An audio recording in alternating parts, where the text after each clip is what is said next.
morning, everybody and all our friends of the New England Rugby Union minor semi-finals for our zone. Today we are joined by this live stream with Folmac Video Productions, which is an amazing opportunity to showcase the rugby union for our region. My name is Jess from CM Sports Media, and I'll be on the microphone commentating today for all these amazing matchups happening across the day. First up, we have our third grade matchup between the Armidale Blues and the Barbarians. This is going to be one massive game coming up for you guys, as we already know who the winner will come up against in St Albert's College in the grand final. Today we have some absolutely amazing games coming up. So we have this game kicking off here at 10:40. Later on today at 12:10 we have our second grade matchup between the Walcha Rams and the Tamworth Magpies. After that one at 1:45 we then have our women's games across Glen Elks and Robb College. And then last but not least will be our first grade between Walcha Rams and Tamworth Magpies at 3 o'clock. Blues first grade took out that grand final opportunity yesterday, so I'm sure this third grade team are going to want to fight like all tomorrow to get into that opportunity. And here come the Barbarians, jogging out here in what is shaping up to be an amazing day here at Bellevue Oval at Sport UNE.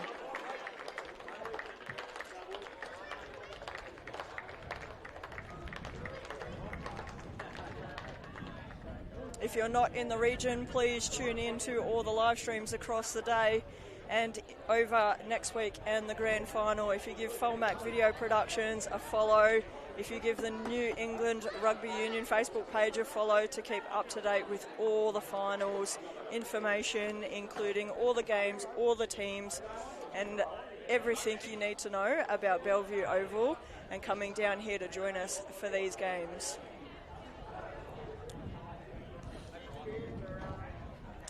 Our official in the centre of the park for this third grade game is Phil Cook, and he is joined by, from the looks of it, Kath Little on the far side.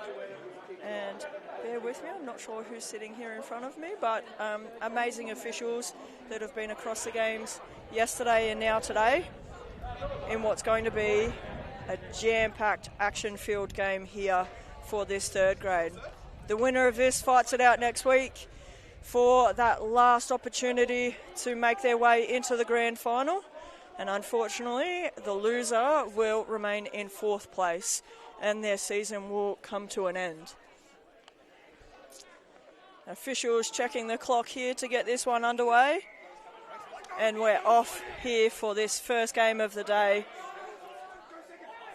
Blues not really giving the Barbarians much space here straight away, coming straight up. Not sure whether that's game jitters or just getting things underway and leading the tempo for the beginning of the match.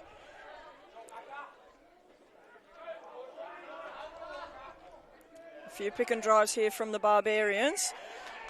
And already a penalty here to the Blues, tap and go. Trying to get those Barbarians offside there. Nice take from Jackson of the Barbarians. That was a heavy tackle and not giving them much space and much opportunity. Very aware of where he was. Loose ball out the back here and Barbarians pushing him up. Shane not really giving him much space. Quick to roll out of that one and get reset. Ball's out wide. Bit of a fumble, but not much happening here for him. The Barbarians are going to have to be tighter on their tackles there. Pushing two off him. Nice strong tackle there from Wayne, getting down to his feet and getting him down. Again, nice driving tackle back there from Quinlan.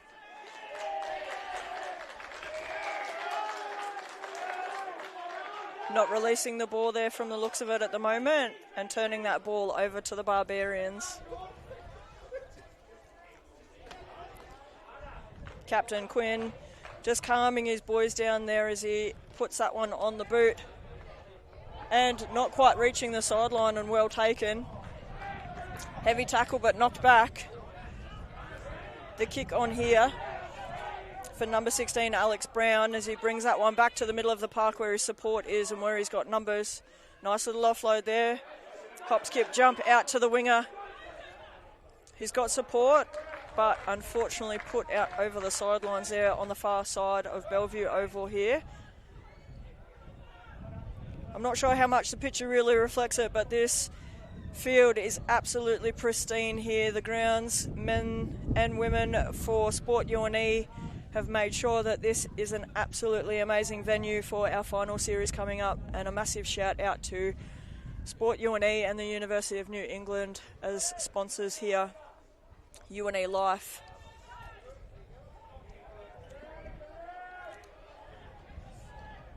Nice and simple football happening here for this matchup for the moment. Went to offload, but not liking the options there, trying to force their way up the park.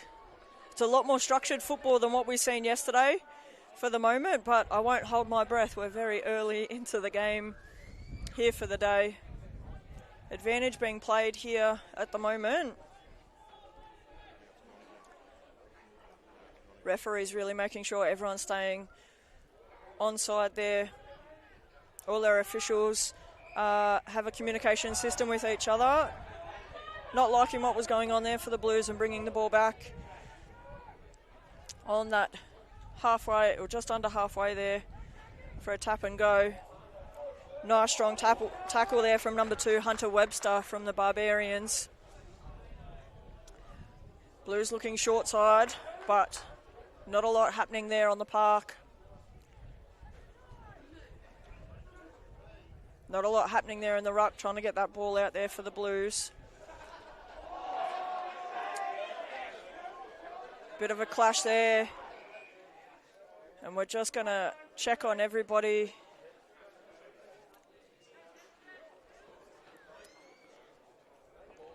Looks like that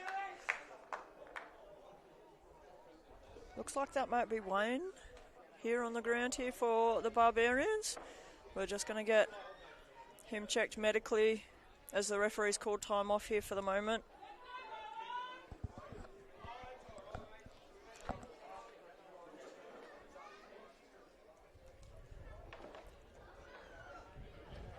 Absolutely spectacular day here this morning.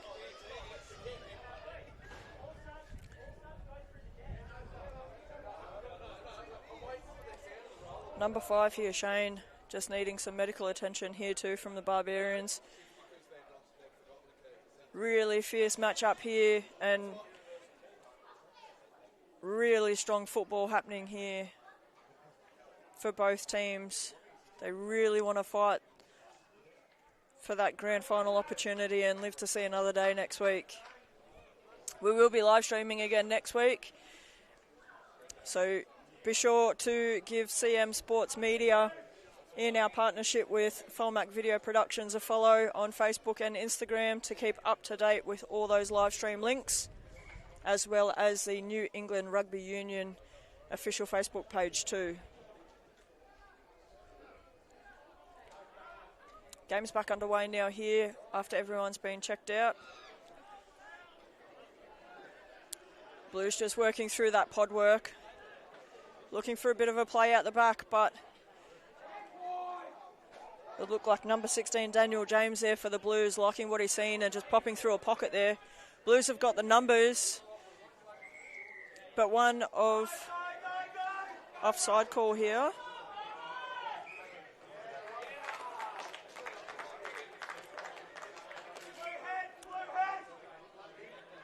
Barbarians are going to have to remain disciplined here as the tap and go goes for number 19. Again, referee not happy with what's going on here. Blues got the numbers and opportunity out wide. Almost over, but just held up.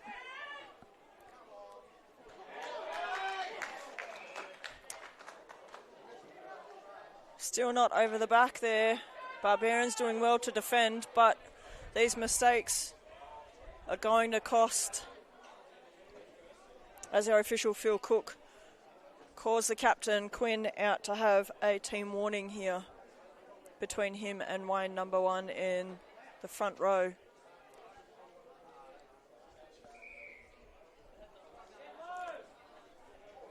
Number 3, Harrison Dutchfield there for that carry for the Blues. Bit of an opportunity and numbers out wide. Balls skittled loose out the back there for number 10, James Ahoy, to pick that one up. Lost the momentum, but still the opportunity. Barbarians are going to have to spread out and slide a little bit, getting a bit lacking in their communication. Ball's going short side on the far side of Bellevue here for captain Jake Rayner's carry there.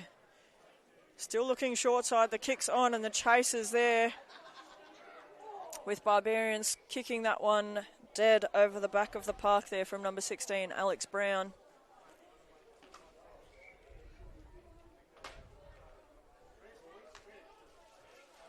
It's going to be simple football that separates these games throughout the day, especially when you're looking to make the most out of every opportunity.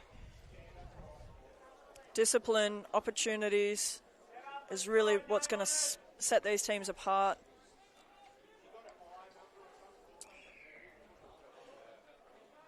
Went for a short kick-off there, but offside. Blues have got the ball back, even though Barbarians were trying to. And the Blues have managed to find that hole and get that one over the line there for first points on the board here in the first 15 minutes of our third grade matchup here. As we wait for a conversion kick to come from number 15, Brad Naylor, grabbing the ball there as he waits for his tee to come out. It's going to be interesting how the rest of this game shapes up. It's going to be quite a warm one here at Bellevue, which some of our teams won't quite be used to. It's been quite a dreary and colder season so far, so this sun and heat is definitely what's going to set teams apart, and we've seen that yesterday in regards to the discipline across the women's match and into first grade.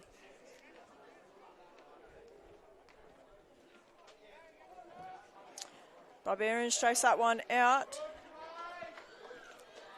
but no flags up, so doesn't look like a successful conversion there, with Blues now leading 5-0.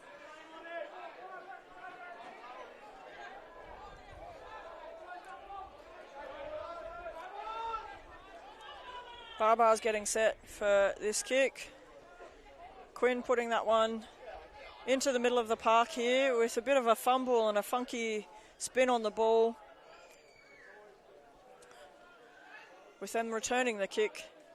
Chase is coming on and a bit of a fumbly ball there. Kick chase happening here for number 16, Alex Brown, as that ball bobbles, and well tackled of his own kick. Barbars have got the space here in the park, but a lot of tussle back and forth, and it looks like Blues have managed to get that ball and maintain it there within that ruck, with a bit of a banana kick over the side of the line at about 18 metres still. Barbarians are going to get this ball in as our hooker here, number 2, Hunter Webster, looks to put this ball in here. Barbar's getting set and really need to get the fingers on the ball here. Up and over, fingertips on it. Received out the back here. Ball hitting Quinn. And played off to number 22, Mr. Samuel Briggs. Nice little ball popped out the back here. Bit of a hot potato happening. Not really liking the holes there. Quinn finding one, offload, but Wayne knocks that one forward. And it's the relief the Blues were hoping for. But it looked like there was an advantage there. So the ball's coming back to the Barbarians with a tap and go. Nope, not happy, not set.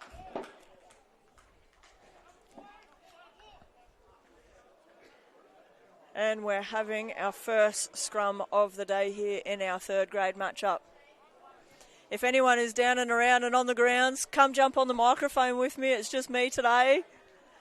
So if you know of anyone that is here present, shoot them a text, get them down here. Otherwise, it's just going to be my amazing voice all day. I'm looking at a couple of the girls here out the back as the boys get set for this first scrum. Ref's still not liking what's going on here, and we're going to get reset. Shoot them a text if they're down and around. Would love to have some company here on our live streams here of our minor semi-finals with Folmac TV.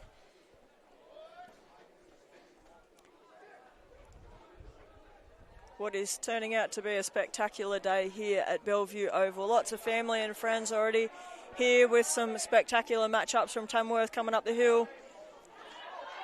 Bit of a show and go, a bit of a hop, skip, jump here for number 15 in Brad for the Blues.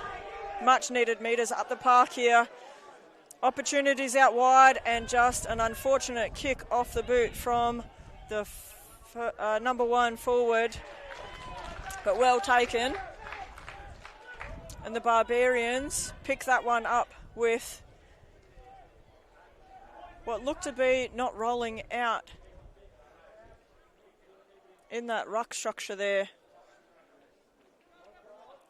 So the favours returned right back in those metres that Blues made up the park. And Barbarians really needing to make the most out of this opportunity and get points back on the board here. Almost first 20 minutes gone. And some spectacular matchups across the day.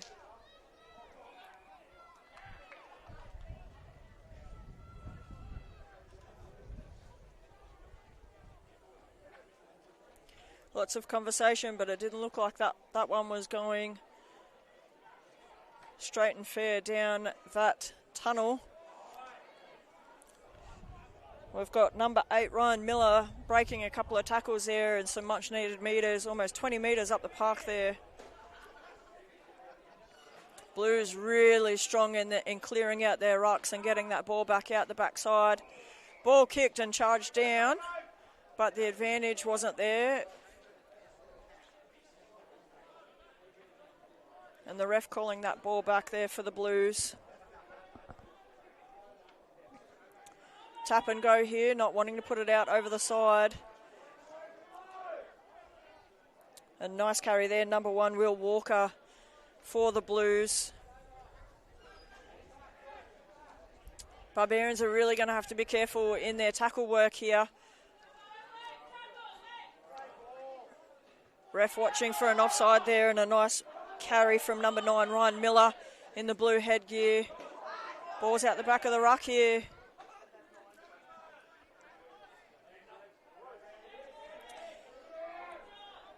Number 3, Ryan, carrying that one up a bit further. Blues getting nice and structured out the back. Really needing to make the most. And a nice little offload there to teammate Kai, number 5. Getting set and a bit of a wobbly kick off the boot. Tackle going up and over the shoulders here of number 12, Blake Faulkner for the Barbarians, as he tries to bring the ball over to support and spread out where that play was happening.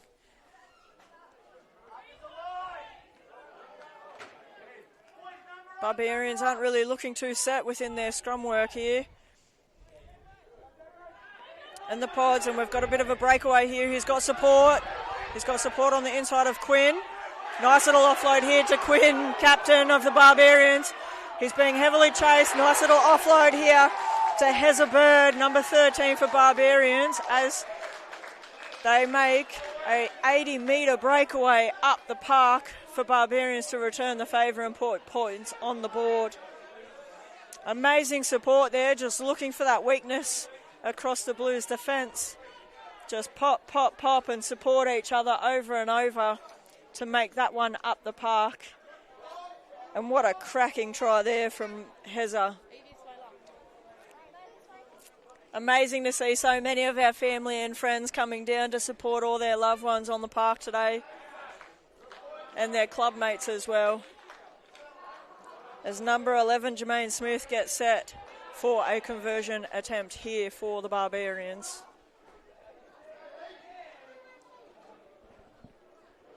For those thinking about coming down here to support UNE, the UNE Live team have some amazing food and beverage options here. We have from coffee right through to the adult alcoholic drinks. Please remember to drink responsibly and drive responsibly. Barbecue and food options here down at Bellevue for those that are coming down. And please remember to park within the allocated spaces here at the University of New England. All these services will run throughout next weekend, next Saturday and grand final weekend as the Blues kick this ball in. Nice little take here from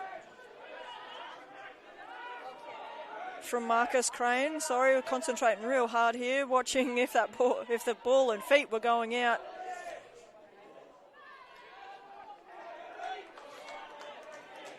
Nice meters needed, but the ref not liking what was going on.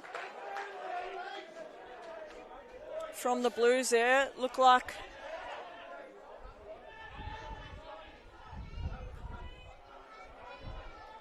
tap and go here from Quinn. But Blues not letting the meters, and in that tackle it looked like a knock-on call here, an advantage to the Blues.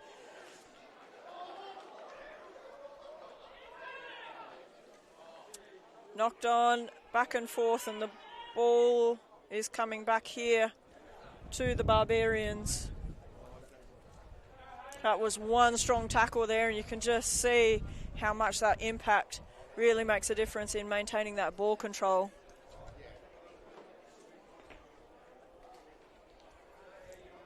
We've seen it yesterday in the Barbettes versus Barbarians game, just how much those loose carries can really turn over the ball over and over, and it's going to be that discipline and simplicity of the football that's really going to have the teams with those opportunities.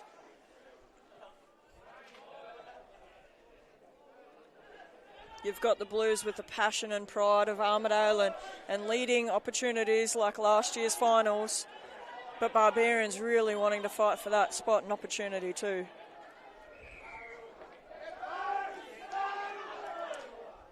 An offside call there and a tap and go here for number 10, Jason Mowbray.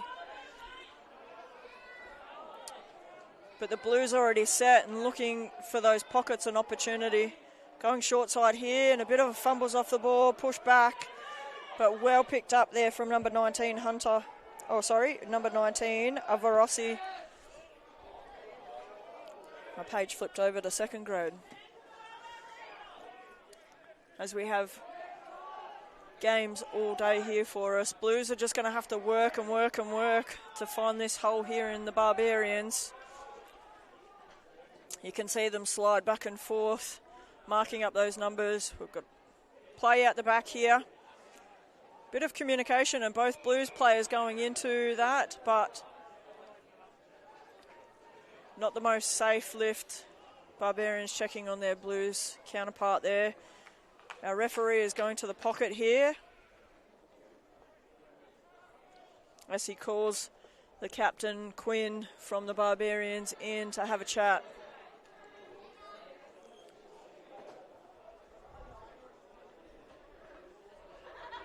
I'm not sure who that's being presented to at the moment, but very firm words.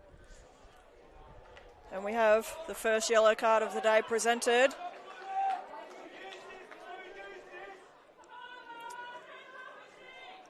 Means Barbars are one man down for the next 10 minutes, which will be a few minutes leading into the second half. Blues now with the opportunity to put points on the board here. Number 12, Blake Faulkner, coming off for a Barbarian. So the clock now starts and he'll be off for the first minute and a half of the second half. Blues getting closer, but just held up by some of those forwards for the Barbarians. Barbarians sliding, but got to hold that arm, but looks to be number 16, Daniel James, over for the Blues there. Just working and getting down low underneath the Barbarians to put another 5 points on the board here. Conversion attempt to come.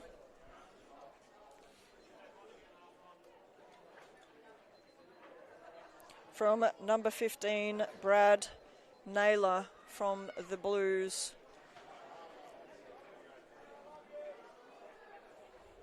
Lots of water being taken in, so you can just see how much the heat is affecting everybody compared to some of the conditions that we've had across the region. As Brad gets set for this attempt. Barbarians chasing down, and just that much to be off put with not successfully converting that opportunity. There's a gap here of Armidale Blues leading 10 points to Barbarians 7. But still, lots of football still to be had here. We can see our amazing friends from Tamworth starting to fill up the hillside of Bellevue Oval here today, which is amazing to see as they have matchups across the second grade and first grade.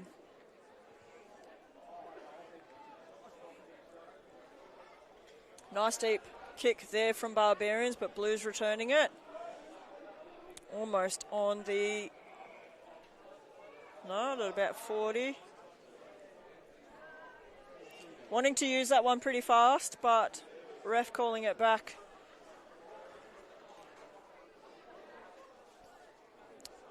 Our assistant referee on the far side of the park, Kath Little, doing some amazing work and being our amazing female representation here today in our officials.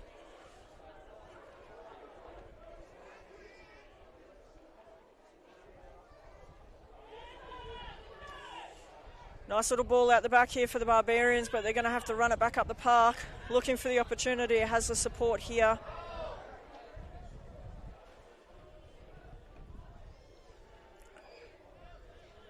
Again, getting that pod work sorted and working that ball up the field. Nice metres, but a turnover in the ruck there, and Blues put it up and high. And a nice take there from number 17, Hayden Strong. Offside call here from the referee, and a quick ball here from number 16, Alex Brown. Wanting to show and go, but nothing really happening. Almost being dragged out, but turning on the hip to keep that body in. Nice little carry from number 1, Wayne. Really calling for the ball. Ball fumbled out the back of the ruck here. And lucky to be kept in. That was feisty close to that sideline with that boot. I'll give it that. As the ball comes back in, Quinn seeing a hole open up here. Nice pop ball here, but absolutely surrounded by blue shirts.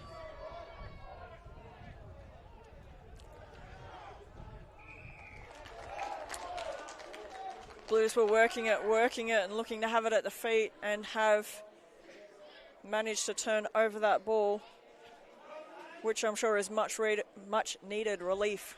Getting a bit tongue-tied, getting a bit excited here. Nice tackle there from number 18, Ethan Graham, on the legs of that solid forward. Blues definitely looking a lot more structured and disciplined within their ruck work, cleaning out and covering each other, and being able to maintain that ball possession with those opportunities. We're having some calls that they're not rolling out of the tackles here. Trying to call for some support from the referee, but not quite there yet. Going short side, and Blues have got the numbers, but Barbarians quick to recover that one. All there, but not. Main Smith being pushed off the tackle there.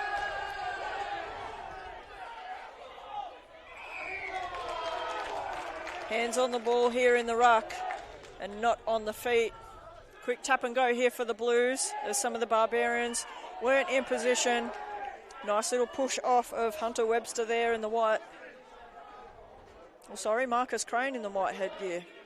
Both of them are in headgear. Almost popped through a hole there, but nice awareness going on. Nice carry there from number 17. Coley getting over his teammate, working with each other. Between Coley and Luke. Ball turned over here to the Barbarians in those rucks, which is not what we've seen from the Blues so far.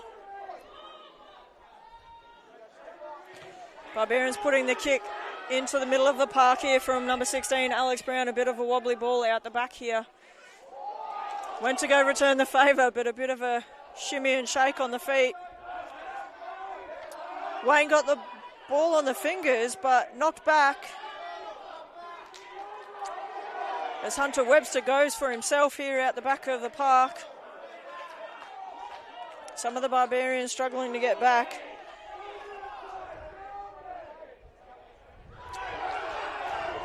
And number 9, Marvin, popped out the back, but the referee calling it back with what he's seen in that ruck. Would have been an amazing opportunity.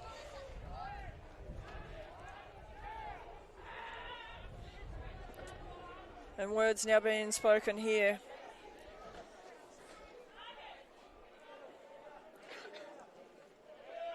I can understand why the Barbarians are questioning that call. They had that opportunity there, so why bring it back when they'd popped through? Would have been looking for a fair opportunity at a try there if that was let go. Looking for the sideline and going dead in goal out the back of the park. So that ball will come back up with less than a minute remaining here in the first half of our third grade.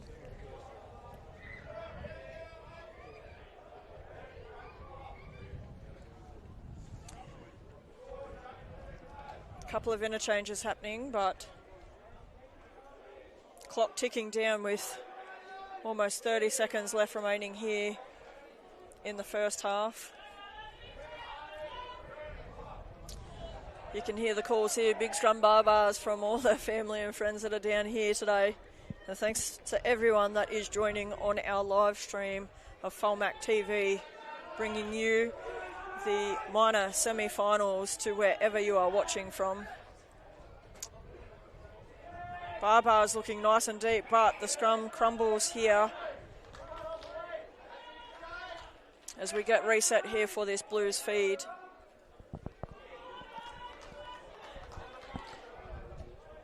Official clock has gone now for the first half and first matchup of the day. Watch out, I might get one of these superstars here. I can see Brucey here. We'll get him on the microphone in a minute. I was picking on him yesterday in first grade about his kicks from the sideline. I definitely did pick on you, mate. I went back and watched the game and I was like, yeah, there it is. Every time I got the ball. I told him I was picking on him. I'm glad you watched yourself back and some of those opportunities you had. You didn't really have some of that support there sometimes. Here we go. He's going to put the headphones on for me. Go on. Go on. Put the headphone on, and then you can hear me. We just got to remember not to swear. We'll be a bit polite here. Yep. Well, I've got Bruce here from the Armidale Blues first grade. Mate, how did it feel to go straight through to the grand final? It feels good, you know. Like it just shows all the hard work paid off. All the boys put in the hard work all year, and now we're finally there. We just got to stick to our plan and hopefully we come out and win. Yeah, nice. And we've still got Blues opportunities coming up. So second grade still has the opportunity next week. And you've got third grade here on the park. Ball looked to be forward off the fingertips there. Is the ref going to call a half? Here we go. Yeah, mate, lots of opportunity for Blues here still, yeah? Yeah, can't wait to see what the boys got to offer. He's got lots of talk here. There's a few people coming around having the yarn. You're right, mate. Get round your boys here at the break here, and thanks for jumping on. I might pinch you later on as first grade comes up. All right, too easy. Thank you. Bit shy on the microphone there, but nice to have a male voice across male football. But absolutely amazing, jam-packed day here at Bellevue Oval as we take a short break while I get my coffee into me.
All right, everybody, and welcome back to our third grade men's matchup of the minor semi-finals here at Bellevue for the New England Rugby Union Zone. We get this one underway. Tall ball up, bounced off the chest there of number 6, Jordan Kelly of the Barbarians. Nice kick and retrieval here. Barbarians really need to equal the points to fight their way for a grand final opportunity.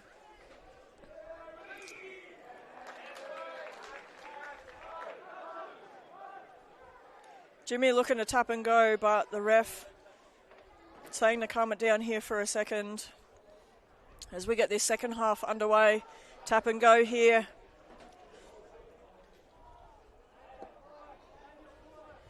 Nice little run up the park. Jimmy playing the ball out the back, getting set for his next pod. And a breakaway here for the Barbarians. As it looked like Shane gets over the back of the post here for some much needed points here for the Barbarians, taking the lead for the first time in our third grade game here with a conversion kick to come. As I was talking to Bruce there, he said it was quite warm out on the park here yesterday and will be just as warm today across all of the matchups. A massive shout out to all our amazing volunteers that are down and around the park here, from our ball boys and girls to our officials to all of our staff that make events and weekends like today happen. Number 15, Ashton Collins, taking his time there for that kick.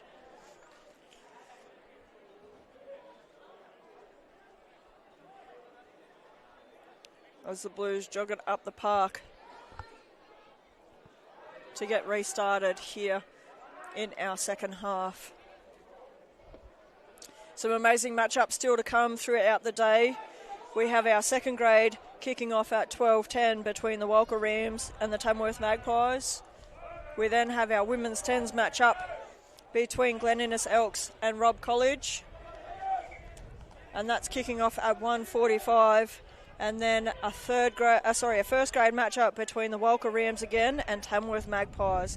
All of these teams are fighting it out to see next weekend. And the loser, unfortunately, their season ends for the 2026 season. Blues putting that ball up and high in regards to that line out. Nice ball out the back of the park. A nice carry there from number 3, Harrison. Bit of a fumble in the ruck. The ref's letting it go with. Looks to be an advantage here. Blues going short side but running into a wall of Barbarians. Not really gaining momentum but getting set here in the next pod. Nice carry there from their captain, Jake Rayner. Working and working. Barbarians have obviously had a firm talking to go low in regards to the tackle.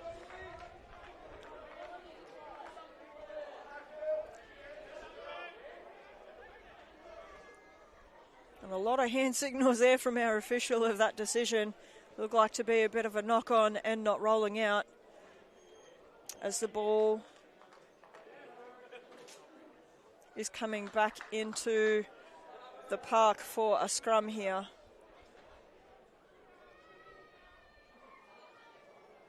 Not quite sure who's got the feed here. Looks to be the Barbarians with the feed there. Jimmy.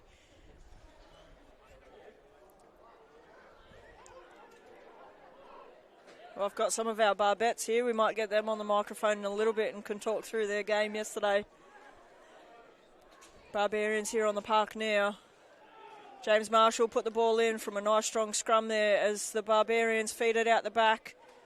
Caught on the ground and on the fingers and almost charged down. Ball's bobbling still into the park and field of play. Nice pick up there from number 11, Jason, for the Blues. Still there, wall of white and black. But the ref calling it back here. Looks like an offside call.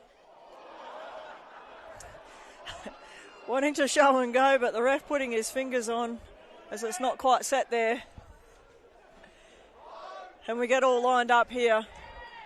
I can see Captain Stevie here of the Barbettes. She's shaking her head. She's running away from me. We'll see what we can do later on today. Ooh, off the fingertips there and coming out wide. Nice tackle there from Fletcher.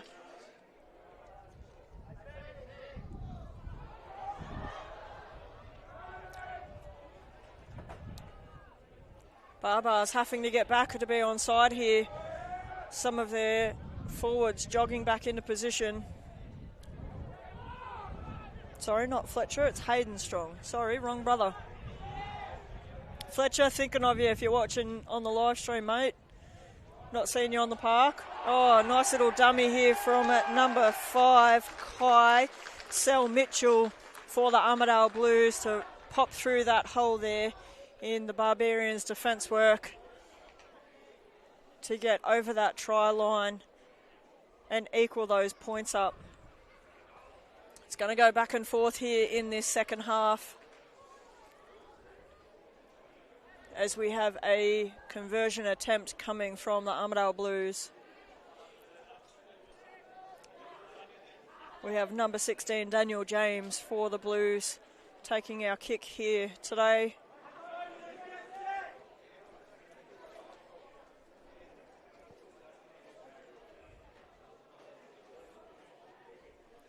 Not quite a super wide angle, chased down but not quite set up the way, and that one is put wide across the front of the goals.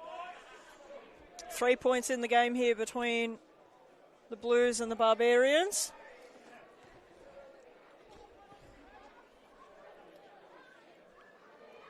And we're either going to go back and forth or it's going to open up a wide gap. You can see the determination on all the boys' faces here on the park. They just know how much this means to either continue your season or finish it.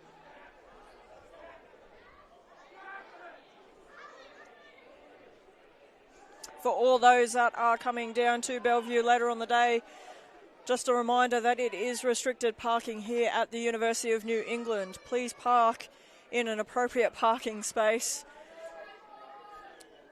so that we don't see any of you with parking infringements on your windscreens when we leave what is an amazing day of rugby union here throughout the day. Bit of a chip and chase here from the Blues, but not quite as deep. Being chased down and running into a wall of blue, but the Barbarians have the support there to get over him. Ball's fumbled a little bit in the ruck there and knock on from the Barbarians, which is not what they needed at this moment.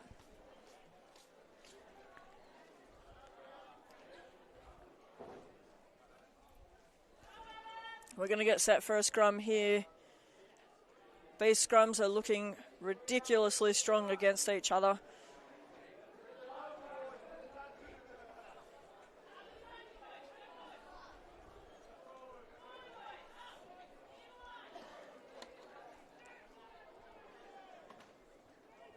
Barbarians looking nice and deep. Nice shove here, turning the ball, but Blues got it off the feet. Playing it out wide. And a nice little opportunity for number 8, Ryan Miller, but well tackled here from the Barbarians.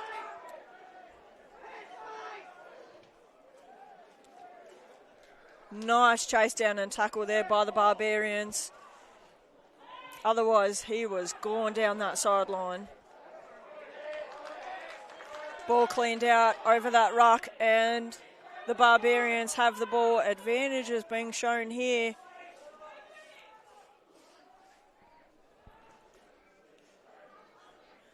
Samuel Briggs with a nice carry there, bringing it into the middle of the park. High tackle being indicated, and the Barbarians are going to get that one back as no advantage was really happening here in the park.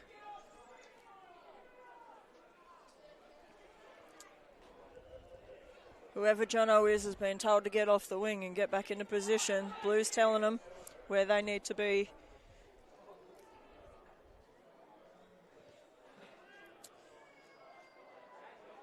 Ball put nice and deep, but not finding touch there. And well taken from number 2. Sorry, apologies, I can't see that number now. But well taken, whoever it was on the park. Apologies, guys, in regards to some of these names getting fixed up this morning. Almost a bit of a shepherd there from the Blues. And lucky not to give away a penalty there.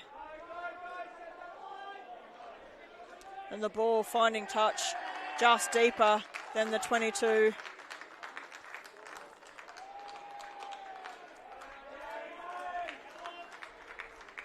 Barbarians wanting to put that one in pretty quick, but not what was happening here. And our officials calling the ball back for a line in.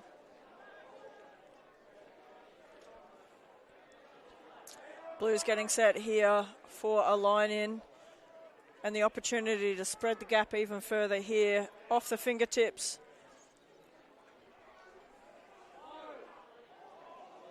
Nice carry and offload here. That was to number 6, Sean Madden. Looking to use the most out of the Barbarians not getting back and not being marked. And the Blues score out the back of the park and spread the gap even further. You can see just how much that defensive work was taking it out of the Barbarians, with a few of them sucking them in on the grass there, and just how much that work took to try and defend. But unfortunately, the Blues still being the stronger side at the moment. But with 18 minutes still on the clock, Barbarians still have a lot of opportunity. The gap isn't that big where it's not achievable, with a conversion kick to come.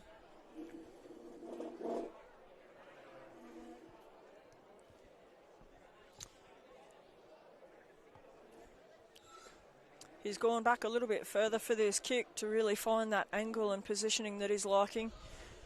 Sitting back on the 22 now for this conversion attempt.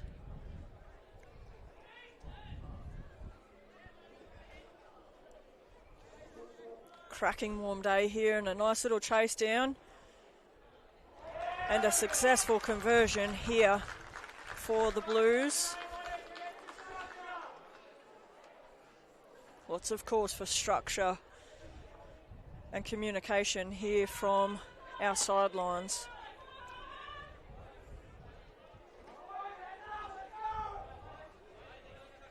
Calls for family and friends here from both sides.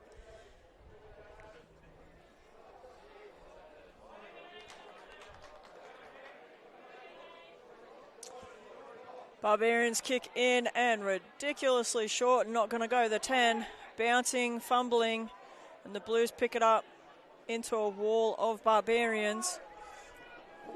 Almost bringing it straight up to the 50 halfway again.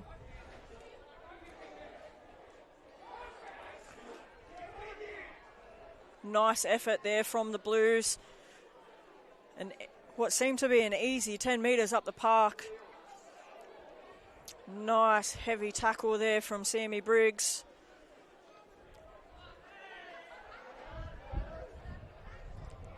Calls for a bit of a shepherd there as Hayden came out for that tackle. And a bit of lapse in judgment there from the Blues in the ruck, and Barbarians get that one back into their hands. They're going to have to work ridiculously hard to keep hold of it as Marcus Crane there picks the ball up.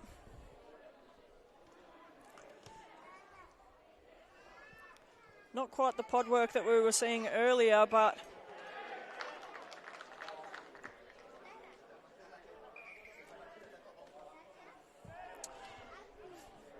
we've got a bit of back chat here happening on the park, and the ref giving a verbal warning.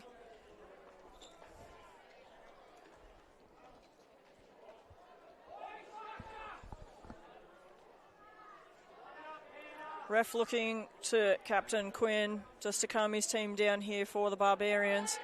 And a beautiful carry there from Harrison.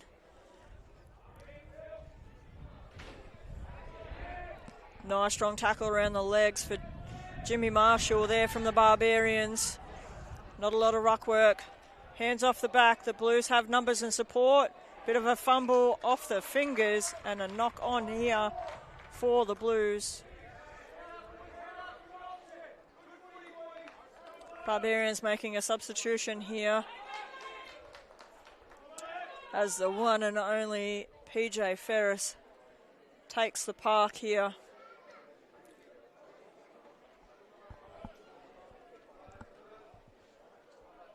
tagging out for his teammate, James Marshall.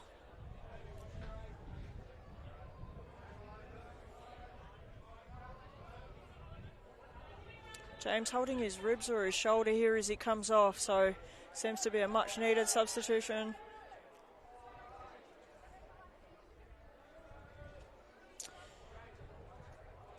Being the final series, there's a lot more structure in regards to our interchange and substitutions for both teams and across the upcoming matchups.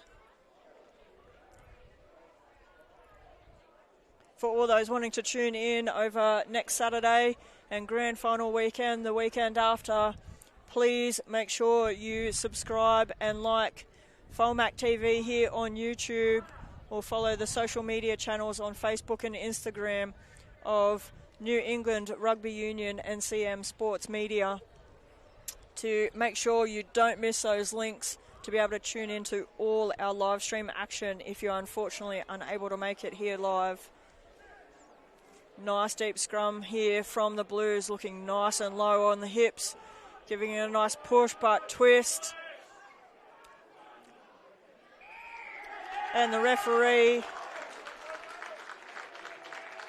not happy with the turn of that one from the Barbarians, and number 5, Kai from the Blues, carrying that one up the park there for the moment.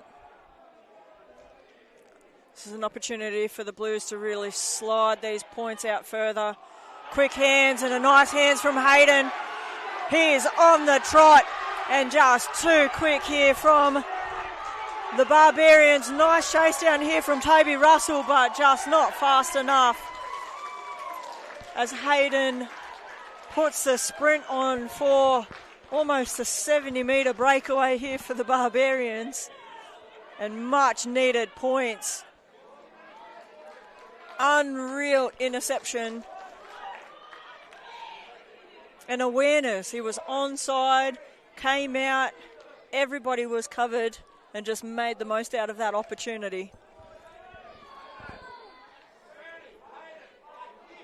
I'd almost get confused between him and his brother. His brother had some amazing breakaways like that in the grand final last year. Unreal speed.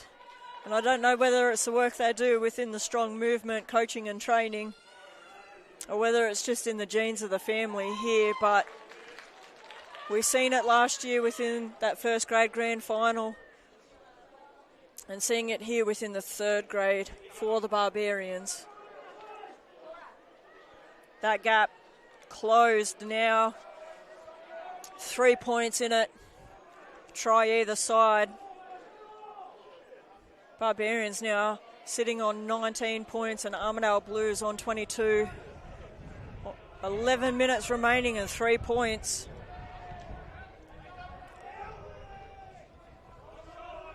Blues taking their time. Not sure whether they're trying to milk the clock and the lead, or just needing to give their team a bit of a break here in getting restarted. Wasn't really much of a structure there, but well taken from... oh, wow, and what a... that was a bone rattler, and a bit of an exchange happening here in regards to that tackle.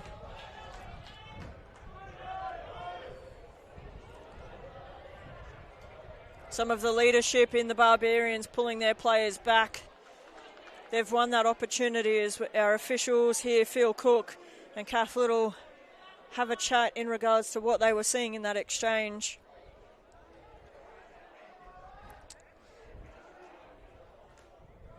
Absolutely bone-rattling take there.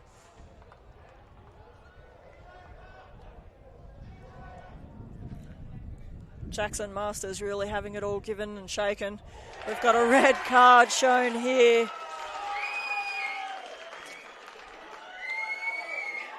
To the Blues, and he will take a seat for the rest of the game. Not really what the Blues needed, but now the opportunity really opens up for the Barbarians. Tap and go from Quinn as he passes the ball to Marcus Crane here.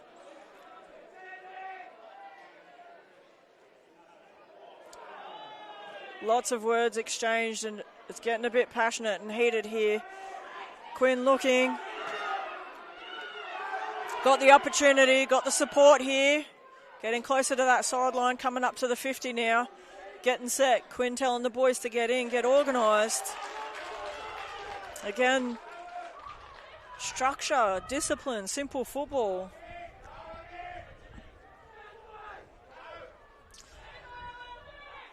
Barbars looking for the tap and go here and off to Marcus.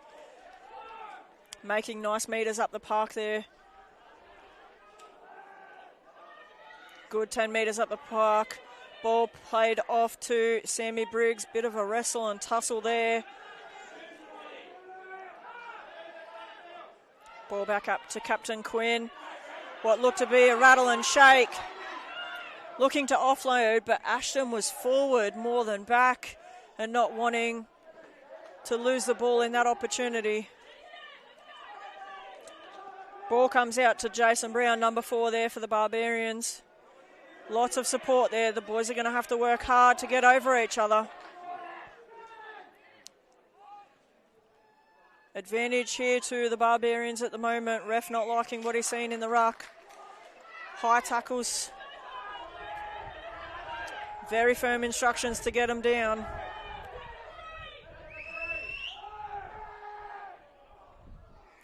Lots of calls to take the 3 here from the Barbarians coaching squads here.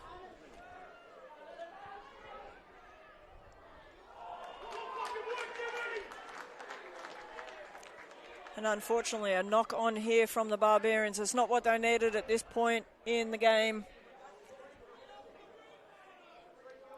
Lots of conversation being had here as the Blues get set for a scrum here. Barbars really should have taken that kick, especially within distance for Ashton Collins.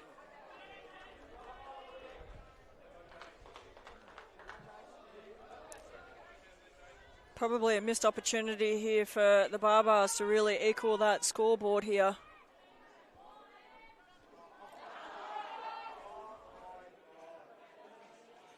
Nice firm scrum there, and out the short side the Blues have the numbers and they're pretty quick to get out.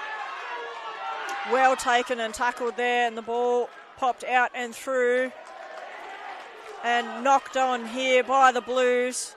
Barbars need to use this real quick at the moment. 6 minutes, 6.5 minutes on the clock.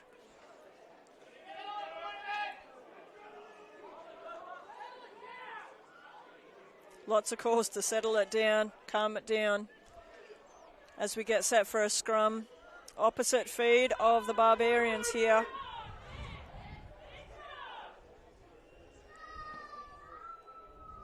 Amazing to see so many family and friends camping up on the far side of the hill here at Bellevue.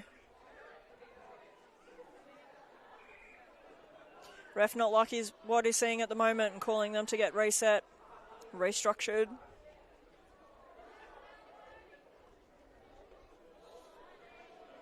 Coming around to the other side of the scrum there to monitor and watch it calmly. Big scrum Barbars are the call from the side here, and they definitely need it.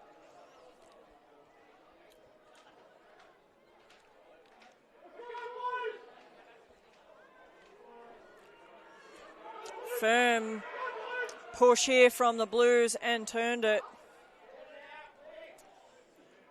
Ref still not happy here in regards to that scrum exchange. He's calling the advantage here to the Barbars from that one.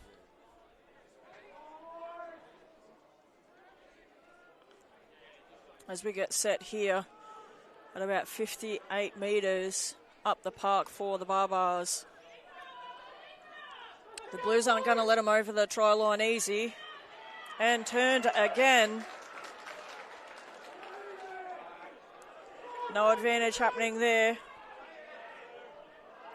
Blues getting back. Officials instructing the Blues to get back on side. Tap and go here for Sammy Briggs.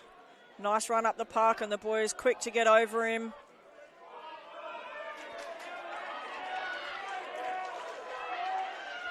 come in crooked in the ruck there. Tap and go here. Working further and further up the park. Ball in the hands of Captain Quinn. Looking for support, but not quite there. Fumbled out the back. It's getting a bit loose and sloppy, and the Blues have jumped on it and have the opportunity. It's definitely not what they needed. And PJ Ferris taking a bit of a tumble out the back with just how strong these tackles and exchanges are. Lots of calls finally from the Barbarians to take the 3. Nobody's listening on the park there from their sideline and working it up the park. They really want to separate, not just equal, but separate this game, especially with one down. Numbers out on the side here. Bit of a fend off. Hop, skip, jump. He's got support. Pops out, but pops straight into the hands of the Blues. Wowee, what are the Barbarians doing? Still not out of danger here from the Blues. Going to look to have to put it on the boot. Ashton's underneath it here, well taken.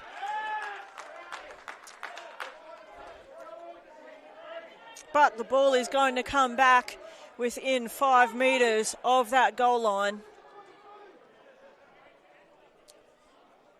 Wowee, what an exchange here. 3 minutes to go and 3 minutes of the gap.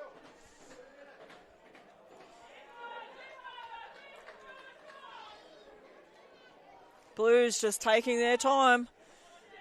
But in rugby union, it's the ref's decision as for when the official clock stops and the game stops. Coming up next, we have the Walcha Rams, second grade, coming up against the Tamworth Magpies. In again, what is going to be an amazing collision and competition between these games. Barbar's not set, but Blues pick that one up in the line out here, bringing it back to the middle of the park. Jackson really making sure that they don't make space there for the Barbarians. Ref watching things pretty closely here, ref Phil Cook. Fair tackle there and calls for that one that was high there. No official decision happening yet. Barbarians working really hard to keep them in the centre of the park and to not let them move anywhere. Heavy tackle there from PJ Ferris. Wrapping around his legs. Barbar's holding on nice and strong.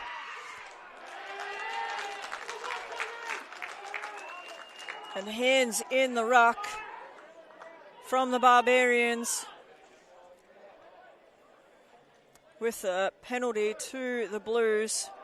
They're going to take their time. Let's be honest, until the ref is telling them to move up and do anything with it. The referees then told him. A minute left within this matchup.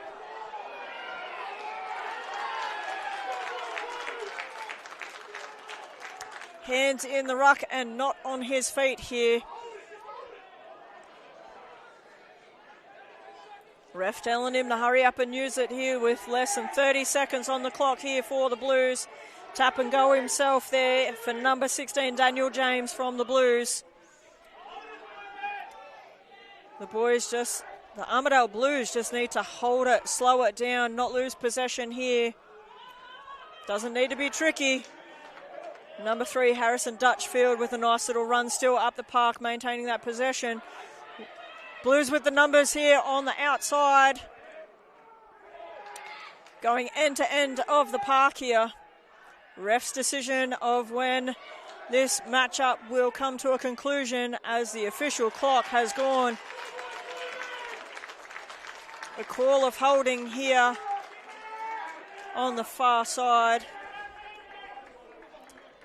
Looks to be within 15 metres of the end of the park there for the Blues. Blues playing the ball out the side of the park, and the referee, Phil Cook, indicating the end of the game here between the Armidale Blues and the Barbarians Rugby Union Football Club. Unfortunately, that is the end of the Barbarian season here for the 2026 competition. And Armidale Blues living out to see another week. That means our Armidale Blues will come up against St Albert's College next Saturday, same time, to fight for a grand final position. Wowee, what a matchup.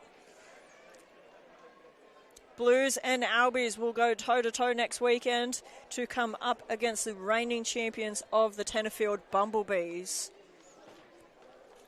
Coming up next, with a kick-off at 12:10, we have our second grade matchup of the Walcha Rams coming up against the Tamworth Magpies. Bear with us as we hang out for our next matchup, and we'll see everybody really soon.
Alrighty, all our friends of the New England Rugby Union live stream here at Folmac TV as we get our second grade match-up here underway. We've just had Walcha Rams take the field with the Hill visitors of Tamworth Magpies yet to come out the tunnel for this amazing match-up here.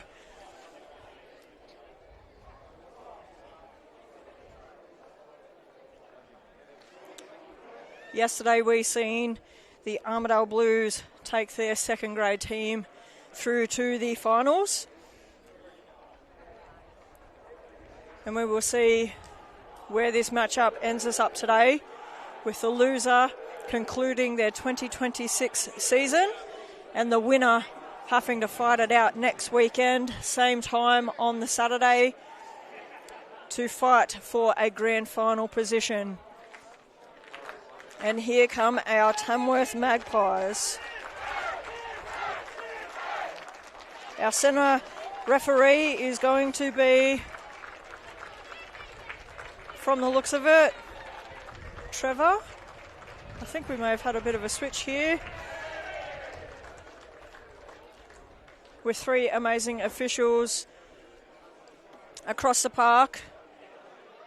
They are all intercommed with each other to maintain communications throughout our final series as we get underway here at Bellevue Oval. And thank you for tuning in to the live stream of Folmac Video Productions and Folmac TV here on YouTube. It is an absolutely spectacular day down here at Bellevue Oval at the University of New England. For those that can't make it or will be joining across the next couple of weekends, please take note that there is gate entry fees and parking restrictions. Please park within a designated parking space if you are joining us next weekend and the weekend after. With the Pies putting this one into the park here, and nicely taken by the Walcha captain, Steve.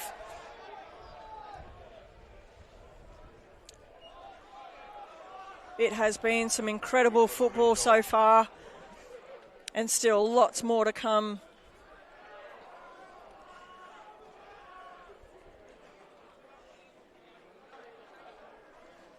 Nice run there by the Rams. Nice pod set up, and definitely you can't say that that was flat-footed, that's for sure, with number 11, Hunter O'Connell, running that one up the park. Well structured within their ruck work. I'm not sure if that was played at, but not quite, and well taken by number 8, Connor, for Tamworth Pies. Well supported here from a nice carry there from Angus Turner. Mason calling for the ball there with support within that ruck. Not really making any metres at the park just yet, but as we've seen across the last couple of days, it's just one or two of those mind lapses where the opportunity really comes from. Nice carry there from Ollie McKenzie in the forward pack for the Pies as the backs play this one out. Fending off, but not much coming on here for the Tamworth Pies, as our referee calls this one back for the moment due to that infringement. For those tuning in for this matchup, my name is Jess from CM Sports Media, partnering here with Folmac TV for all sorts of commentary and live stream action into the Rugby Union Final Series, as we have a kick from number 10, Henry O'Hare from the Tamworth Magpies.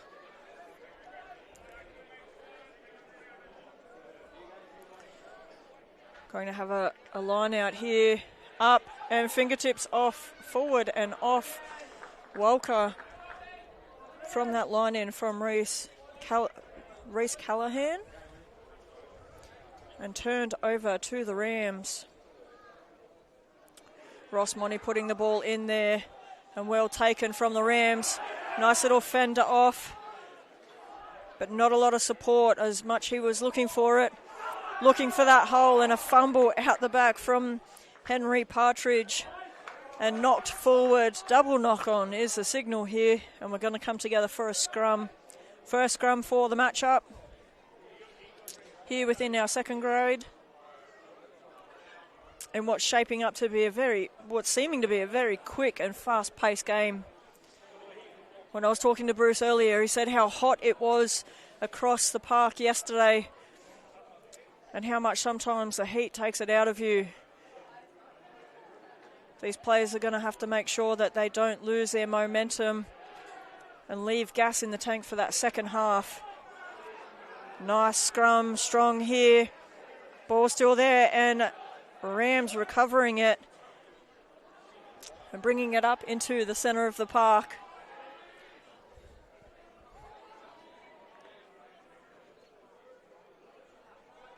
Nice little play, looking to spread the play of the ball out wider, seeing if there was anything on. Tamworth coming out pretty quick and strong. Rams working it up through the middle of the park here at the moment. They've got the numbers on the outside.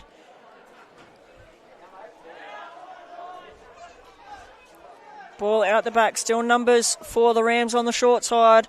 Lots of support happening here. Nice run from the Rams forward. Ben Fussell, number 1. Oh, nice little offload there. Breakaway on the tackle of the ankle, still happening. He has the support from the outside, and number 10, Oliver Crawford for the Walcha Rams, putting the ball over that try line and putting the first points on the board for our second grade matchup here. Conversion kick to come, with the Rams leading the scoring here today. You're right.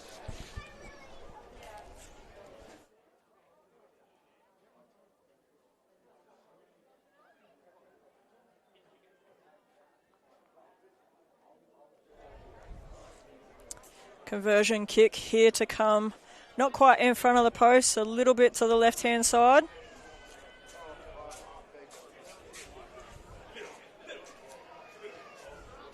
Successful conversion kick there from Oliver, converting his own try.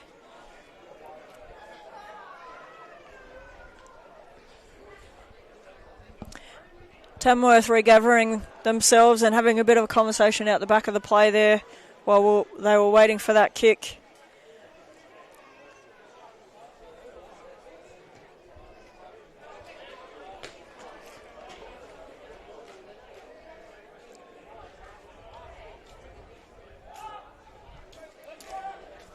Nice deep kick there, and well taken from the captain, Steve, for the Rams.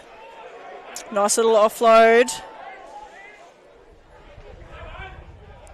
Equal numbers here on this side as it comes closer to us here at the grandstand of Bellevue.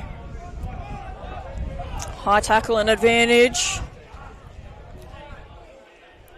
Rams wanting to make the most out of this opportunity here at the moment. Things being watched quite closely from our officials. Tamworth really struggling to get back and onside at the moment. But Walcha just working it further and further up the park, getting closer to that 22, and Rams having that opportunity again. Nice strong carry there from number 3, Thomas Ahoy, for the Walcha Rams.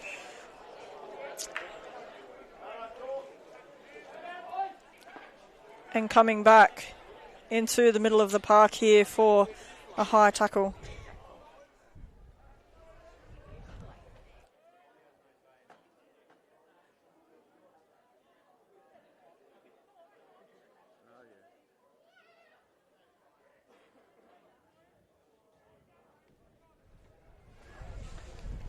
A kick out the side there, and I'm now joined by one of our Blues players here, and not just a female voice. You can introduce yourself.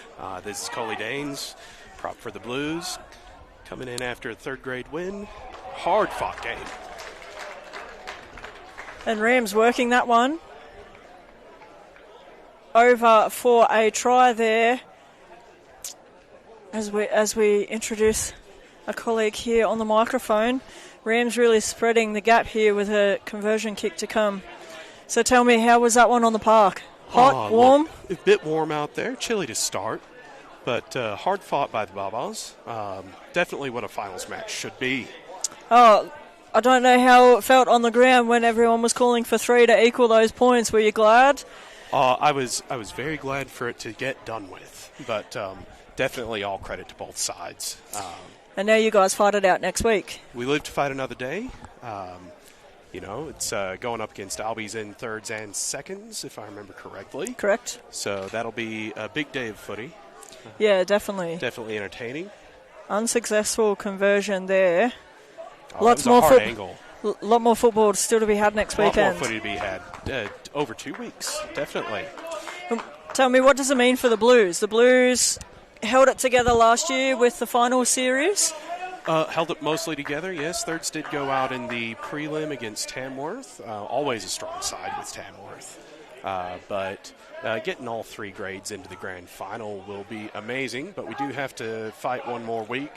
Albies is always a tough one, always speedy around the edge. Yeah, definitely, and not just for the boys and girls in the shirts, but you've got a lot for finals for the girls in the skirts for the club as well, for the netball girls. We've got our A grade going through to the grand final. The B1 side has won their minor premier. Oh, good breakaway by Walcha. Headed down over the 10. Still support, looking for it. Nice offload there. About to cross the 22. 1, 2, 3. Going in. 3 chasing, 4 chasing, and it is down in the southwestern in corner. And a try there from Will Jamison for the Walcha Rams. But no, yes, the netball girls, great work, great effort by Vilm. So one more game to play to get into the grand final for the B grade. A grade is through, so... Absolutely it's amazing. It's great as a club. We would be nothing without the women of our club. Oh, definitely. And you can see that definitely here today with a lot of your women volunteering up and down the sidelines. Absolutely. And assisting the zone in regards to the coordination of our final series here. Attempt line up from number 10 for Walcha. Not much of a chase out, but across as you said, the face, unfortunately. It's quite warm. You can see the Tamworth boys trying to get in some hydration more than chase down. Well, black is just a great colour to wear in these temperatures, isn't it? Oh, Armidale, we go 4 seasons, right? Sometimes all in one day. This is the most sun in a row, I feel like, all season. Oh, it is a great day for players. Not quite happy with that ball at the moment, so we're making sure that we've got a ball that everybody's happy with. Grounds are nice out there, nice and soft. Short kick and not far enough. I reckon they'll take a scrum on the 50 for this one. No, I was saying before about how well the park's held up across the season. We haven't really had a lot of water, which does help in regards to leaving those big, deep footprints in the mud. Not heaps of water, unfortunately. We do need the rain, but unlike last year where we just couldn't stop the rain, it is a nice change. Yeah, definitely, and kudos again to the grounds keepers from Sport UNE and UNE Life for maintaining these facilities for what is shaping up to be a spectacular finals series. Tamworth holding them there still, lucky not to turn that too much, but a kick and chase here, well taken by number 2 and captain Jacob Shaw of Tamworth Pies. Offside penalty against Walcha. So we'll bring that one back up the park here.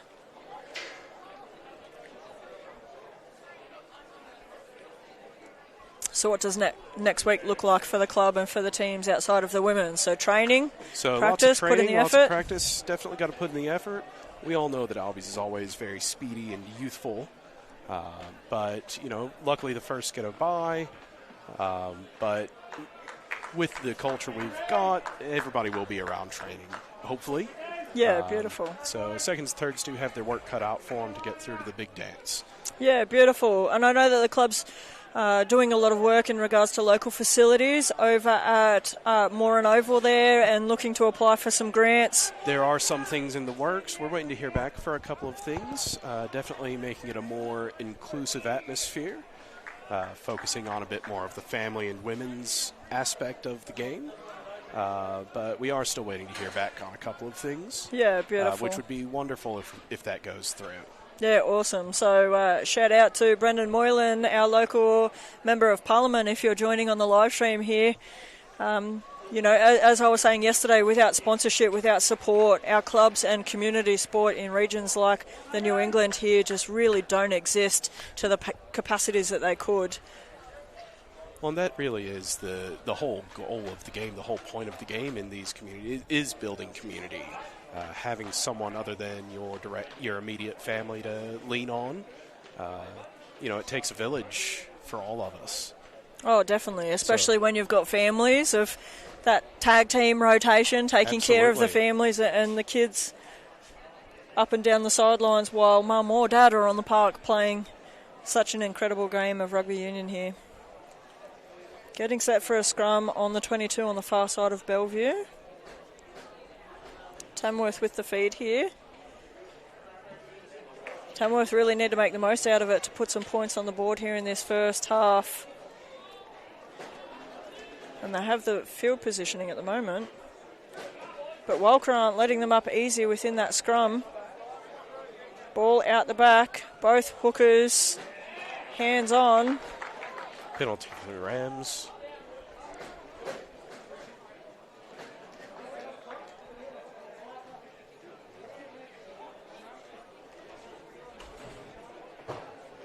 You can tell how warm it is out there as some of our family and friends have now come to the shaded side of Bellevue to not be scorched by that Armidale sun. Oh, a bit of a where's the ball, where's Wally?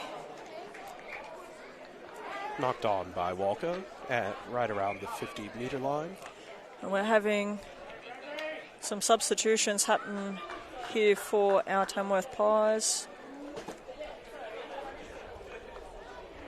Amazing to hear what the Armidale Blues have got going on for men and women across netball and rugby union for the region. Absolutely, and it will not only strengthen our club, but it'll strengthen the zone as well.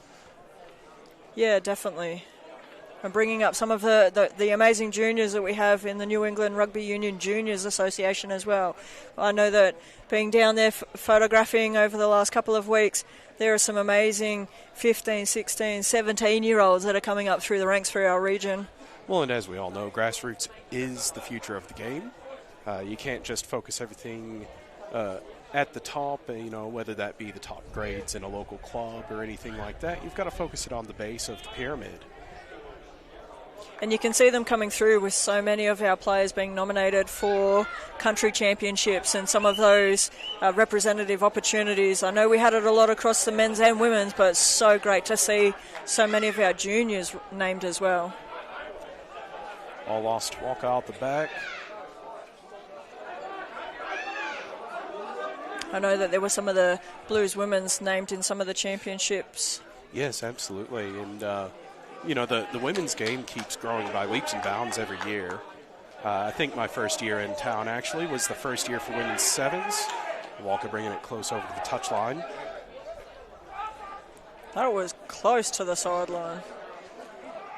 Bit slow and steady here for number 15, Max Delaney of the Pies, getting up and back into position.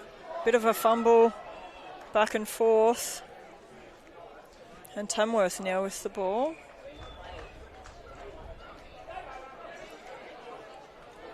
Correction, and Butterfingers from the Rams.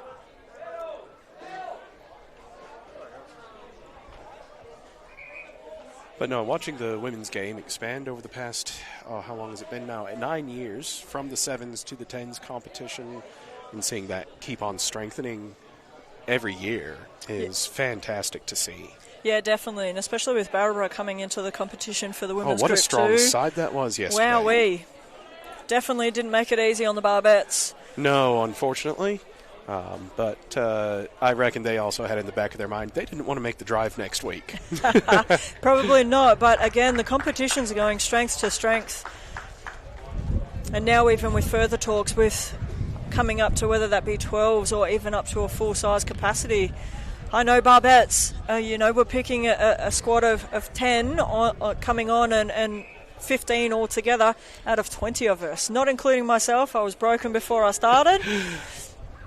But I know, as you were saying, the games just are going strength to strength, and you can see just with the numbers of players and those selection opportunities for all the squads here. As the wind picks up a little bit here at Bellevue, you can see there from our officials' flag waving a bit more than what we've seen all morning. Nice take from Andrew Kelly there from the Walcha Rams. Walcha making some good meters after contact.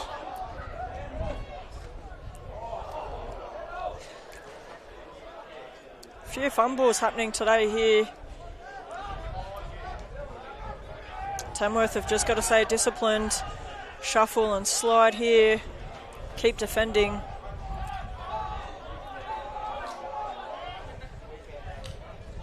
Pick and drive work happening here. Almost on that 5 metre mark.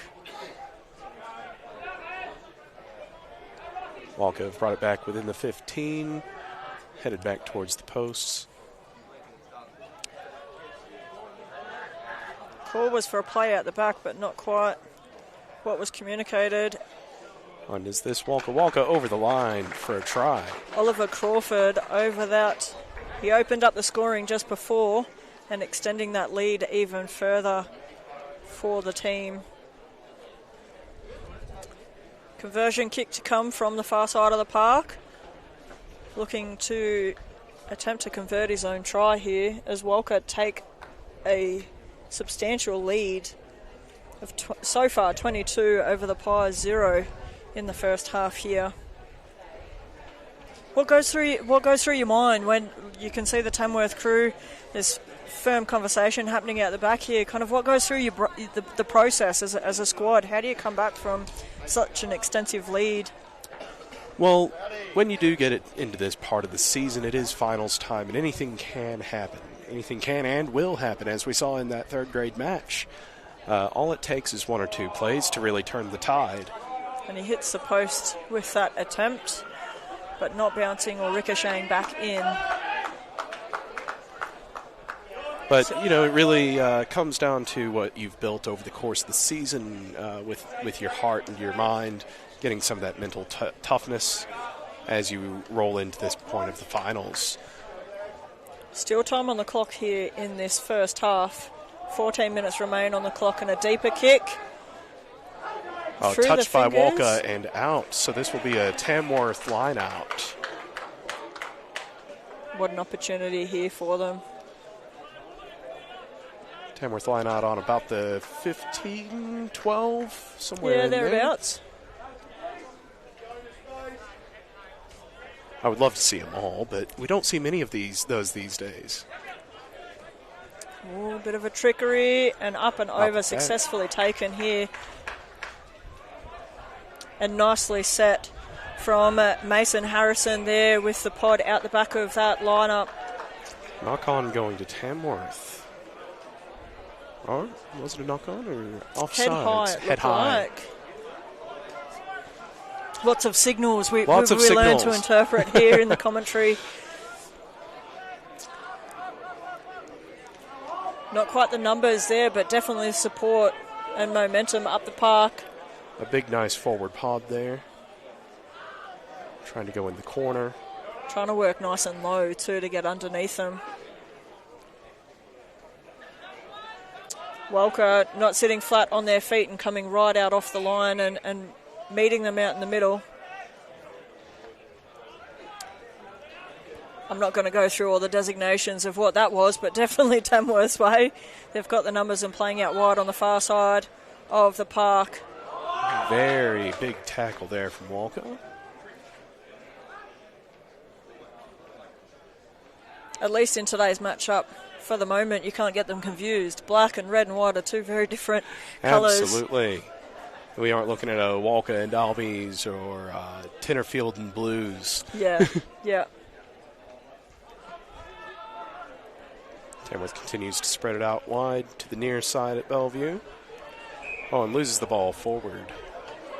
Offside penalty to Tamworth. I was saying earlier in the third grade, it's a simple football, it's a simple discipline that really makes the differences, and you can see that here with so much offside being called over and over in this matchup. Simple carries, not to fumble. Well, and again, it goes back, as I was saying, to those building blocks that you've worked with through the course of the year. If you focused on your offsides, if you focused on your clean, basic play, you can really put together a good final series. At least this ball's found touch, unlike yesterday. There was a lot that stayed in the park, even though they were trying. The opportunities here still for Tamworth to put their first points on the board.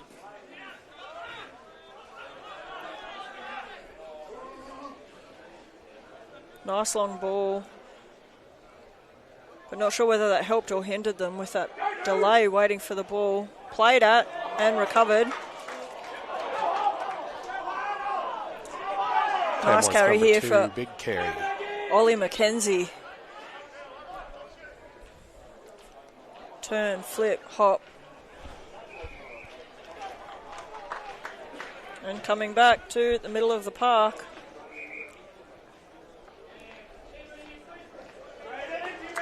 We're going to have a team warning here from our official, which does mean the next lot of infringements will be a pocket reach.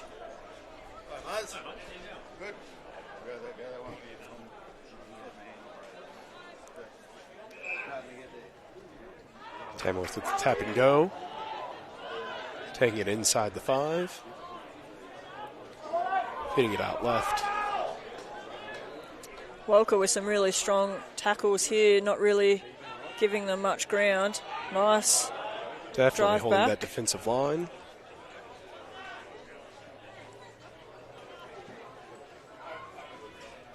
Tamworth have just got to keep working and not lose that discipline. And as you mentioned, back to the basics, basic footy, just hold on to the ball. Keep pushing forward. Yeah, definitely, definitely. Taking their time to really get set. And grubber kick, unfortunately, caught by Walcha. well taken there by Jordan Walcha making Hill. a breakdown.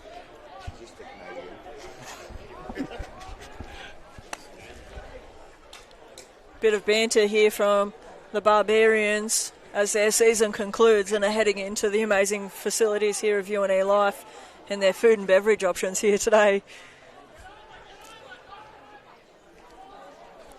Bit of banter here between the boys and yourself there, mate, as you take the win. Oh, absolutely. Used to play for the Barbarians back in the day and have luckily maintained friendships despite the crosstown rivalry.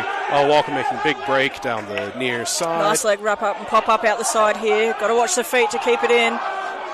Nice chip and chase here from Walcha, number 9, Nick Rogers, but taken. The boys fighting hard, trying to get him back into touch there, but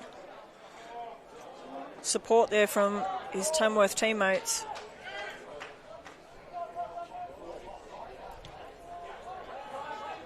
Nice kick on trying to get it up and out of danger, but well taken from number 11, Hunter O'Connell again.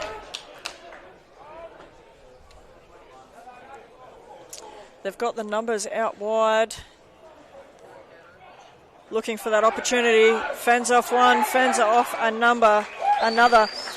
And number 13, Andrew Kelly there for the Walcha Rams, putting that one under the posts. Just finding those holes, finding those opportunities and weaknesses within this Tamworth squad at the moment. Yes, unfortunately, through the middle sometimes for the Tamworth side. As the heat starts to build and the fatigue starts to set in, remembering to cover those basics will pay dividends for Tamworth going forward. Yeah, definitely. With a conversion kick here from Oliver Crawford to come. As he gets squared up under the post. In front of the post, not under. Same. As he puts that one through to extend the lead here for the Walcha Rams. And definite credit to Walcha, playing what they see in front of them, taking those opportunities where they find them. As they extend their lead now, 29-0. Still some decent time left on the clock here in our first half. But lots of action still coming up throughout the rest of the day, which we'll touch on in just a moment. Tamworth really taking their time to suck them in, and you can tell the heat out there. Walcha set and ready. Lots of talk out the back and a bit of a fumble in receiving that ball. And some substitutions happening as they get set here for a scrum. You can see the size of both teams. They're quite well matched across their oppositions. Lots of experience in that scrum as well. Number 17, Nick Bradbury of Tamworth. Definitely an old head for the team. Fairly strong push there, but pretty quickly received out the back from Tamworth as the kick goes up and chased. Mark called at 22. Oliver is off and down the park and just putting the pedal to the metal here for that speed. Still had support. Tamworth really struggling to jog back and get onside here.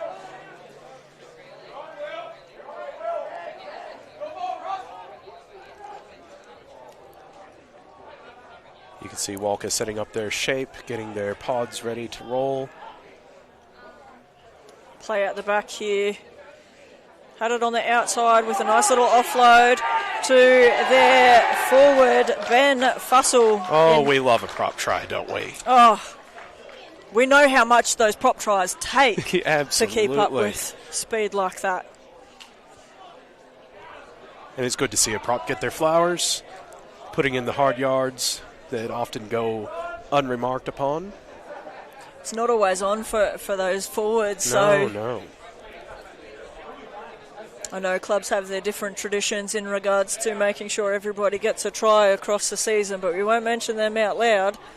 But I know that there's definitely some antics in regards to making sure that everyone has one against their name by the end of the season. In 5 years, I have yet to score a try, actually. Ooh, yes. So how many fines do you get at end of season then? Oh, that takes showing up to where you get fined. I know I'm going to cop a few next week for being the player that hasn't played there for the Barbettes. Deep kick, but sprayed to the right-hand side, and an unsuccessful conversion there for the Rams.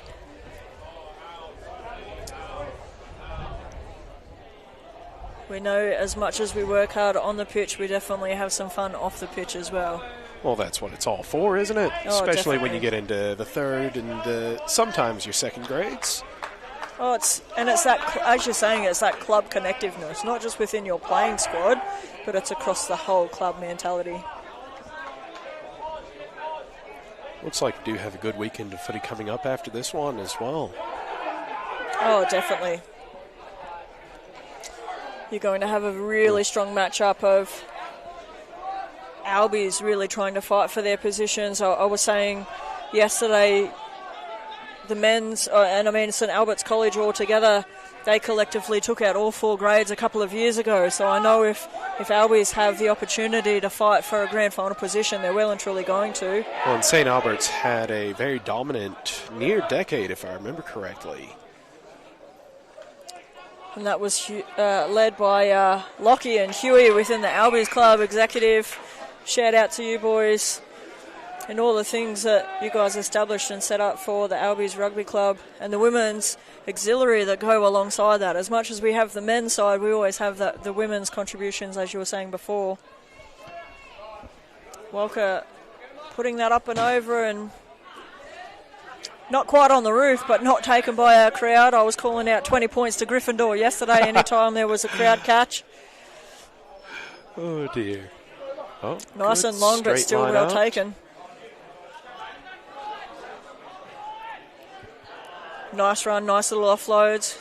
You can see the difference in the communication here. Rams really knowing what's going on next to them and behind them. Well, and to Tamworth's credit, they have been playing a lot of defense, but that does take the legs out from under you. When you reset into those pods, you can take a couple of seconds, regroup, let your legs rest for a second, which you see really benefiting Walcha at this point. Coming back, right square in front of the post here at the moment. Walcha with the opportunity, and nice ball play out the side with a one-on-one. And number 14, Will Jamison, putting that one over with his teammate Oliver Crawford yet again.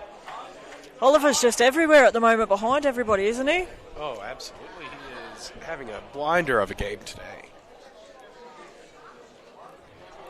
I'm sure he's going to take his time getting this kick to really milk that last less than a minute now on the official clock.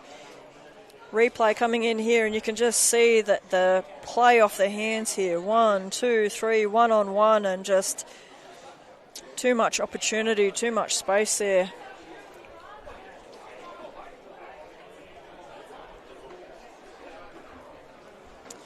As Oliver gets set for this kick.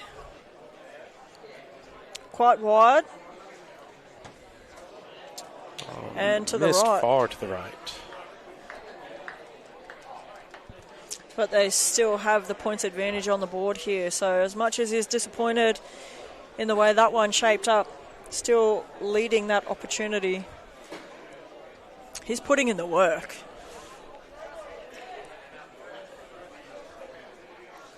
Having a restart, 39-0 as the clock runs out.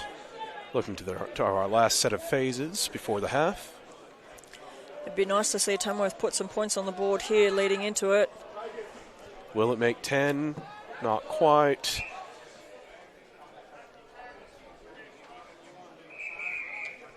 And our centre official calling for the half here.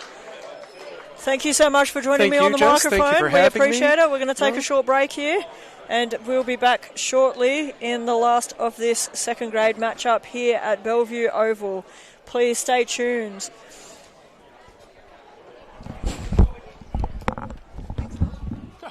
Problem. I was being silly. I wasn't expecting that. Oh, thank you.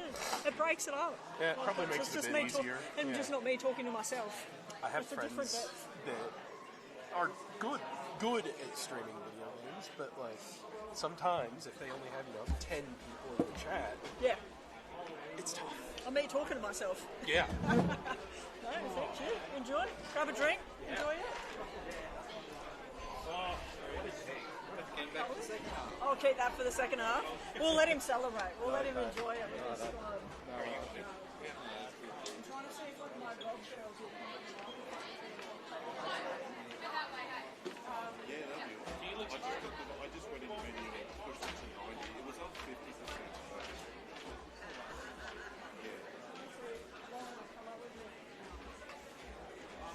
She's in a moon boot. She was broken herself.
Might need a better coach, eh?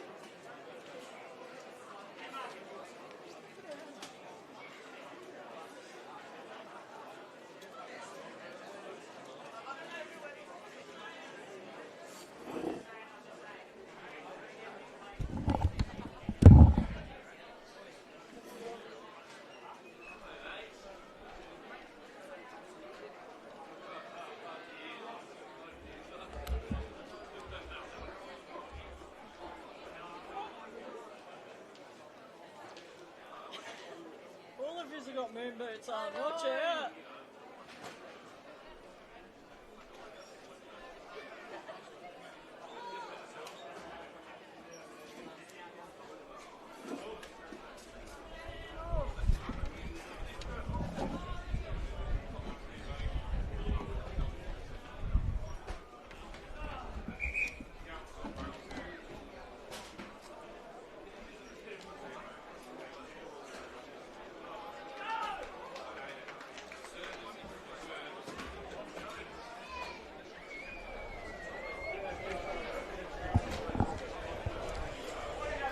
Thanks to everyone tuning in here to Folmac Video Productions live stream of the New England Rugby Union final series. As we get play back underway here for our second grade men's matchup between the Walcha Rams and Tamworth Magpies. Walcha have the lead here at 39 points to nil with Tamworth. Tamworth are really going to have to dig deep here in this second half to really bridge that gap and give themselves any grand final opportunity. As the winners of this will go through to the opportunity to fight it out against St Albert's College next week. Off the boot there in that first take, and very, very deep here for Tamworth.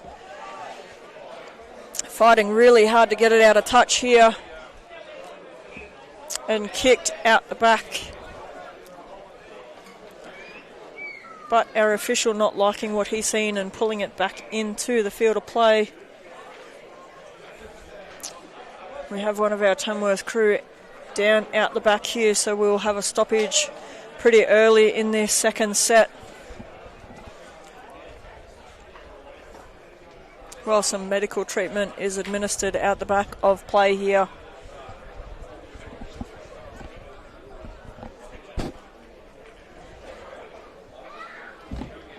While we have this break, I'll just do a bit of a sponsorship shout out to all of those that sponsor the finals series here for the New England Rugby Union Zone. We have Sport UNE and the counterparts in UNE Life Events and Catering for their sponsorship within their services and facilities here today. We have APJ Law and Legal Services for the region. We have Robertson Morrow, and we also have Catherine Stephen Photography, our amazing zone photographer up and down the sidelines of these amazing games here today. As this scrum gets set here.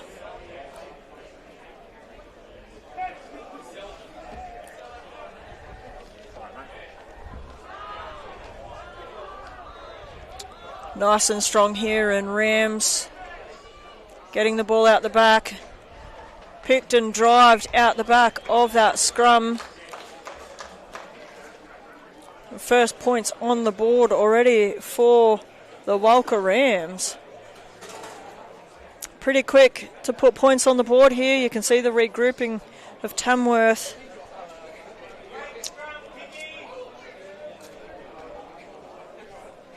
With that lead just extending further and further. I'd like to hope not without Tamworth being able to close the gap or come back from such a difference. But a gap currently of 44 points with the kick to come here from Jordan Hill. Sometimes when your head's down and out. Bit of a swing in the hips but through the post there for a successful conversion.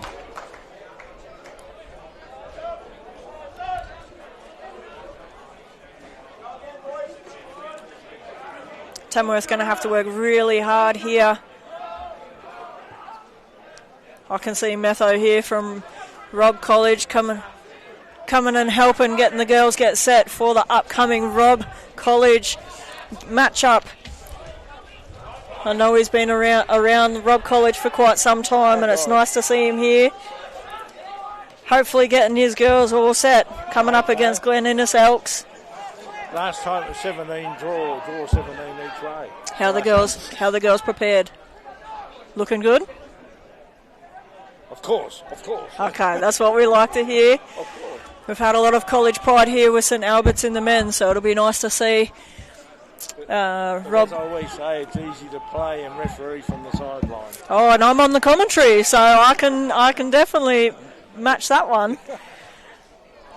Hopefully Robb College can come up against Barbettes, but it will be fierce competition of who lives to fight it out for another weekend as the women start to get warmed up. Lots of hop, skip, jump here and a breakaway here from number 15 Jordan Hill from the Walcha Rams as he places that one under the post for potentially his own conversion.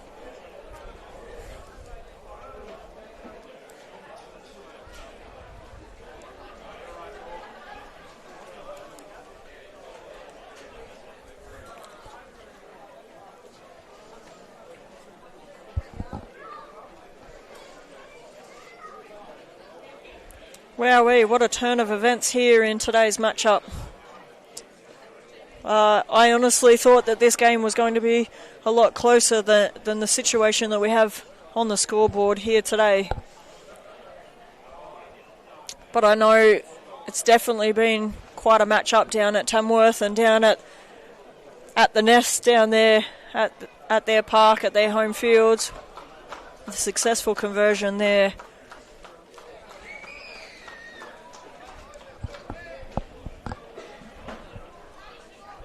And I know it's amazing to have, I think, almost all the Tamworth games live streamed here throughout the season. It's the live stream, darling. Oh, right. So I'm commentating the live stream. They're the back of house, so they're on the cameras and making sure that Oh, it's up. right. I'm just talking to the player. I try to get him in there. But the university didn't want to go. Oh, really? Yeah. So I'm commentating and cheering on. So you were just on the stream talking. Nice little pop and offload here happening between the Walcha Rams. Getting pretty close to the sideline, but still not a lot on. Popping through that hole there, looking for his teammate. Nice offload from Ross Money there. And his counterpart, Oliver Crawford, as his gap just extends further and further in the Walcha Rams' favour.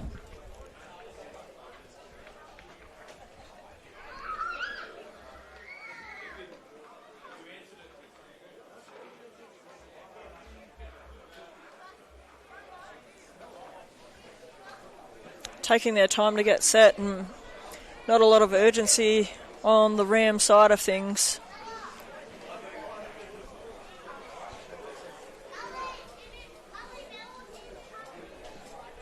It'd be fun to see Tamworth put some puts on the board as that one hits the post from dead in front. Charlie just got a message saying that it wasn't the end of the half time and apparently someone said that someone needed a touch in the back.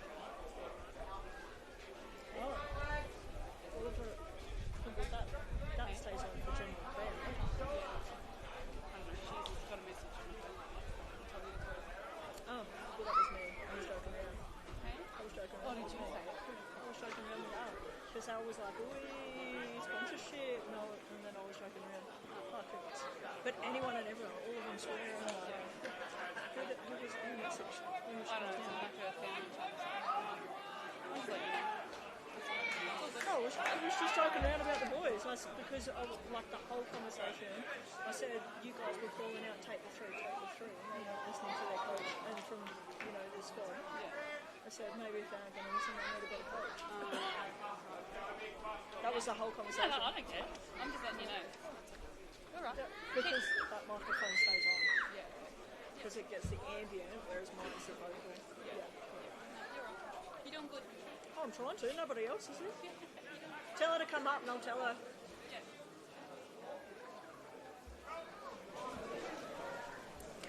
Apologies, just saying hello to some of our family and friends that are here at Bellevue Oval. Still lots of action happening here. Rams just looking really strong in all elements of their game here. Tamworth here with the ball and really needing to make the most out of it.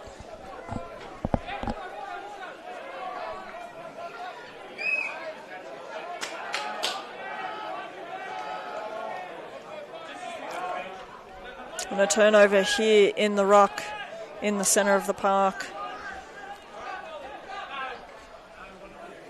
Tamworth coming off their line and really not looking flat-footed and making Rams really work for the opportunity. There was a couple of changes being made. And the 1-2 play between the boys in number 10 and number 6 here.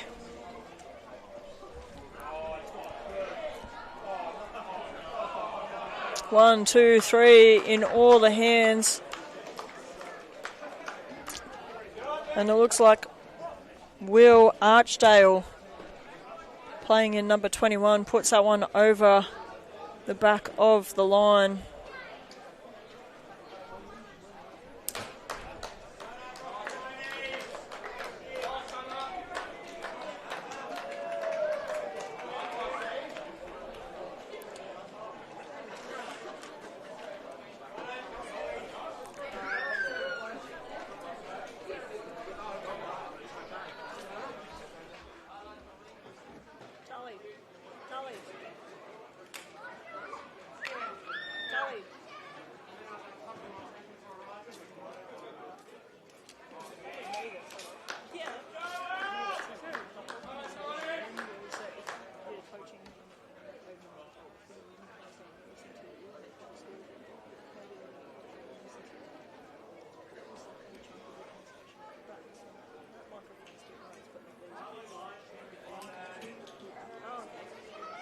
Mum says she heard it on the... Yeah, it was me joking around. And if the players don't want to take through and fight for their times, maybe they can go and listen to it. I mean, fair. Yeah, true. Anyway, that was literally it.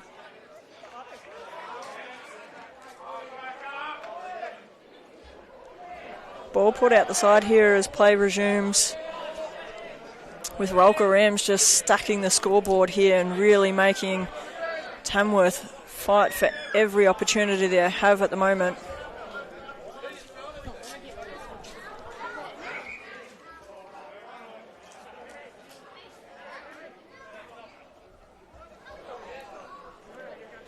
Tamworth making some substitutions and bringing some fresh legs onto the park here.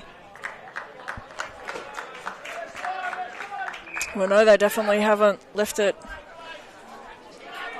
without a lack of effort, and a nice line in there, tapped backwards off the fingers. Spreading it out wide, and it looks like they've got the speed, but not quite the opportunity. Rams definitely having Tamworth covered here, side to side of the park. And a bit of a loose carry there and fumble off the fingertips, and Rams are covering, but Tamworth come round the side of the ruck and not over.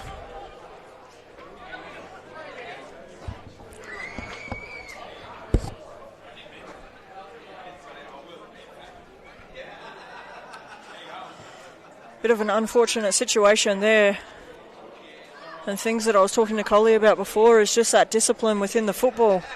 Keep it basic. Coming around the side of the ruck there is an infringement every day. Nice tall line in there, and Tamworth not coming up to challenge it.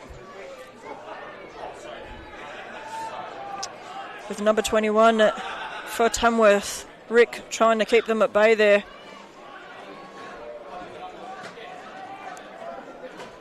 Rams have got the numbers out the side here, and Tamworth are going to have to work really hard. Head high, and advantage being signalled here.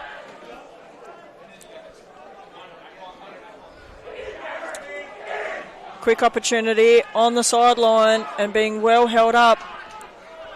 Unlucky for Tamworth to not bring them over the sideline.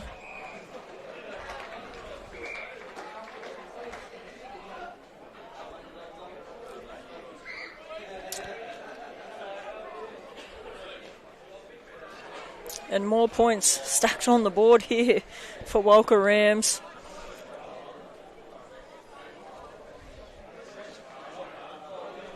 I don't know about all our folks and family and friends joining us here on the live stream, but definitely not how the game was shaping up. Looking at our guide or program here, some fair competition. As we were saying, it looked quite equally matched, body for body and effort in the early parts of the game. But this scoreboard has just opened up quite substantially. We've seen it on and off across the season with scoreboards going one way or another. With that one hooking to the right, some of the scores have been, quite substantial gaps within first grade, second grade. 50, 70, over 100 points being put on teams throughout the season. Depends on how people show up and how teams shape up across who's available. 20 minutes left on the clock here for this second grade game.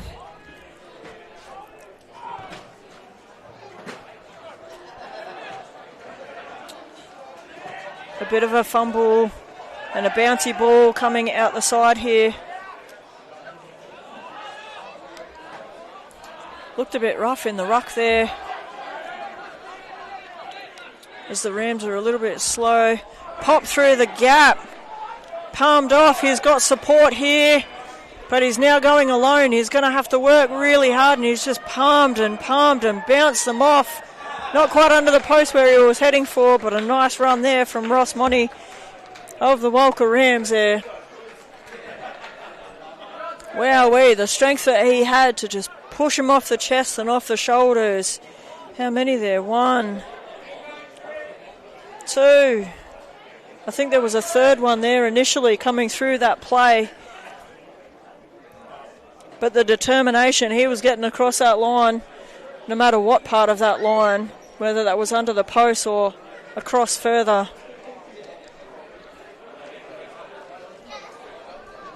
Conversion attempt here to come from further out on the sideline than what we've seen all day, as the lead extends.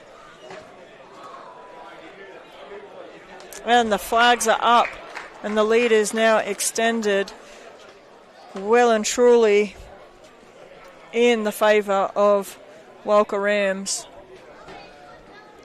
Scoreboard now 77-0.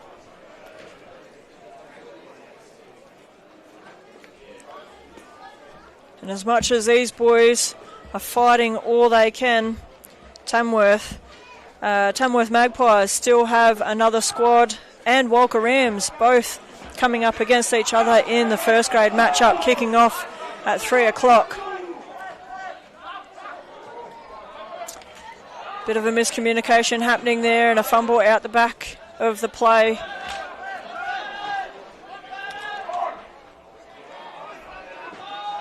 Nothing really unfortunate still here for Rams, and still maintain possession.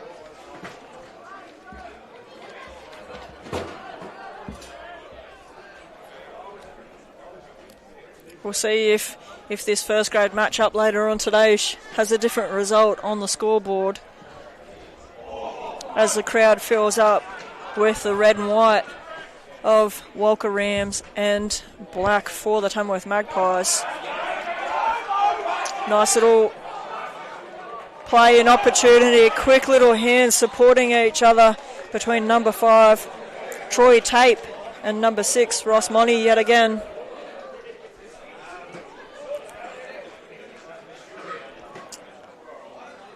Not easing the gas off the pedals, still working hard to extend this lead further and further, and really, I mean, each try now is just extra nails in the coffin. I think, not that I'd count anyone out, but just the distance is just too far in advance now, with less than 17 minutes remaining on the clock, with a conversion kick to come.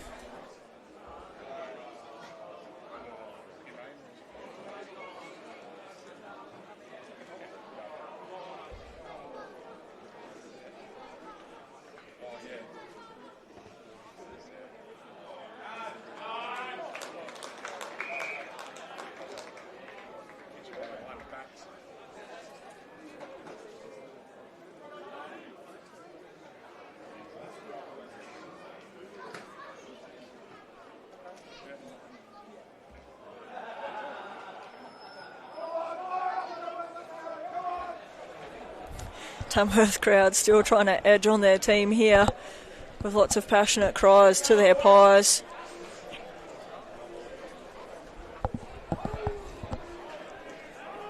Just one set of points on the board would be amazing for them to conclude this match. A couple of missed tackles there, but still getting set. Tamworth looking a bit more bunched than what we've seen, but and Walcha have seen it. Off the cross. Nice little fend off there from Ollie. Just around him. 1, 2. And under the posts. Hear the cries from the family and friends here, cheering him on as he zigs and zags across Bellevue Oval here.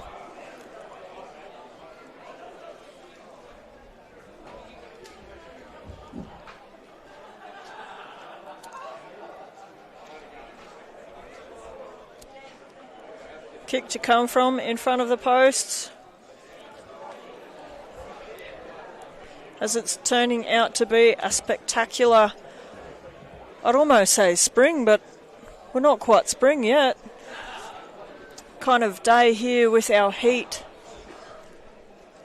and just how spectacular the weather is shaping up here in Armidale. Successful conversion there.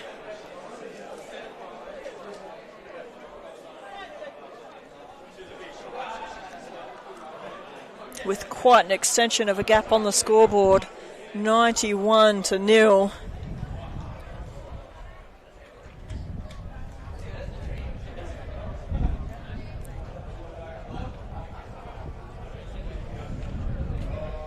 As much as it's warm in the sun there's still quite a breeze across the park, especially for us sitting up here in the grandstand.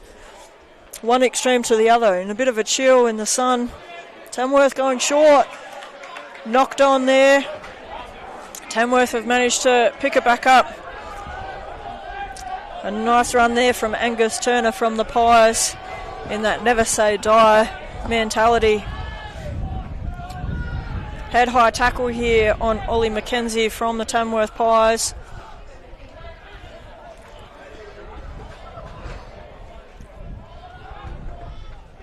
Ball looking to come out wide. Walcha with the numbers. And Tamworth shuffling for support. Number 9, Watson, goes by himself for a moment.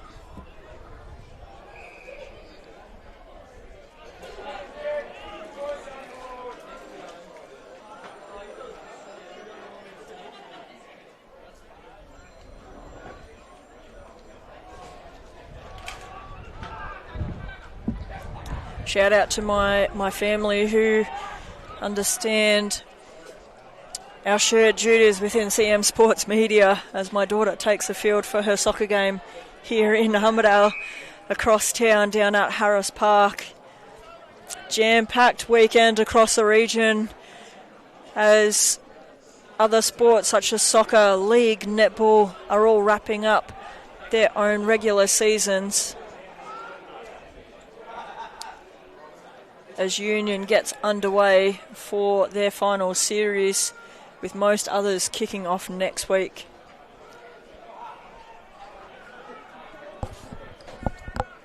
Tamworth working their way up the park, and it's probably the best space that they've had, but it looks like the ball has exchanged hands out the back here to Rams with a kick from inside touch, staying in the field of play, and the chase is coming down the park.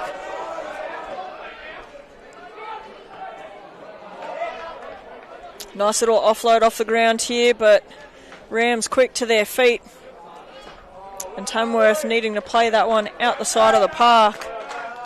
I don't know whether I'm jinxing Tamworth or whether it's just the momentum of the game at the moment. The opportunity was there to put some points, any points on the board.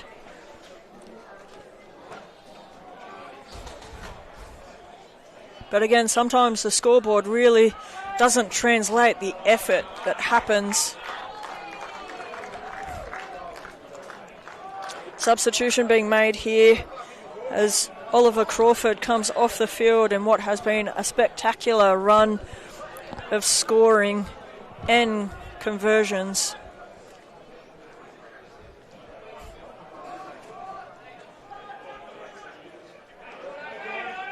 Lots of effort breaking away there.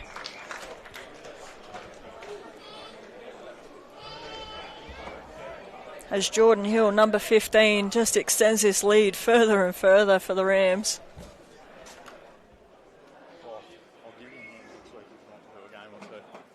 For commentary. Yeah, I know most of the players. I think some of them again. Yeah. Because I'll make he's got some of them. Yeah. Yeah, I had Coley. Yeah. Apparently my commentary before ruffled a few feathers in Smith.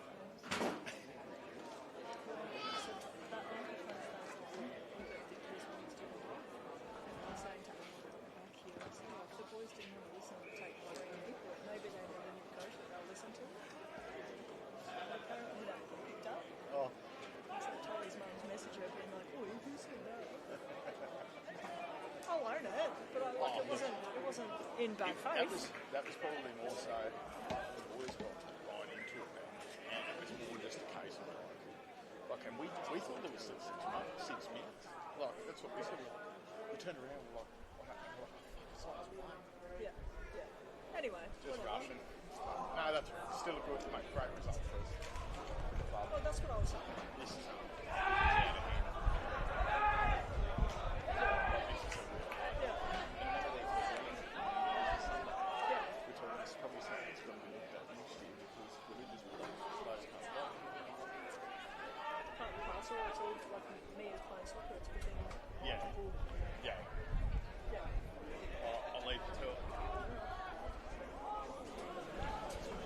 Just having a brief chat with Marcus Crane from the Barbarians out the back here, talking about how this Tamworth team shaped up.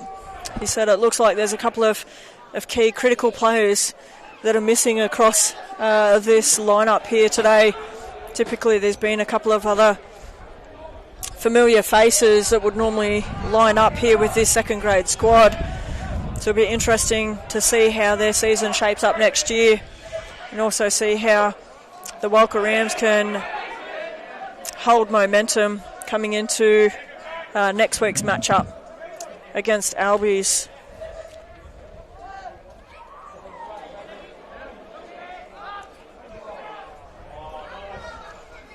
Nice play of hands through the Walcha Rams here in a scoreboard that's just turned out to be somewhat of a blowout. I was quite hopeful there at half-time that Tamworth would be able to return the favour and put something on the board. And I still do. Still a soft spot for him to put something over the back of that try line. But Rams have just dominated the ruck work, the hands and the communication. See, pop through the hole, come off the line, and just that support. 1-2, 1-2 with each other. the awareness that they were there to support each other as this gap extends further.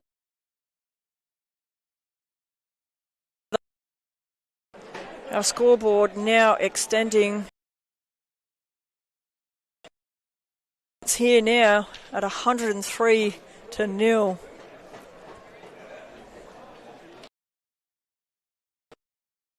To come. Although I don't think it's going to be much of a struggle.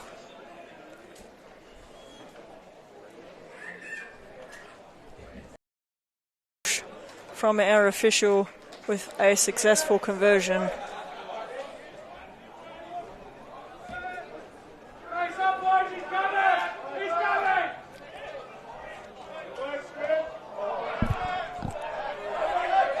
Rams with the numbers.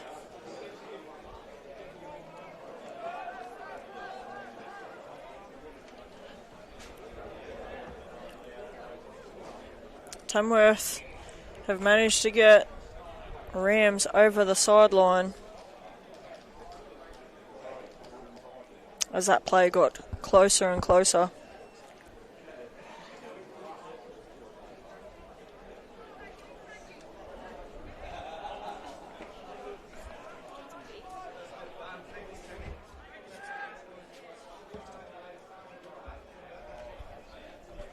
For all those that are still tuning in for upcoming action, we have our women's matchup between the Glen Elks and Robb College in our women's 10s.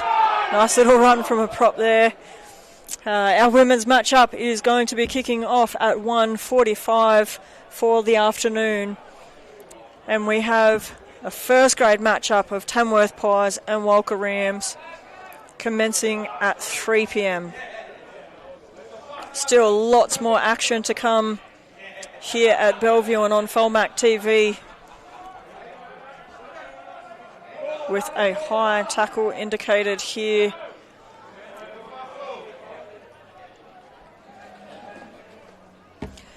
So with 4 minutes left on the clock,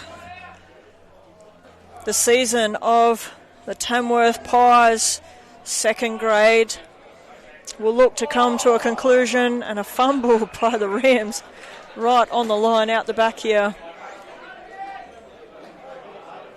And Rams will return to Bellevue here in Armidale next week to earn their grand final spot. Tap and go there from the captain, Steve.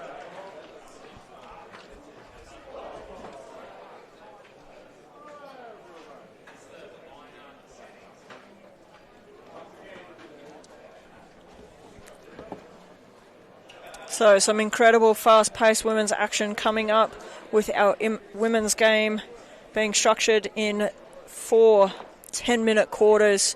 As we've seen yesterday, it seems like 10 minutes is a lot of time, but it's really not when you're on the park with quick women and not quite the full squads that we're seeing here with the men's. The women's playing 10 aside. The game's spread side to side in that women's matchups.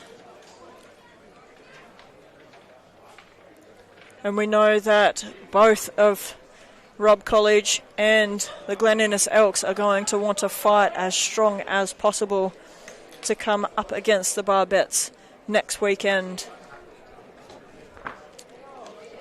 Following the women's is going to be a first grade matchup between these two clubs of Tamworth and Walcha,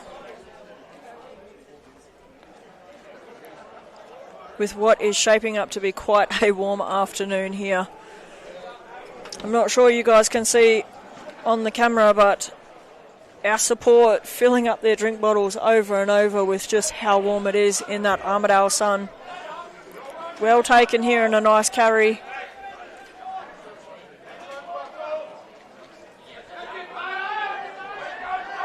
Tamworth still giving everything they have, trying to leave all effort and determination on the park.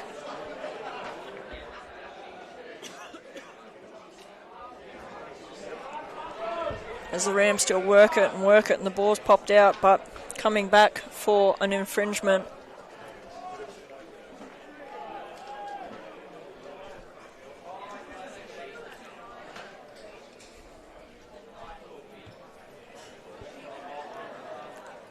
Ball's put out over the sideline as the teams take their time slow and steady up the park.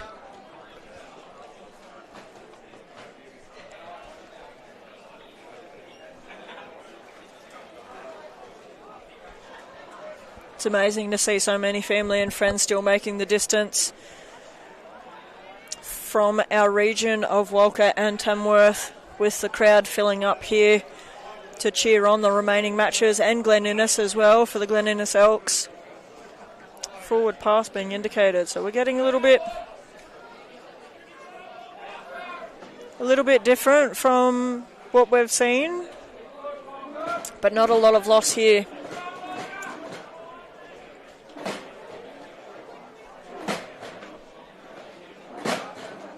And really fun to see so many little ones up and down with footballs in their hands and club shirts on, squad shirts. We haven't really seen a lot of scrums here across this game, but not liking what we've seen here, and we're going to get reset.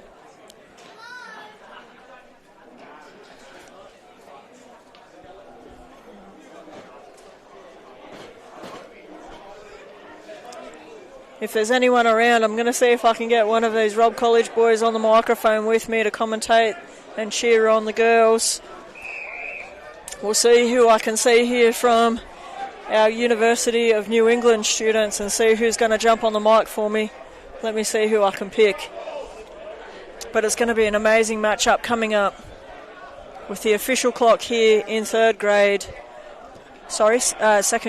coming to conclusion. It's all starting to roll into one as we call this game to a conclusion.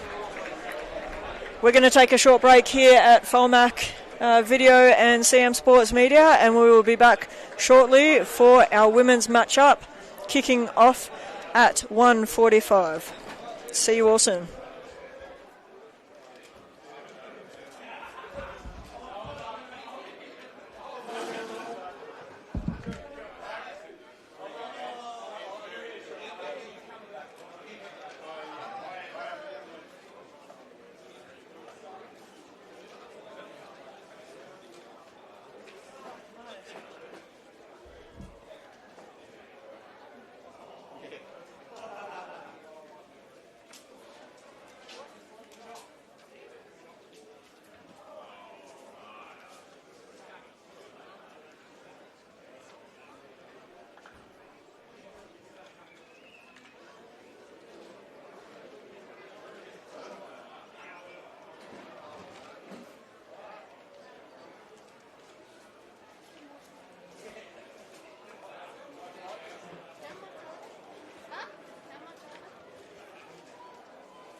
Being a good girl for your mummy.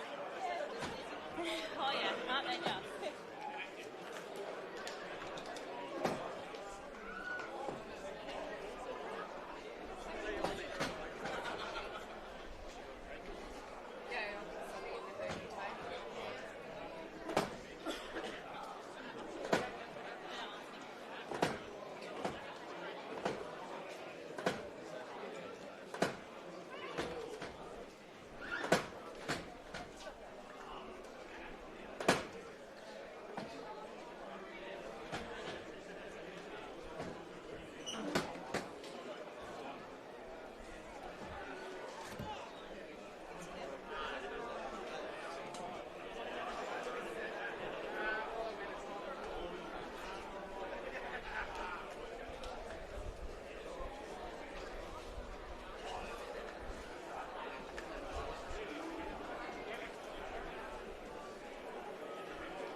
We're just going to linger here the way it's all connected. And any time, these are our dials, you're here on the second one.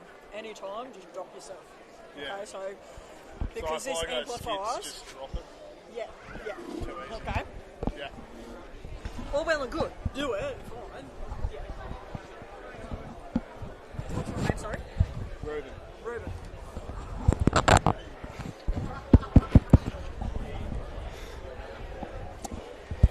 Alrighty, everybody. We are back here on Folmac TV for our women's 10s matchup. I've managed to pick up some help here with Reuben.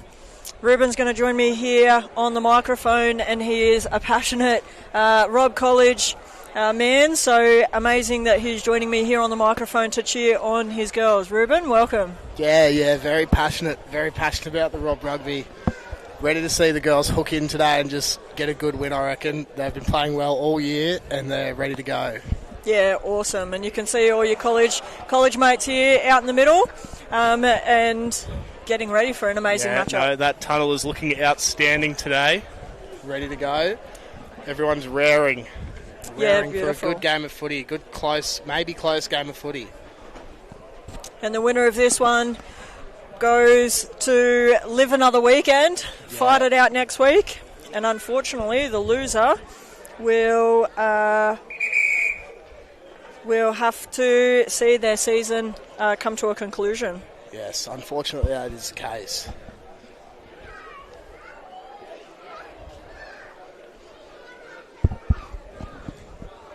Thanks everyone for bearing with us as we work through technical bits and pieces. We will be live streaming next week's matchup as well as our grand finals. And here come your girls, mate. Here come your Robb girls.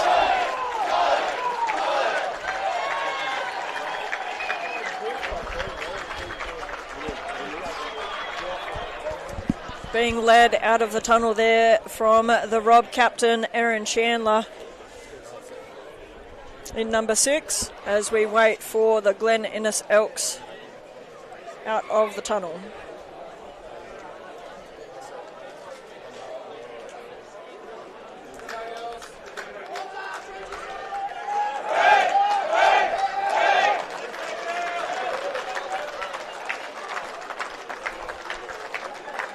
Apologies, we've had some last minute changes here to some of the teams.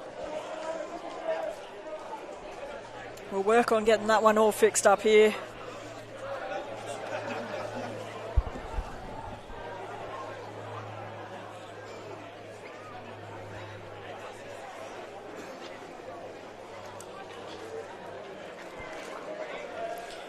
Our centre official having some words here with the women as we get this one underway.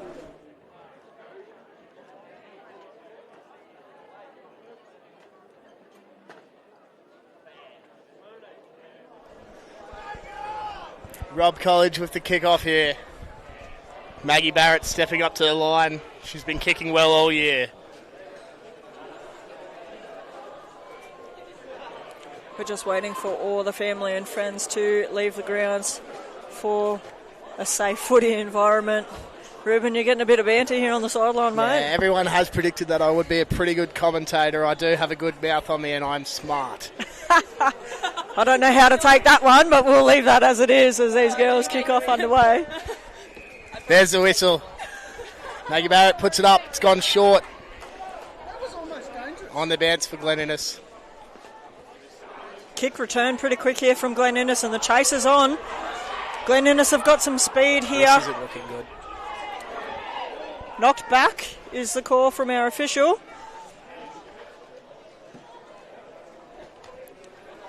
Number 8, Ava Mitchell there for Glen Innes, really making Robb aware that she was there, chasing them down hard in the pink headgear. Ready in there for a big run. Here she goes. Crashing run. 1, 2, 3, 4 tacklers just to get her down. Advantage being signalled here. Nice hands there, and the girls are coming in to support. Space out wide for Georgie Lofton. Attempting to fend her off there. Popped back. Chloe Oliver with the ball. Was pretty close to the toes on the paint there. Very, very close. Not lucky when you see him with girls not rolling out. And Chandler with a quick tap.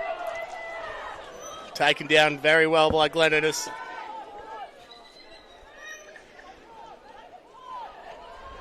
Great structure that we're seeing here from both squads so far. Yep, the Robb girls have been working on their structure all year. Gruesome trainings, cold nights, rain, hail or shine.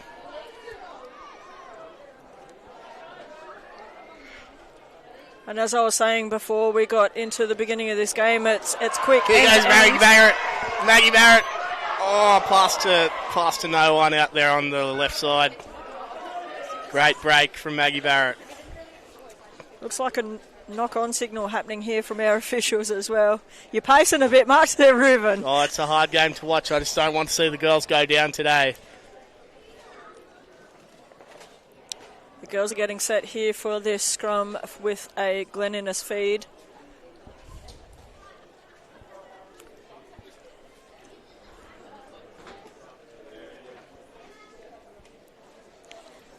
All the girls down here cheering you on, mate, so I'm not sure how much of everybody's sharing the live stream here of you on the microphone with me. No doubt. Nice strong scrum there from Robb. Oh, great show and go. Here we go. Glen Innes down the left edge. The girls are chasing, but it looks like Number 10, Molly Chard. Pretty sure that's going to be a try under the black dot. great awareness. Try to Glen Innes. Great awareness to come under the post there to be able to make the most out of this conversion opportunity. Be interesting to see how Robb bounces back from this. I'm sure it'll be strong. I don't doubt that. They're getting around each other and a lot of chatter here between the girls. With an unsuccessful conversion attempt here from Glen Innes. First points on the board. Not always the most beneficial though. No, it's not. Robb girls will be looking to get a try here. Maybe 2 or 3. Really want that early lead in this game. Not a lot of time to play in the women's games. Yeah, and we had Coley join the microphone just before, who played in second grade, and just said how warm it is out there as well. Oh, it'd be hot today. Nice little take and run up there. Great support from the Robb girls, getting all their pods sorted. Good run from Molly. Quick fingers and hands here between the girls. Nice little drive. Almost back on. Not releasing the ball here, unfortunately, though. Tap and go here with Glen Innes. Fending off one, bumping the other. Contact. Nice clear out and a pick and go here. No. Not good. Not Ava good for Mitchell. Robb. Not good for Robb at all. But Ava in the pink headgear here, just too quick and aware of what was going on, unfortunately. Great player. Have watched her all through the season for the Glen Innes games. Been real trouble for the Robb girls this year. Yeah, and Robb have had a few injuries throughout the season too. Yeah. A lot of injuries for the Robb girls this year, losing out on some great players, Claudia Francis and Avi Liley. 2 very important players to the team that we've lost, and just the amount of numbers that have turned up for the club. And sometimes the clubs and the squads go through builds and rephases. Talk us through, are the Robb girls, are these girls that are hanging around for another year or two with their studies? A couple of third-year girls who are going to be not here next year, and it'll be a huge impact for the girls, but I'm sure we'll get a very good group of new first-year players, as we did this year. Our official James here not liking what he's seen here and calling the ball back here for Robb.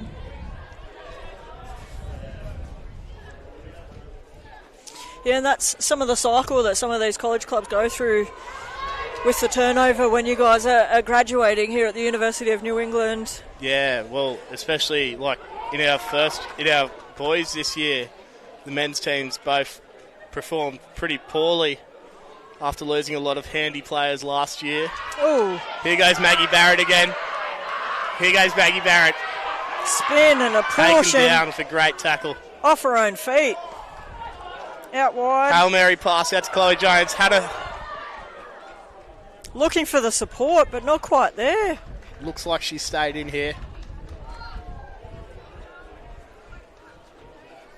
Glen Innes has stripped it.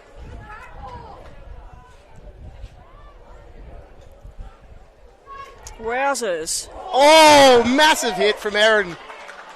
Huge hit. As much as it's women's, it's definitely still physical. Oh, very off the physical. fingers. And here's Georgie Loughman with the ball now. Robb really want to return the favour here, and the girls letting Glen Innes know it.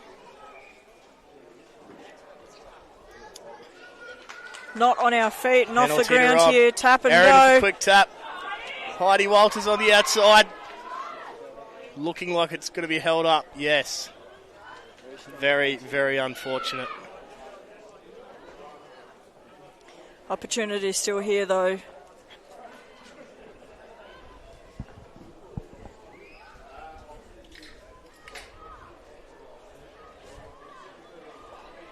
Just as much as Albies cleared out their college yesterday to come support everyone, I'm sure there's not a single Robb College dorm that has someone in it as they're over here to cheer on the girls. No, a lot of students here today to watch the Robb girls play. Over the fingertips here, but not an urgent chase, so Robb having the time to really make the most out of it and get themselves set here. Not releasing the ball is the call.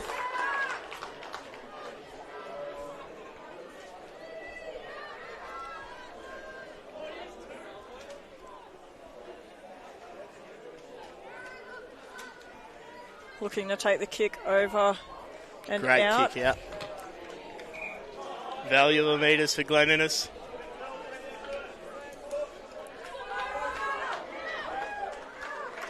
It looks like an absolute swelter of a heat out on that park. Up and over. Not a great Hands line on out it. from Glen Innes. Good pick up from Lucy Hedberg. Knock on here, Seems to be a unfortunately. knock on though.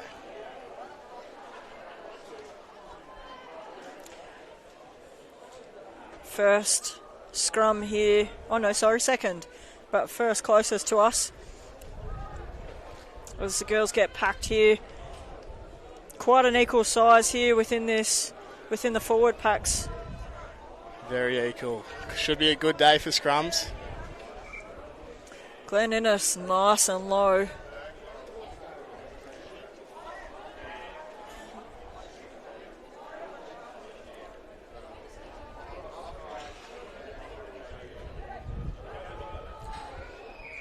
Super strong, but a collapse happening on the far side of us.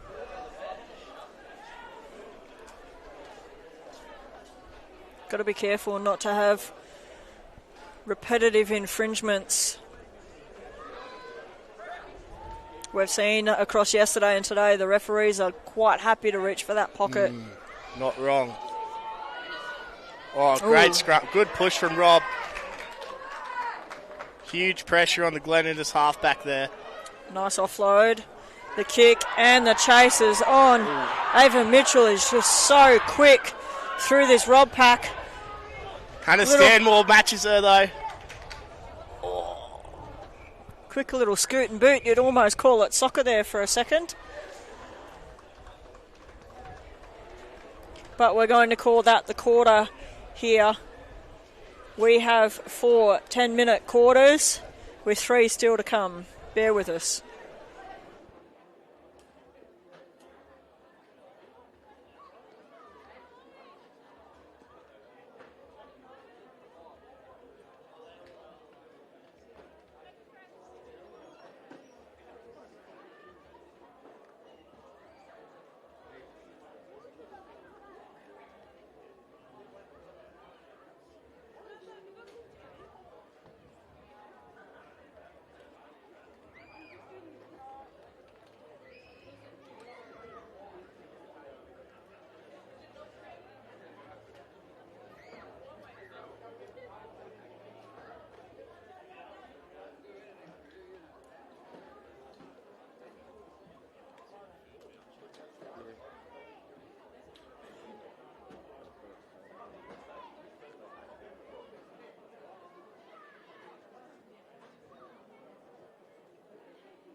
Right, everybody, we are about to get the second quarter back underway here in what is shaping up to be a fiercely competitive women's matchup between Robb College and Glen Innes Elks. It's quite a warm one there, and being that it's a final series, we have a little bit of extra time allowance for injury and break in between, so our officials making the most out of the time allowances to make sure everyone stays hydrated and looking after the welfare of our players here. Hydration will be a key part of today. There's a beautiful Armidale day, which does not occur often. No. Great sun, no cloud in the sky, and an interesting kick from Maggie Barrett that's just going to work out for her. There's been a couple of wibbly-wobbly ones there today, close to the sideline. Glen Innes with another kick. Seems like their plan today is to just kick out of their 50 and hope for the best, which has actually worked out for them today. Chases on. Ruby picks that one up nicely and returns the favour nice and deep. Great kick from Anna Davies. Unfortunately, a bit of a what a huge hit, but just didn't quite stick it. Definitely left her in her spot, though. Ava calling for the ball. Not much looking on there, and offloads.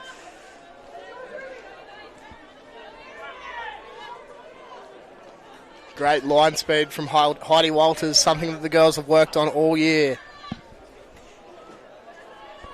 Hoping for a bit of a show and go there, but not really the buy-in from Robb.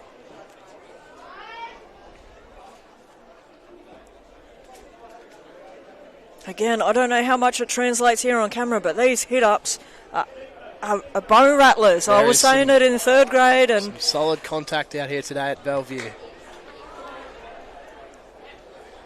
Ava looking for something, but not the door open, but a referee calling it back.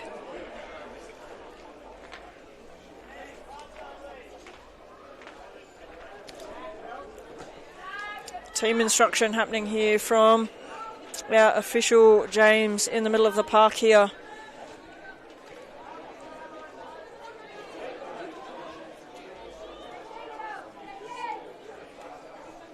As we get this back underway here. Glen Innes with the numbers there, but not quite the communication and opportunity. Offload to Anna. Quick hands and intercept by Robb.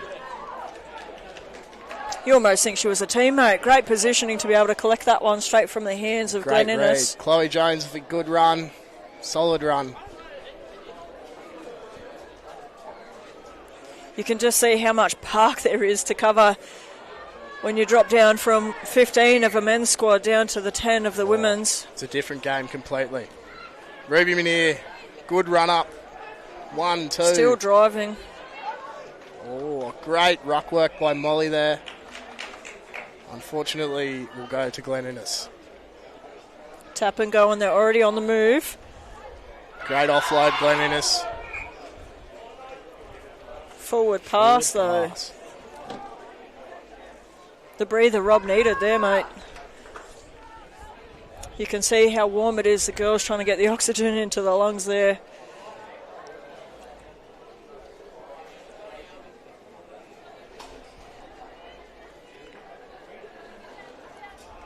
Robb have got the feed here, and they're going to have to work together. You go the kick, you keep working it up the park. Oh, I'm seeing Robb College exit here. Ball's out the back here. Slight collapse. Obviously, I was wrong. No exit here for Robb. Good.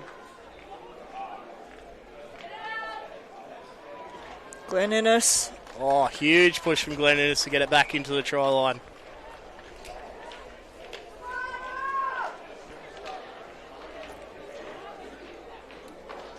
And Robb.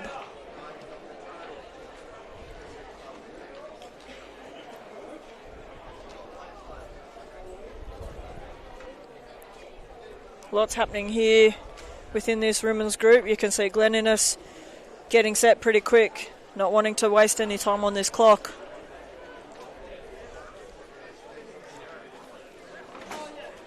Looks like a bit of a setup happening here for the Elks.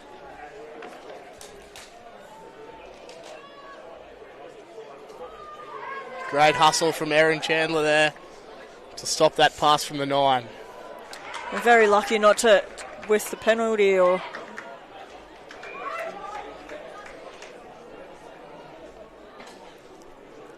Looks like inappropriate hands in the ruck here as Ava plays the ball out to her teammate, but held up nicely there by Robb. They're going to have to be aware. Gets it down. Try Glen Innes.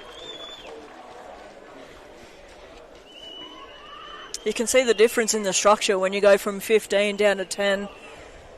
The communication it takes between the girls group here. Yeah, lots of communication here. Robb girls not quite doing enough to get out to that wing. You're jogging water out there to them. What are you saying, mate? What am I saying? Comms up, slow it down a bit, just work up the guts and get it out to the left.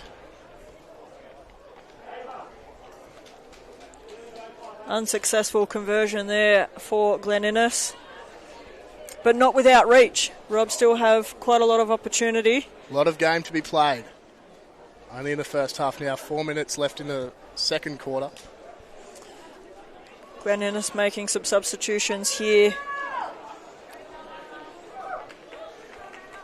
Trying to make the most out of all their versatile players.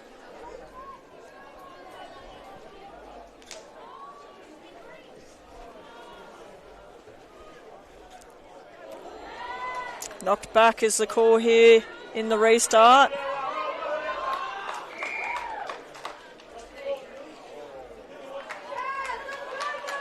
Ref not happy. Robb. Quick tap, Maggie to Erin Chandler's, back to Maggie. Oh, not quite the play there, Maggie. Chloe Jones has picked it up successfully. Yeah, lucky to pick that one back up. She didn't really shoulder check where her teammate was, but regaining that momentum up the park. Nice support here. That's a Ruby Meniere. Good strong run. 1, 2, 3 players to get her down. Hard ball runner, Ruby Meniere. Had the opportunity short side knocked back, but ball's out to Chloe Jones. Great draw and pass from Chloe Jones out to Hannah Stanmore. Hannah Stanmore's going to run down the sideline. She's probably the fastest on the team. Fair ball there with no support in that follow-up from Robb, and not a lot going on. And the ball turned over. Looked like a holding call there from James.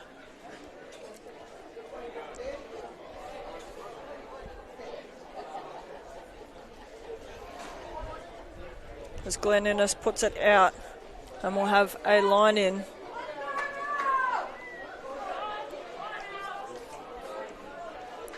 Glen Innes getting set pretty quick.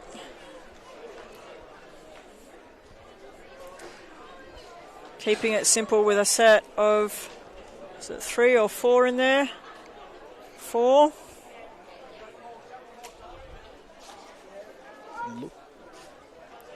Four.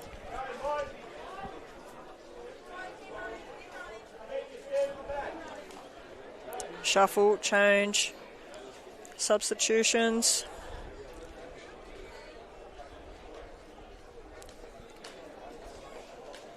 Bit of a break Robb probably would have needed. I think both teams would have needed. Sure, all the girls on the field today would have loved that break there. Nice and high, but not a lot of communication out the back here for Glen fumble Innes. Between the legs. Great. Oh, knock on there from Glen Innes. Advantage being played here to Robb. Nice little pop.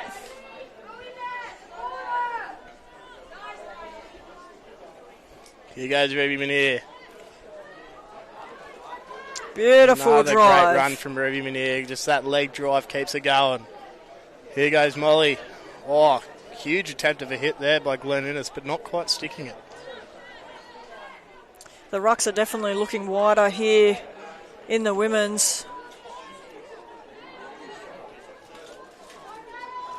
Robb doing well with their pod work here, getting it up the park. Just led by Ruby, Munir and Molly there.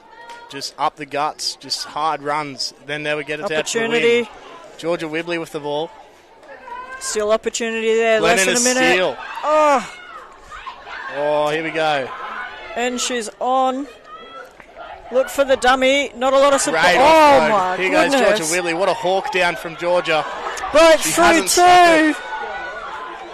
And still broke her off. What a try from Glen Ennis. Incredible work from Glen Ennis girls there. Looked like Ella Vidler there in number 6 for Glen Innes Elks. Wowee! Palmed her off, broke them off, twist, turn. Unstoppable.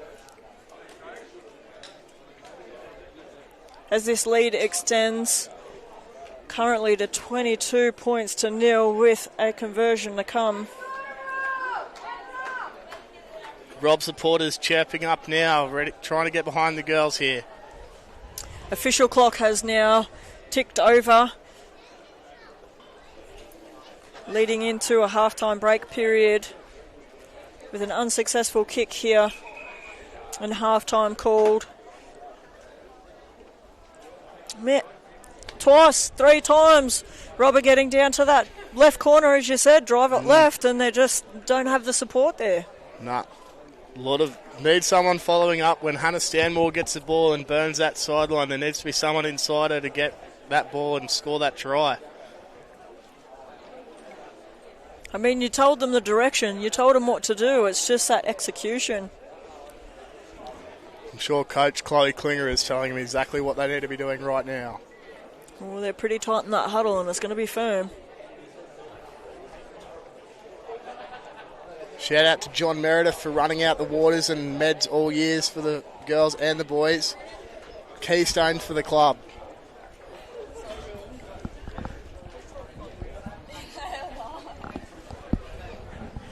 Lots of Robb family and friends around the grounds here today. I was trying to con some of the girls on here. I'm very grateful to have Ruben here joining us. Very grateful to be here. Turn her off.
Halftime here in what is shaping up to be a fiercely competitive and warm afternoon for our women's 10s. Glen Innes Elks versus Robb College. The winner of this matchup lives to see another week of football, and unfortunately the loser will have their 2026 season concluded.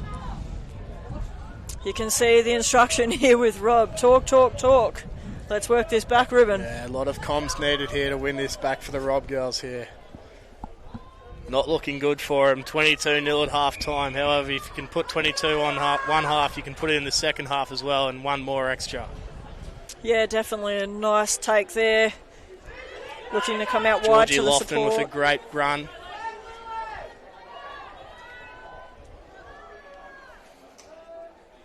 Girls getting set here. Oh, great run from Heidi Walters there. And wanted to keep running. Wanted to keep going. Just the Glen Innes girls, they're just too good. By the looks of it, they're too good in defence. For the moment. Pod's getting set one after the other. Robb she's come back to the left-hand side now. You did have a look on out wide on short. Great run from Molly Clements there. Been trucking it up all day alongside Ruby Minier. Oh, here we she go. pops through. Looks like Ava's Maggie Barrett. Maggie Barrett. 1 palm, 2 palm, 3 palm, 4. Here she goes. Robb girls are on the march. Oh, no. Looking for the support, but... Penalty, Robb. Captain gone. Hail Mary pass out to Miller.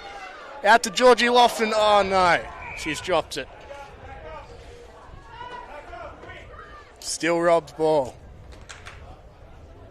Just gave that momentum for Glen Innes to get back, though, unfortunately. Robb girls are going to have to keep it simple here to make the most out of this opportunity. Just under the post.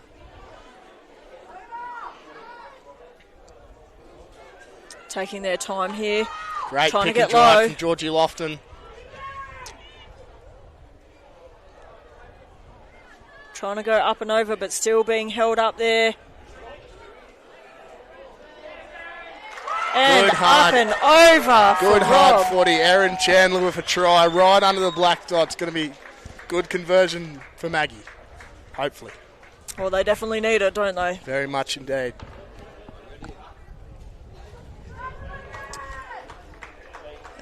We're going to have one of our players come to be checked out here for Robb.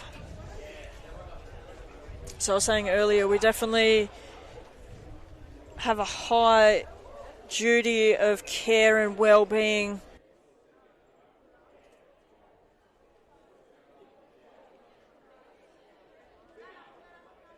Just having one of the Robb College girls checked out here.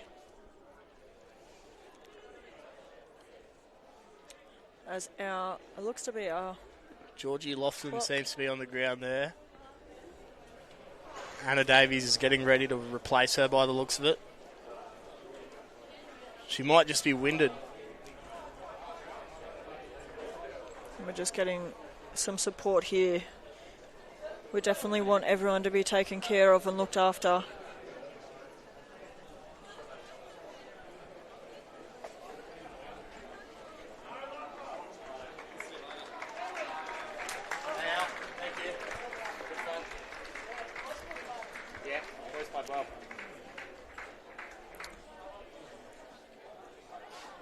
Getting set here for this conversion attempt. Oh, mate. Oh. Over Maggie the Barrett post. Oh, just. wowee. We've seen in that second grade game how many got smacked onto the post there with Walcha's conversion attempts.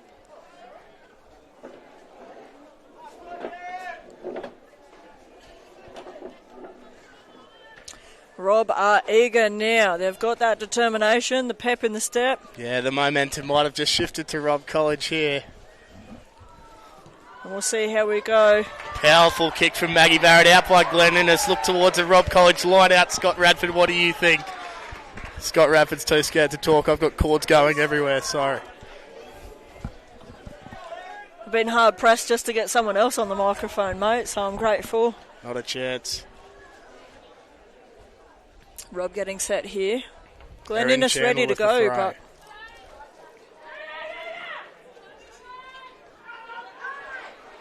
trick, not Great so line trick. out. Bit of a war from out the back. Chloe Oliver straight through, but brought down with a convincing tackle. Great quick flip on the ground to make sure she's Great playing the run ball. from Miller there.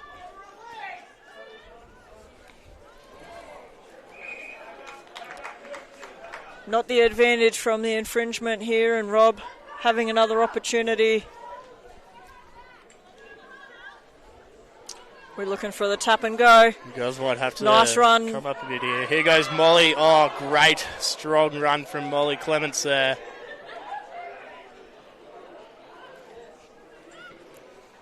Oh, just off Chloe Oliver's hands there. Bit too many berries on the pass. Coming back for that high tackle that our official James seen in that exchange. Robb looking to want to put the points on the board with a tap and run here. Good from Miller there. Great run. Leading Central to our goalposts here. A lot of heavy contact in the girls' game today. And it's been turned over Show in the and ruck. go from Ava. And Ava Mitchell with a very fast break. Not looking like anyone's going to catch her. Robb ain't letting up easy. She's... Oh, Georgia Wibley in hot pursuit, but just not fast enough to get there. Great try, Glen Innes. wowee. What a chase down, though. Brilliant. Robb girls will just not give up today.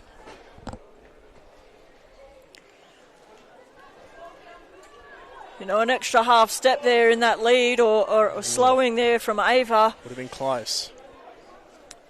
But what a sprint. What, 80 metres, 85 metres down the park here at Bellevue? I agree. It would have been around the 85 mark. With an unsuccessful conversion from Glen Innes Elks, leading the scoreboard 27-7 here against Robb College. We've got Walcha Rams first grade heading out to start their warm-up with the upcoming game kicking off at 3 p.m. against the Tamworth Magpies. Very strong team, the Walcha first grade, hard physical team to go up against.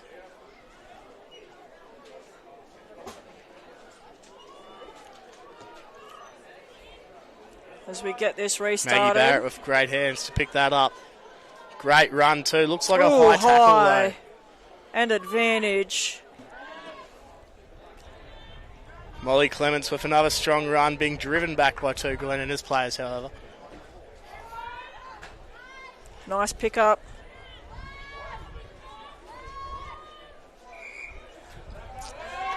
Not really going anywhere from that high tackle there.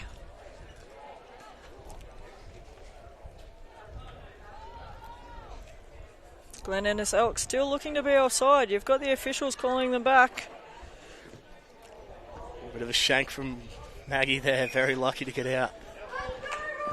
Oh, I wouldn't say unlucky. There was quite a few shanks yesterday that still didn't make touch. As they get set for a line in here. Robb have looked really strong in receiving this ball. Bit of a mix-up in the line-out for the Robb girls. Oh, beautiful.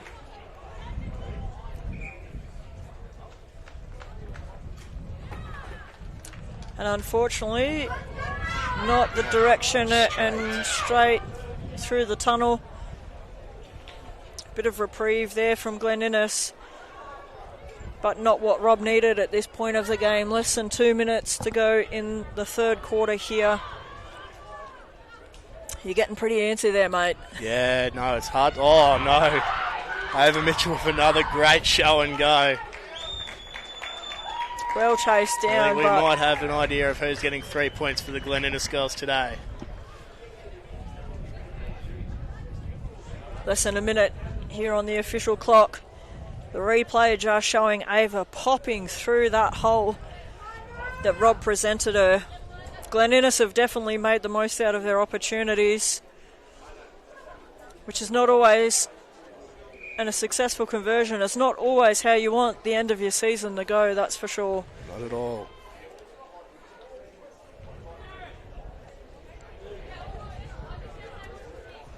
But it's been a while since Robb themselves have made the final series, so amazing to see the girls being as high on the ladder as they have.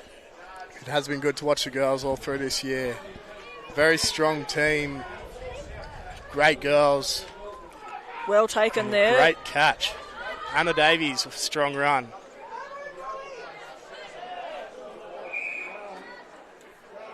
Not releasing the ball there from Robb. Seems to be a big problem for Robb today, not releasing. Tap and go. Not flat-footed, but... Great work from the Glen Innes girl. Oh, wrapped the arm beautifully there from Robb. Just pushing the pass, Glen Innes. And we're going to call the quarter break here. Wowee, what a doozy. What a doozy. So coming into the last 10 minutes of the game, who are you looking to get the ball to? You're going to need speed, you're going to need some quick impact. Well, I think you need speed and power and speed. And you're going to want to look towards going to Molly Clements and Ruby Manier up the guts, and then you want to go Hannah, Stanmore, Chloe Jones, just to get it down to that try line. Draw them in, spread them out, hey? Very much. Chloe Jones has had a great season this year, as has Hannah Stanmore. Two very quick and physical players who know how to score a try. So how does Robb shape up for next year as well? What does it look like within the men's playing group? Well, not good. Not good at all. We're losing a couple very valuable players in Connor Day, Henry Cable, Jack Callahan if he's ever not injured, Felix Ashton, Ted Sheedy. Ted Sheedy's looking like he might be captaining this next year, starting at hooker for first grade. Sorry, mate. What about yourself? Yep, well, I'll be lining up for another year, hopefully, if the uni lets me come back. So, I'm sure the University of New England would love to have you come back and study something else. What have you been studying here at the university? I'm studying agriculture. Oh, beautiful. Well, we can very much get you into a business degree and keep that momentum then. With some amazing study options here at the university, with flexibility for online and face-to-face learning. And as you can see, if you move, Robb College is one of the hot places to be. Very much so. Robb College and those other college that we have over the oval from us. Oh, the oppositions and Albies, hey? St Albert's not playing a great game yesterday. I'm sure they'll bounce back next weekend, though, with Jamie Cameron trying not to get a yellow card this time. But amazing opportunities on and off the park within sport and studies here. Very much so. A lot of girls playing all three sports this year, hockey, rugby and netball. So Saturdays for these girls are a very, very big day. Which is amazing to see so much passion and pride for the colleges across the community sport, not just within inter-competitions or opportunities. Glen Innes keen and ready to get this one back underway. Robb taking their time to really make sure that they've got the plan set. One more quarter left for the girls. Would be great to see a comeback. But with Ava Mitchell running it up through the middle pretty much every time she touches the ball, it's not looking likely. The scoreboard spread further and further, but as you can see, you never say never until it's completely dusted and the whistle's gone. Everyone loves a comeback story. Oh, look, you've got some fans here now. Watch out. No lack of fans for me on a Saturday. Anna Davies has let that one fly. Line out, Robb College, I think. Yeah, looks to be. Yep, Maggie Barrett Not with the throw touched. this time. Looking for the play and the structure. Ooh. Great defensive line out from Glen Innes. Lucky fingertips on that one. Very much so. Communication, spread. Oh, and... Great pickup, Robb College. Yeah, Looks beautiful. to be not quite sure who that is, but it was a good pickup. Bit of a double knock on there.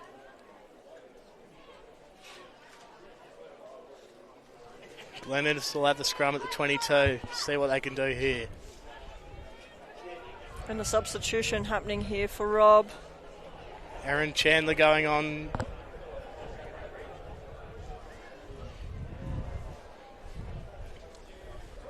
And lots of action still to come next week and the week after for the Saturday the 12th of the grand final weekend here at Bellevue.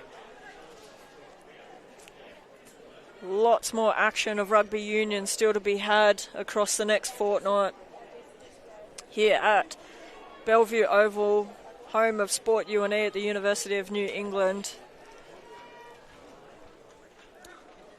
The girls are getting set here for a scrum. Robb looking nice and firm. Hips over heels. Nice push. But referee not liking what he's seen there, getting them set. If you are joining us out here at Bellevue Oval, please be aware that there is parking restrictions, being that it is the university. Please park in an appropriate parking location. Yep. A lot of yellow tickets going around yesterday and last night. And we don't want that to be. There is plenty of parking available for coming out and joining us here at Bellevue. Ava Mitchell with a good run. Good pick-up. She went to offload it there, but not liking what she's seen. Glen Innes going herself there in the middle of the park. Blindside Glen Innes. Looking for over there. Oh, an offload. Oh, another great try from Glen Innes. Look like number 10, Molly Chard there, putting that one over the back of the try line, closer to the side of the park now. I think that kind of extends the gap. Yeah, that could be a little bit out of reach now. That could be the cap on the bottle for the Robb girls tonight. Or opening the bottles both ways.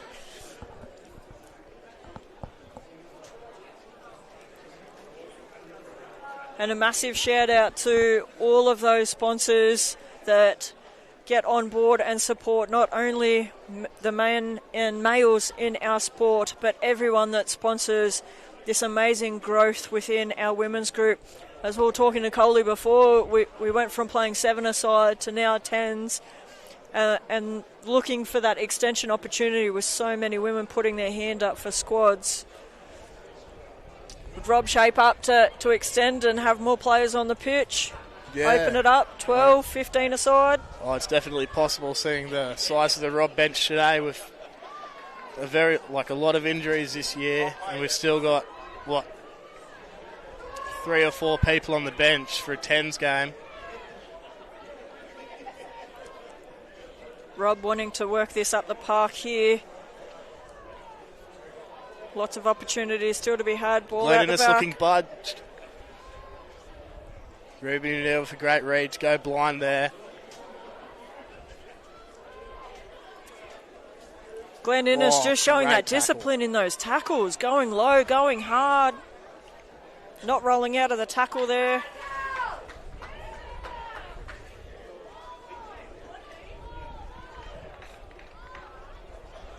Aaron Chandler for show and go.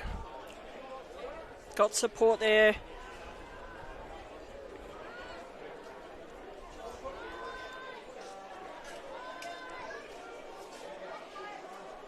Offside Glen Innes. Almost another ruck infringement there coming from the side. Glen Innes not... Oh, great pass. Huge run. Nice bump. Chloe opportunity. Jones. Hopefully she's been taking out. Great discipline from Glen Innes there. Thought she was almost through there, mate. Oh, I thought that was going to be an awesome try.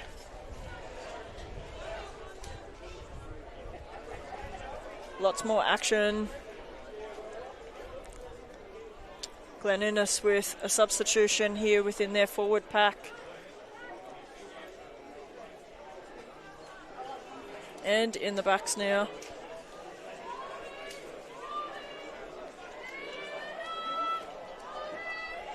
More than halfway through this last and final quarter of the game. Nice tap back, but a little bit further than where there was support right now, working the ball right in front of us. Oh, great tackle. Well, not a great tackle, actually. Both hands on, not releasing the ball.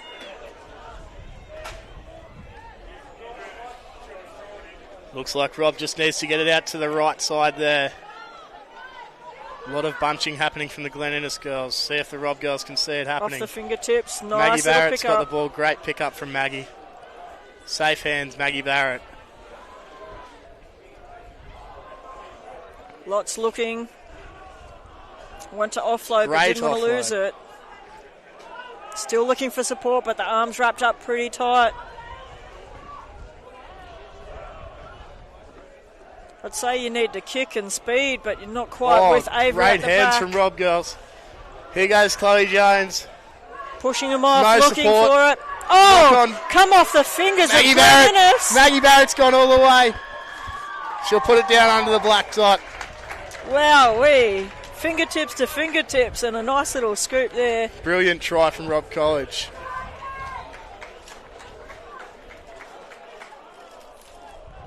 As you said before, that never say die attitude with less than 3 minutes here to go.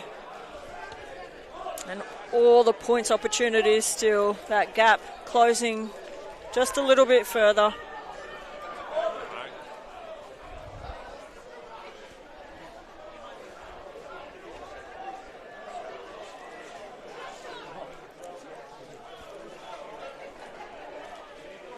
Unsuccessful conversion there.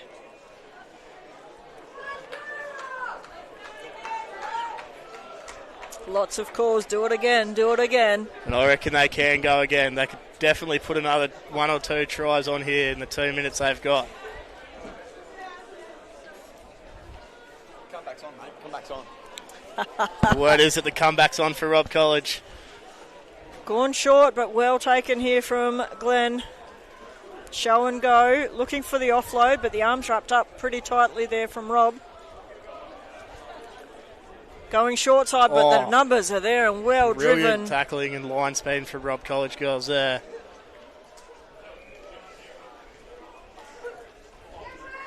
Not rolling out of that ruck in that tackle there. Glen Innes maintaining possession. Couple of boys hobbling around looking a bit sore and sorry for themselves after what's been Very tough season. and a tough day. Oh, great run from Chloe Oliver there. Not giving up these Robb girls. Nice second pod. Palming off. But Glen Innes just wrapping their arms up, not getting the offload opportunities here that we've seen. Trying to go over, but not deep enough. Holding on to the ball is the call, and it's turned over. Minute to go here. Gone a bit silent there now. Yeah, hard watch. Girls have definitely put up a good fight here, but the Glen Innes girls are just simply too good. Fumbled, but back. Oh, great contact. There's been no shortage of big contacts here today. Ava Mitchell with another show and go. She's on the loose again. The girls have just picked up her gameplay, though, a little bit.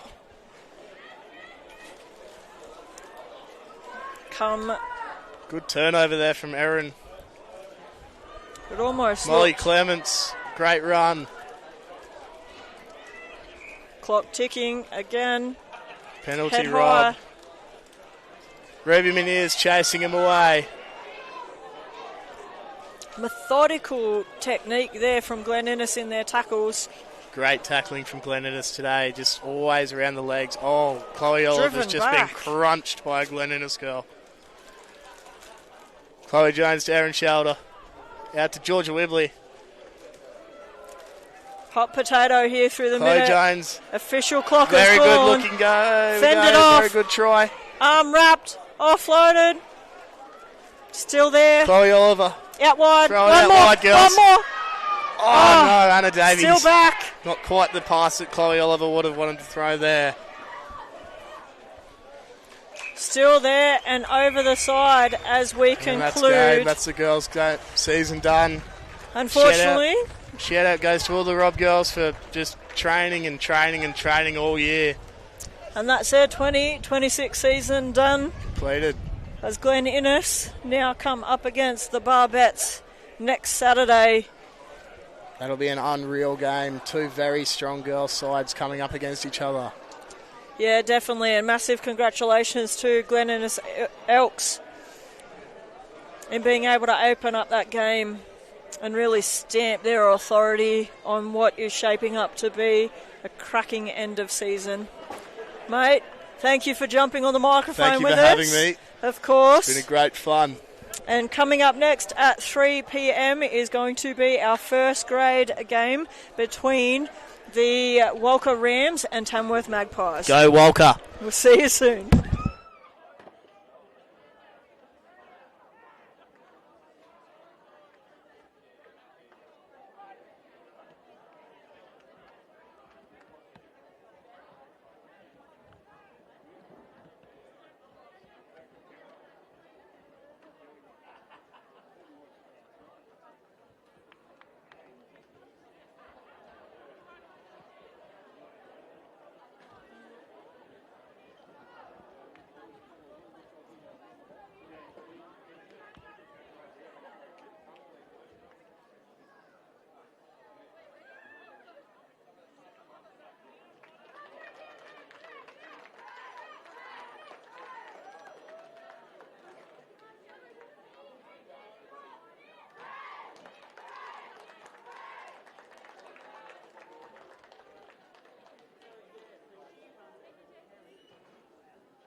Welcome back, everybody, to our last and final game for the afternoon. We have our first grade minor semi-final matchup between Walcha Rams and Tamworth Magpies, about to get underway here for our last game. The winner of this one will fight it out one more weekend for a grand final spot. And unfortunately, the loser will have their 2026 season come to an end. Lots of action still happening here on the park. The girls have just had a bit of a chat to us and said it is ridiculously warm out there in the sun. The sun's got a bit of a bite to them.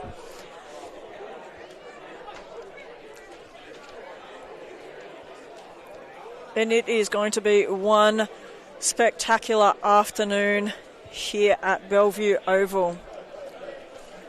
As we wait for our teams to come out the tunnel, I'd like to put a massive shout out to our sponsors here on the screen, and a massive thank you, because without these sponsors, the zone and the final series don't happen as best as they could. So a massive thank you to Sport UNE and UNE Life here at the University of New England.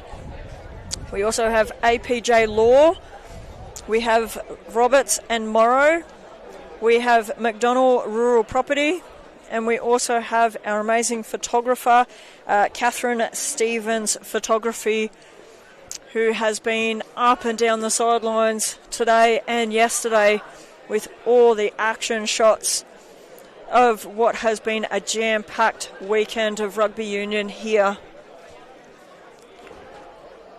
A massive thank you to all our volunteers, all our officials, all our teams that make days like today happen. If you're just joining us, you are joining the live stream of Folmac Video Productions,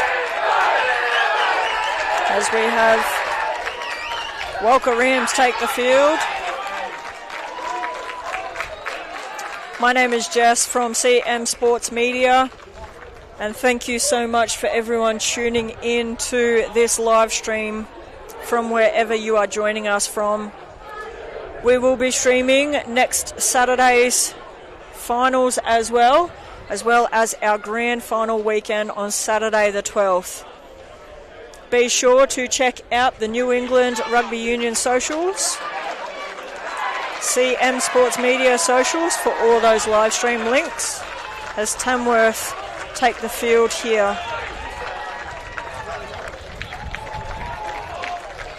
We've had a few last minute changes to both squads. Walcha calling up some of their second graders to support this first grade squad, and Tamworth Magpies looking to have a full team and full steam ahead.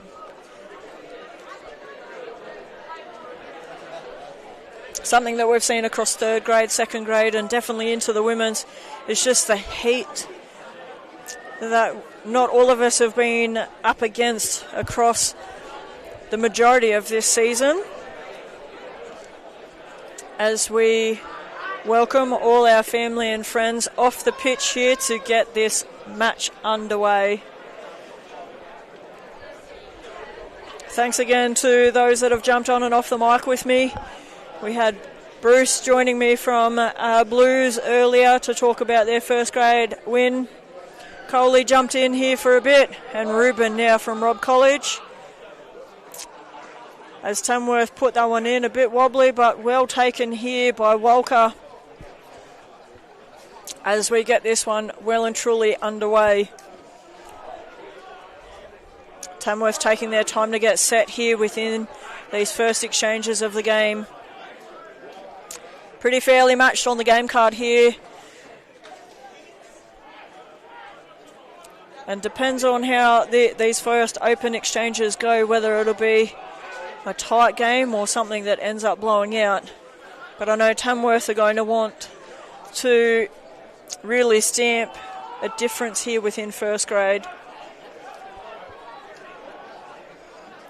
Just working through the park, working through going to some of their backs here, but not a lot really happening there, but a nice drive there from Tamworth, number 6.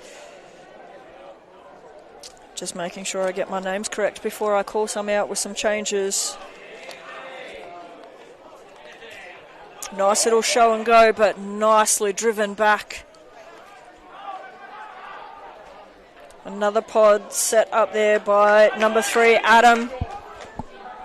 Offloading to his number 4, Norm.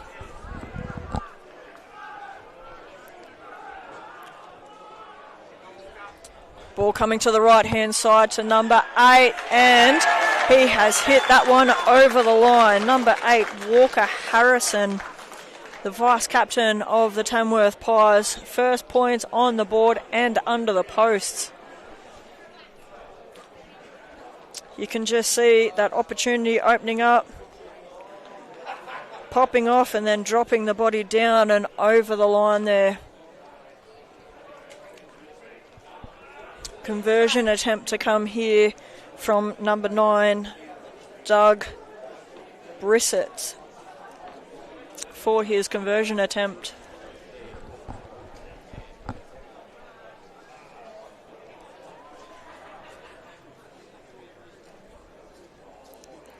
Chase down, soft little kick, but the flags are up and a successful conversion there for the Tamworth Magpies.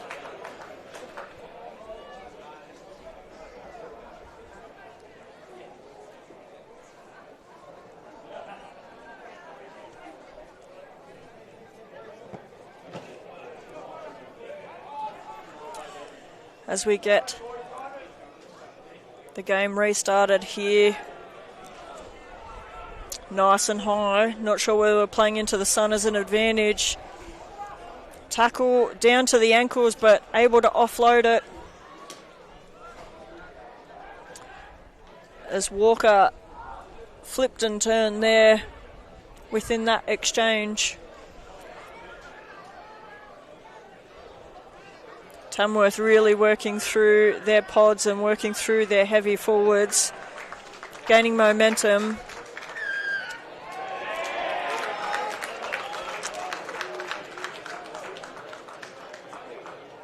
And some early infringements happening here from Walcha Rams, giving Tamworth the opportunity to move their positioning up the park.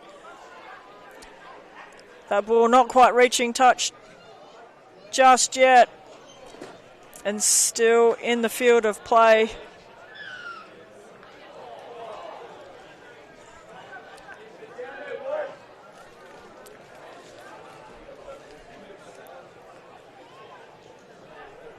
As Rams are able to pick up the possession there.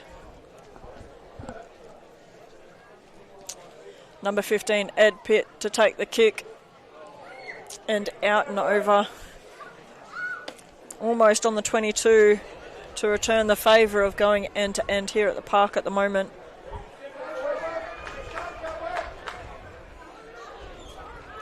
Well taken, nice and high in that line in what seemed to be well structured, but a turnover here, but referee is not happy and calling everything back. He's going to have words with the captain here, with an early warning.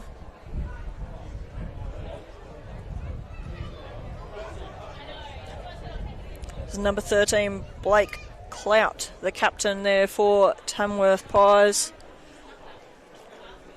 Let's have conversations on both sides. There we go, nice and equal. And equally being spoken to is Joel Ballon.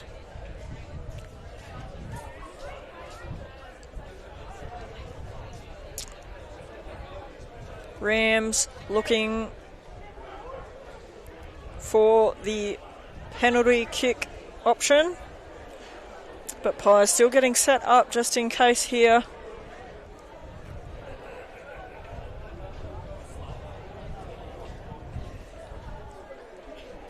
Stunning afternoon set up here.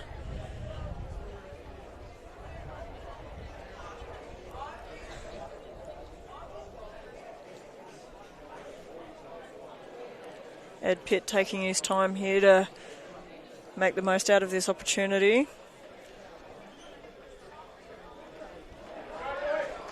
with the kick not successful. No flags up from our officials there.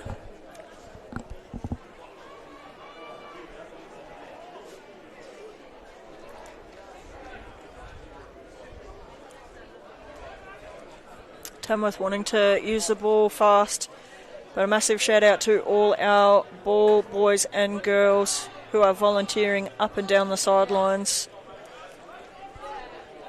Nice high kick, but well received there from the Rams, and run into a wall of black shirts. A bit of a duck and weave there from number 7 Banjo. And well taken, a bit of a loose carry. Advantage to Tamworth in that one.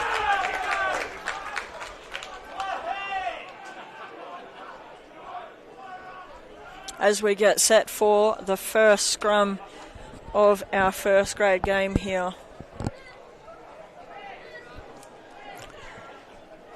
Very firm words being shared here from our official to make sure that he feels comfortable controlling and leading the game.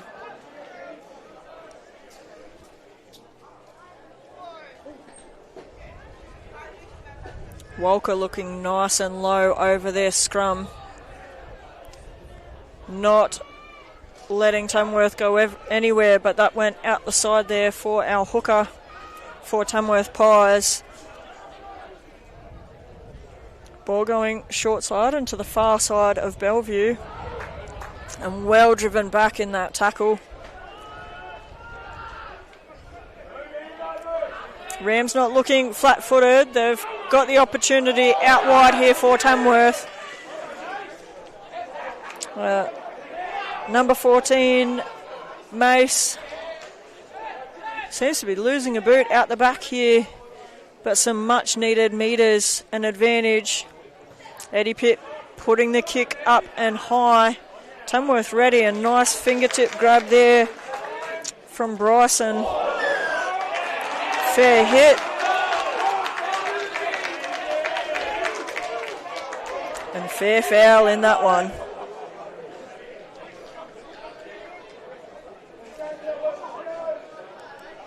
Something that I was talking to my multiple shared commentators across the day is just that there's been absolute bone rattler of tackles across all the grades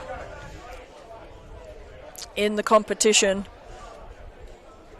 As we get set here with the current hooker Riley Box putting that ball in off the fingertips, well maintained up in the air and fed out the back of the ball.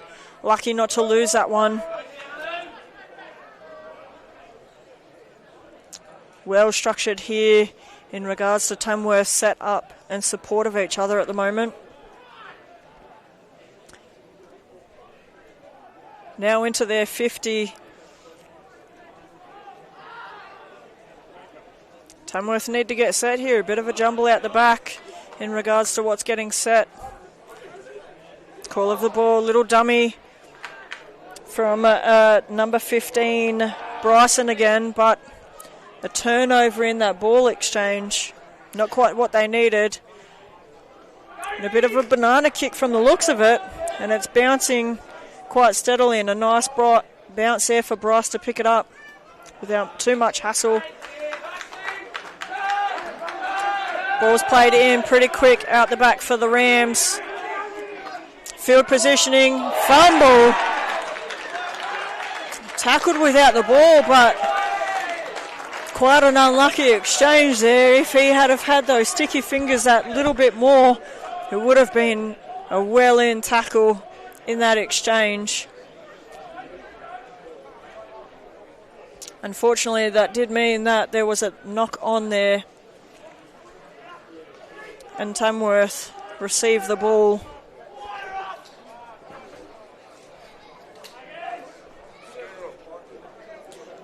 Lots of action still to be had.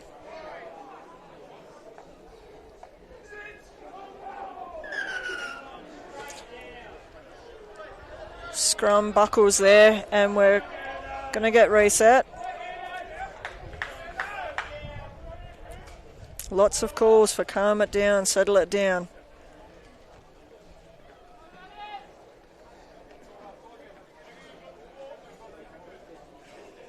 Our centre official here being Reinhardt. And our officials on intercom with each other.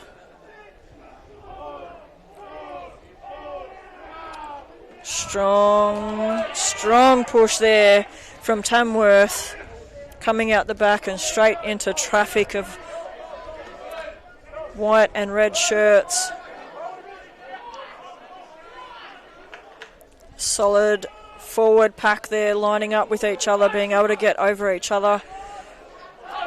Nice pick and go by themselves. Little offload there.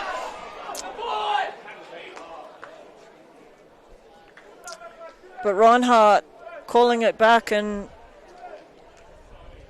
sharing his reasoning here. Bit of a shepherd, which probably was a bit of a saving grace there for the Walcha Rams.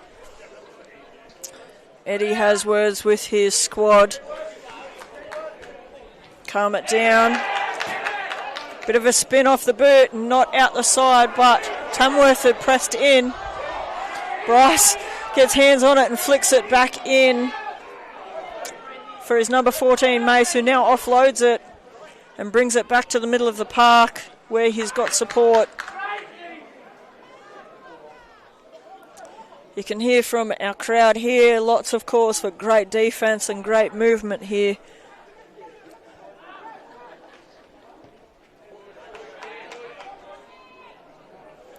Nice high ball. Almost lost it in the sun there, but well chased down. Nice and strong tackles here happening through the middle of the park.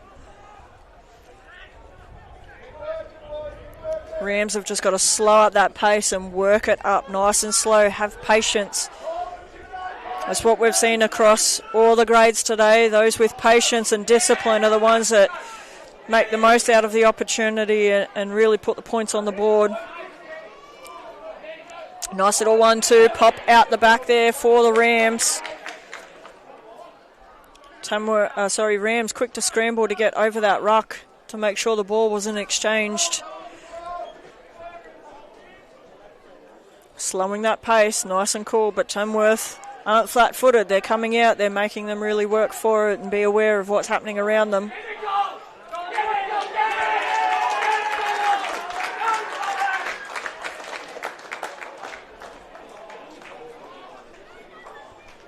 Not releasing the ball from the looks of it.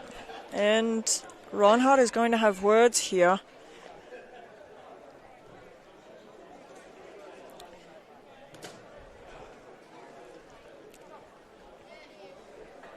Captain Joel Ballon getting around his teammate there and calming him down, settling it down in regards to the talk that's happening here on the field. It's a lot more disciplined within how we communicate with our officials here in Union, and that one is sprayed off the boot, coming back a little bit backwards off the back of the boot. Hello, ladies. Probably not the opportunity that Tamworth wanted. A bit of a jump play, hop, skip, jump. All okay with how that went down the tunnel. Tamworth getting that one back. Nice little fend off there and a pop there for number 13, Blake Clout, but unable to make the most out of that.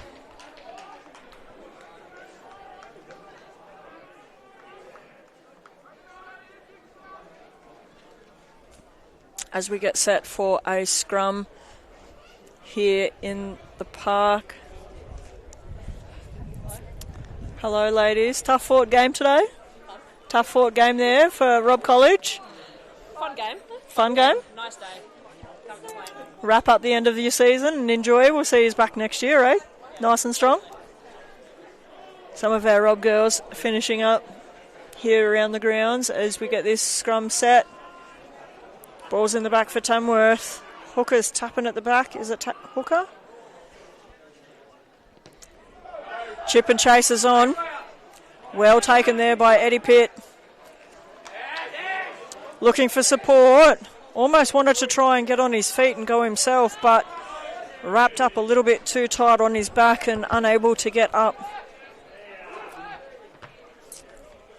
A chip and it's up and bounced over the side. Number 14, Mace, for Tamworth, watching where his feet was, not to have his feet over the side in picking up that ball.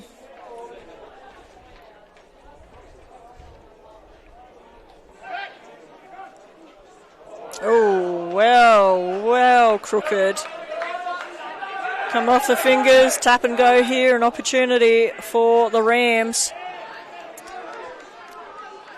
Wowee, a much needed 10 metres up the park here, and they're just going to pick and drive it through the middle. Pod after pod getting set. And not quite the strength in the ruck there, with the ball exchanging, and now in Tamworth's favour. Numbers out the side here for Tamworth if they can get it out wide. Show and go, but it not wanting to play that back into a dangerous position of popping the ball forward. So taking the tackle.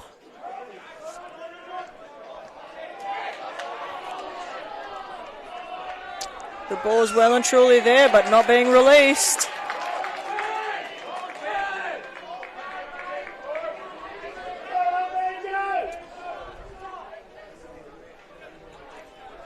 Discipline is really what's going to separate these teams here.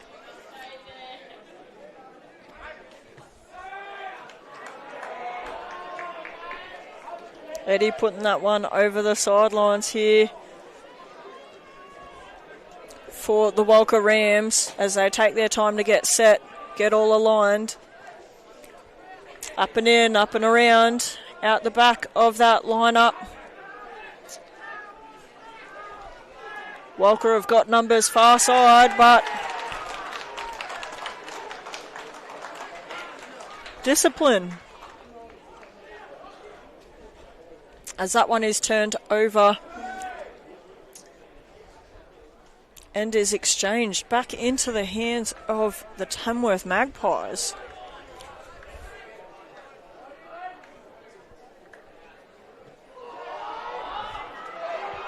The call for ball.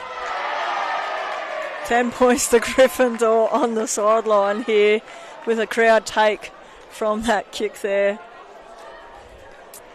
Absolutely amazing environment. When you've got Tamworth that's come up the hill, we've had Glen in us, Armidale, Walcha. Absolutely amazing variety of clubs across the region. Up and well taken there. A bit of a switcheroo in that line out. Much needed to maintain possession, and a kick is on the toe. It floats. Well taken in the air, but offside call being shown here.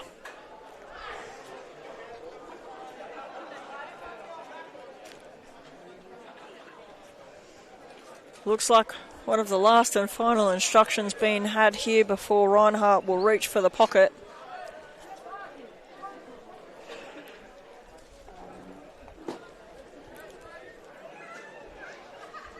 Slow and steady as this one gets set, and the ball is up and spinning, but on the roof of Bellevue Stadium here.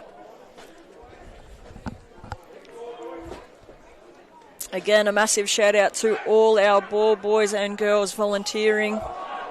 Up and over, and Rams have picked that one up.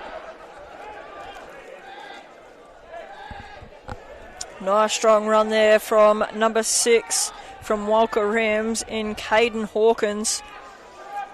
And they're still fighting and protecting each other. Getting well and truly set.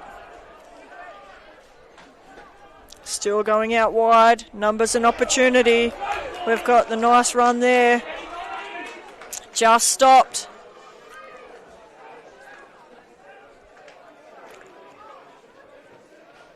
Held up just outside, going low, but still being held up. Rams are sliding. They just keep getting under the ball and wrapping them up.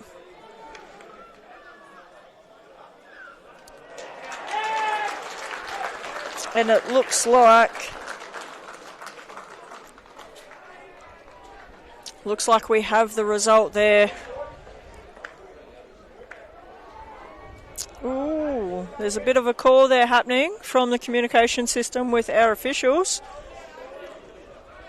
Rams not able to put points on the board yet with what was happening, but are about to receive the ball back from Tamworth with that one dropped out.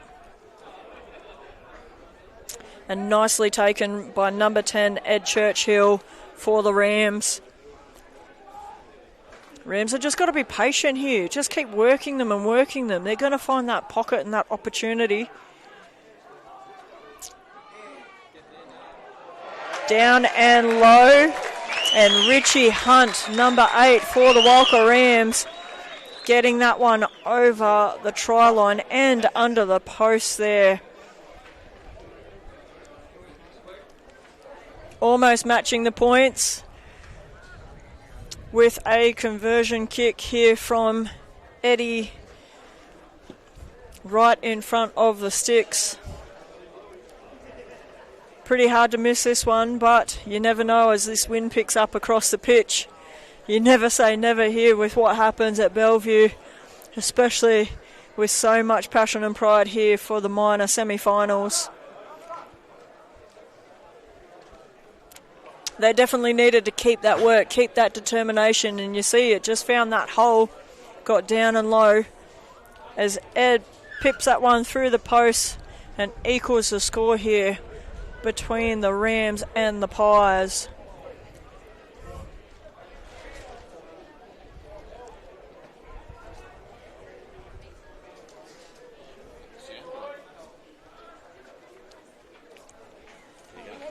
Lots happening, and Rams set and ready to keep this scoreboard moving forward in their favour as Tamworth take their time to get set. We have a kick coming from Chad Fisher. Bit of a spin. Looks like it's knocked back and then knocked forward as we get set for a scrum here. Rams feed from number 9, Maddie Tisdale.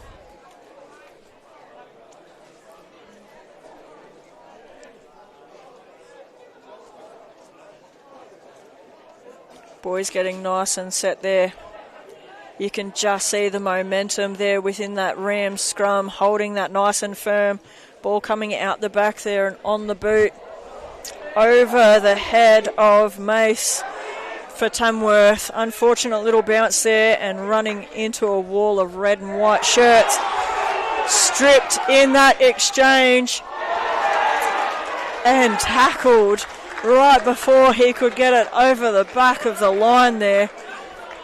Wowee, what a tackle and enforcer there in number 9, Doug Brissett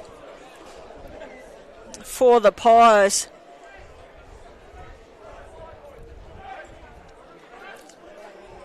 Absolutely cracking day here. Up and over, and the Rams get it. And number 4, Billy Porter, gets that one over the back and adds some much needed points to the board of the Rams' momentum at the moment. They really seem to have the most possession of the game at the moment.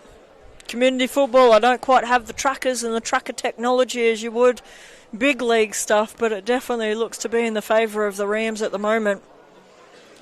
But there's a very tight Tamworth huddle happening out the back.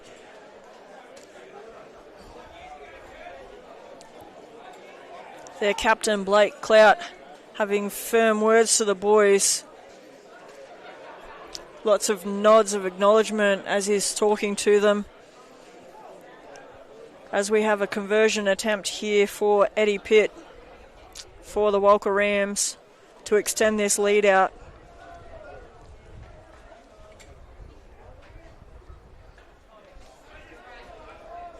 Chase down's coming for Eddie. Puts it up and over, and a nice little right to left kick from Ed there to put extra points on the board there and extend that lead.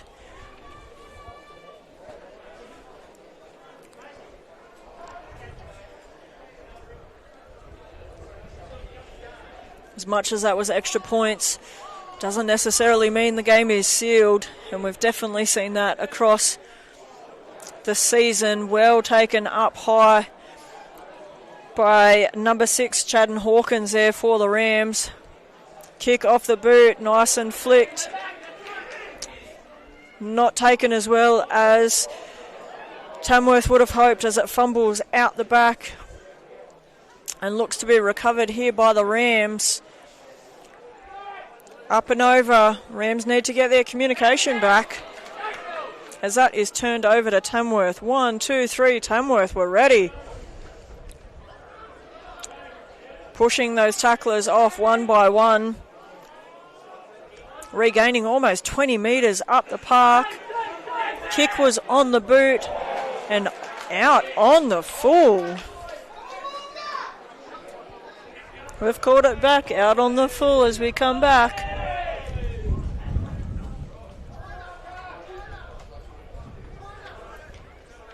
As we get set here for a line-in throw from Nathan. Fingers on the tip, lucky to bobble that one backwards and not go forwards. Nicely taken there from number 17, Tommy. Nice run back up the park. Tough exchange there within that ruck. Tamworth getting around each other with that exchange and infringement happening there from the Walcha Rams. And the banana kicks up and over. At least they're still staying in the park for the moment.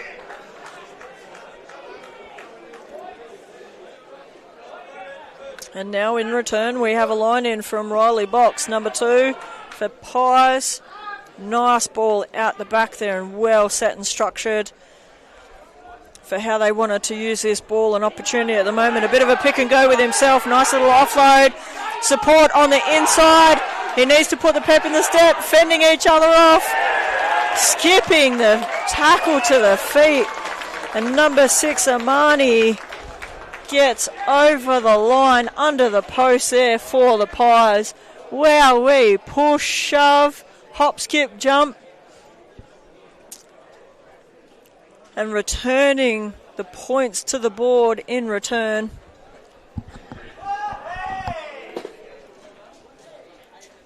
Definitely much needed, but great support. Playing hot potato back and forth with each other. Didn't want them to go alone up the park. As we wait for a conversion attempt here, right in front of the post.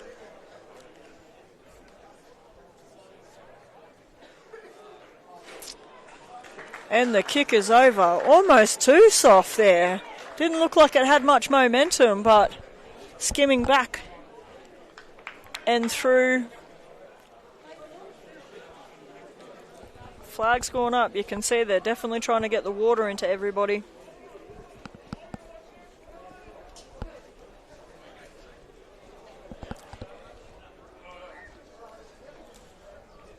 Ed taking his time to get the play back. Ball is up and high. Tamworth sliding it from one side to another. Back to their captain, Blake. Hey, feet in the air. Ball still here with the Rams. Can't see a hand up, but I'd presume still a bit of an advantage here at the moment for the Rams with that one. That's not what we like to see in such a high contact sport. His legs in the air like that.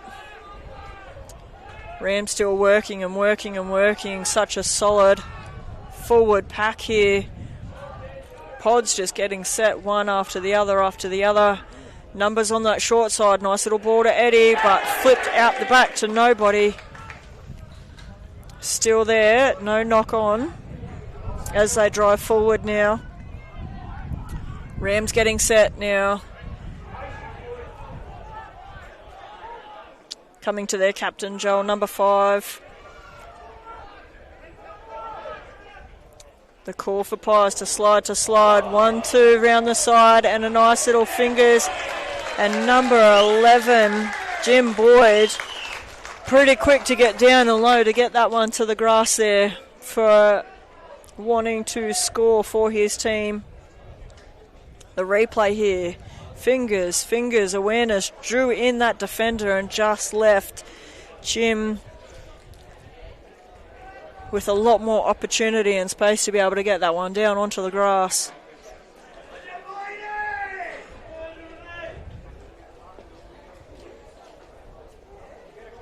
Pretty close to the paint there.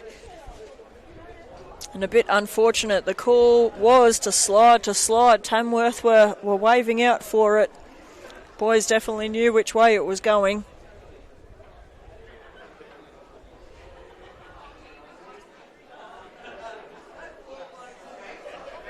Clock ticking here as Ed gets set up from the left-hand side for this conversion attempt.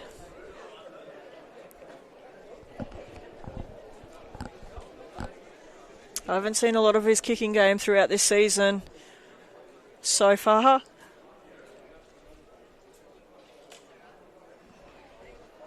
Taking his time really to be able to make sure he puts this through. And well over that black line through the middle. He was looking super confident after he felt his boot on that one.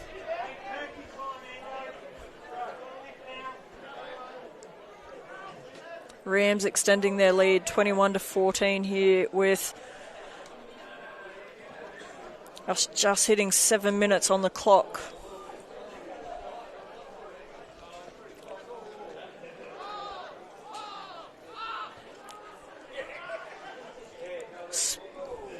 Bit of a spin there on that one there, but well taken here for the Rams as they come back up through the middle of the park. Popped out to the side to Eddie, who was looking, but not a lot on. Knocked on. It's being knocked back and forth. Eddie recovering and getting up and putting boot to ball as that one's received in his opposite counterpart in Bryson.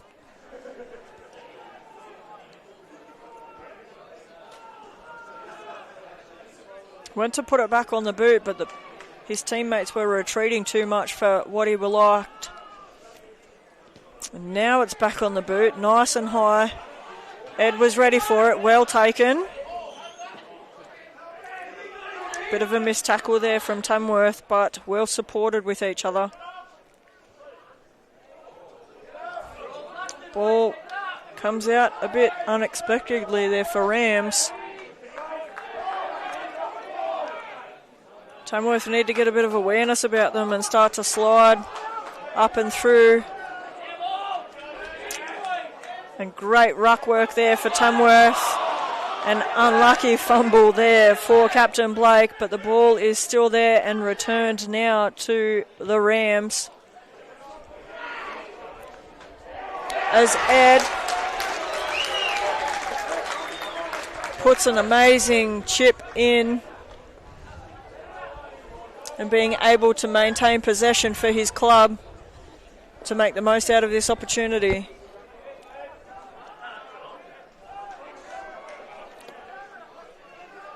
Nice tall line in there and well expected.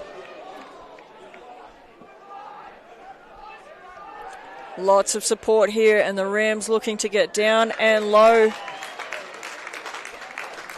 And it is over for another try-scoring opportunity there for the Rams.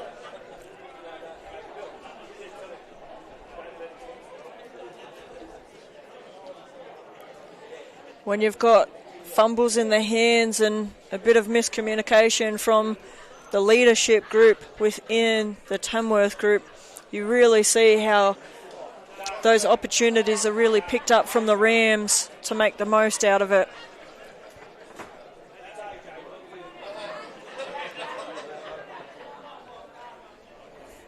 You can see Blake out the back for the Tamworth pack, really working through and talking to the guys about how you set up the last part of this first half.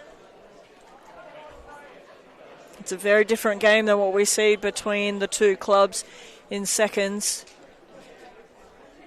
as Ed gets set here for this conversion attempt.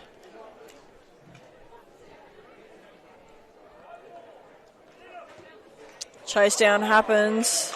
Bit of a spin off the boot. The chase down and the pressure was just enough to put him off his game and spray that one to the right-hand side there. Lead doesn't extend any further with that attempt, with the Rams still sitting on 26 points to Tamworth's 14.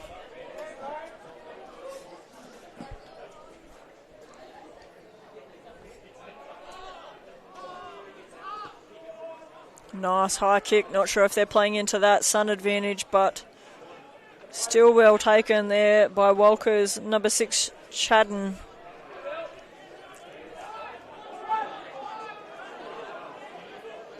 Rams with the momentum and the numbers here, coming closer to our grandstand here at Bellevue.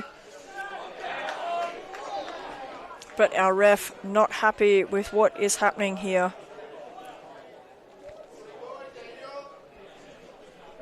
Ball turned over to our Tamworth squad.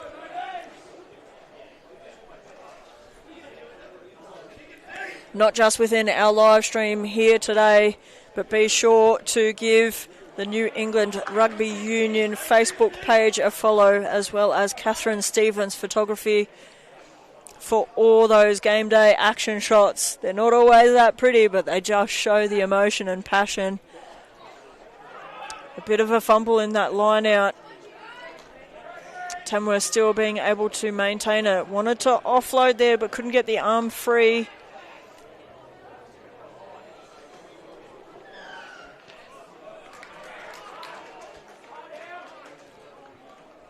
Lots of calls here from our sideline to calm it down, to slow it down.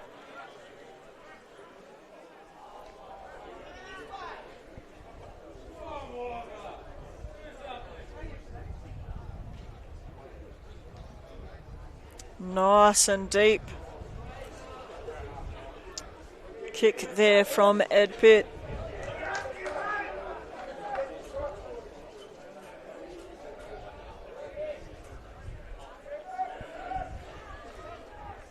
As the Rams get set to line this in. Bit of a tough spot there for throwing it into the sun. Nice and high.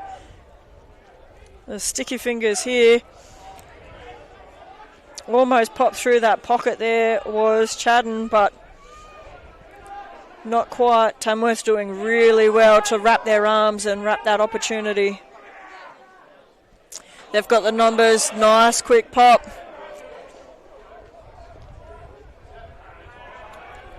Rams looking to try and go low, but nothing on here. Still trying to get low. The call, get low, get low. 1 and 2 and open and fumbled off the fingers within well and truly within those 5 metres. Not what the Rams needed at this moment, but the clock was well and truly run down here in the first half. As we go to our half-time break between the Walcha Rams leading the Tamworth Pies 16-14. Bear with us as we take a short break, and we'll return to the action in just a short while.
And welcome back to the second half of what shaped up to be a tit-for-tat first grade game here between the Walcha Rams and the Tamworth Magpies.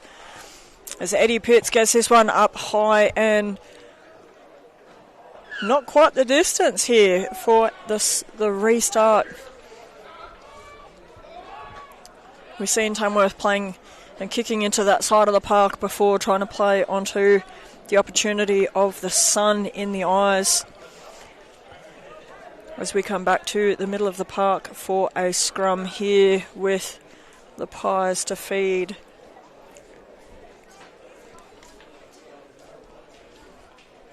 A thank you to everybody who has been joining on and off throughout yesterday and today's live stream. It's amazing to be able to broadcast our community sport for our region, and it doesn't go unnoticed here with Folmac Video Productions as that scrum gets turned and Reinhardt calls that one back.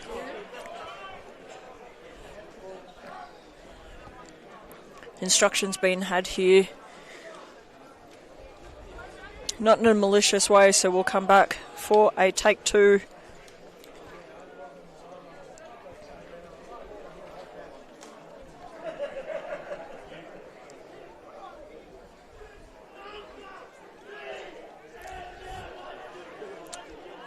Rams looking nice and low and strong within that scrum exchange. Tamworth maybe still able to hold on to that, but having to scramble pretty quickly to cover the forward pack, working to get out of that scrum and get up and over. Hands coming to Tamworth Pies. Amani, number 6. Rams working hard to roll and get out of that ruck. An advantage being played here, but turned over for a high tackle. And the ball coming back to the hands of the Pies and Captain Blake Clout. Firm instructions there of keeping our tackles down to the Rams. Up and over. Unfortunately, no crowd participation in catching that one.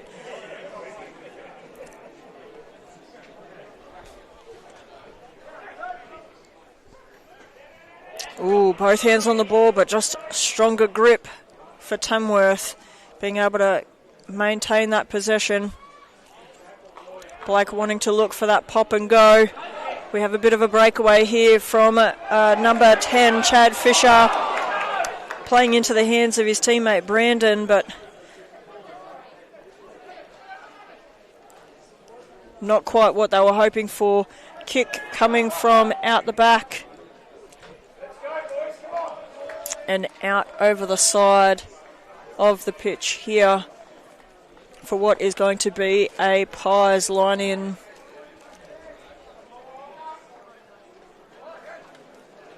Tamworth taking their time to get set here. Walker's set.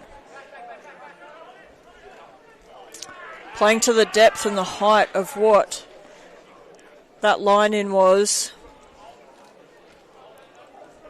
With Walker going up nice and short. Tamworth coming up nice and fast.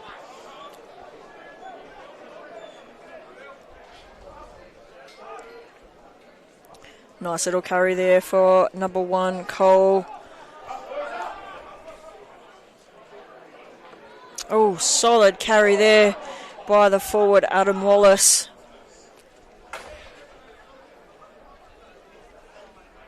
One-twos and just working it through and slowly closing that gap and that distance.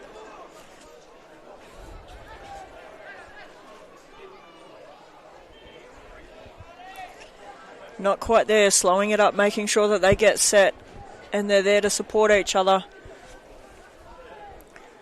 Still couldn't get that arm free in regards to that pick and drive. Tamworth a little bit bunched but supportive in the work that needs to be done to put points on the board here. Both teams are going to have to take their time and be really careful. Neither team wanting to concede, not releasing the ball here for the Rams. And well sat down before we were quite ready, and some exchange happening here between both teams. You can just see what it means. Neither team wanting to let this one go just quite yet. As we have words with our officials into what that exchange was.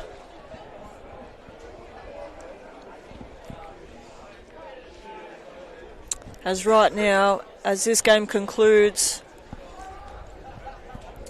the team with the least points will conclude their 2026 season, and the other fighting it out next week.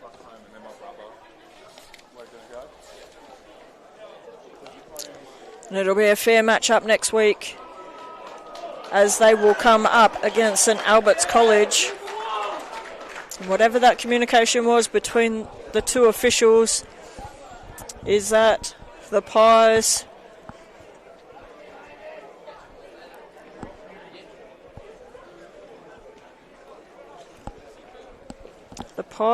win that infringement situation and opt to take a penalty kick here, wanting to put points on the board instead of risking the biscuit, as we have a kick here to come from Walcha Harrison.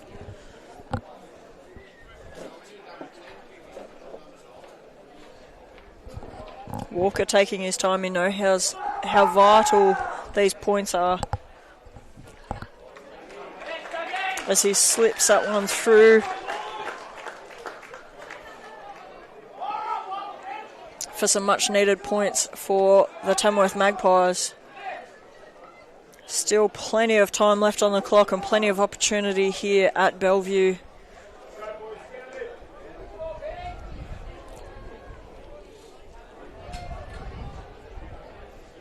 Ed Pitt up and high and into that sun. Well taken there, but straight into a wall of red and white.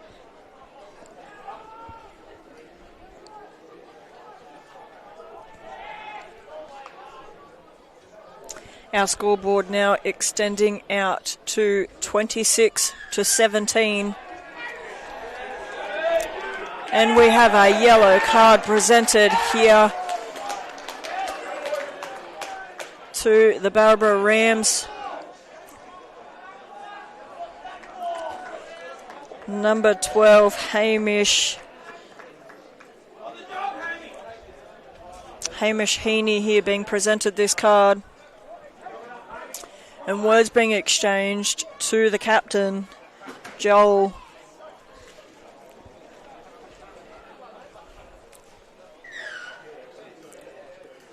Ten-minute clock starts till he's in the seat.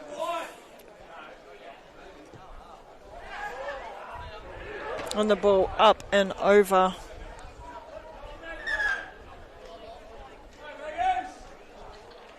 Hamish doesn't look too happy in regards to what happened. And we're having other words between our officials here and what they're seeing for the game.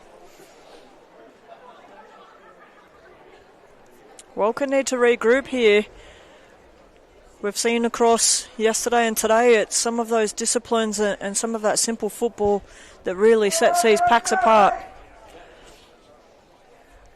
Lots of conversation as we get set here.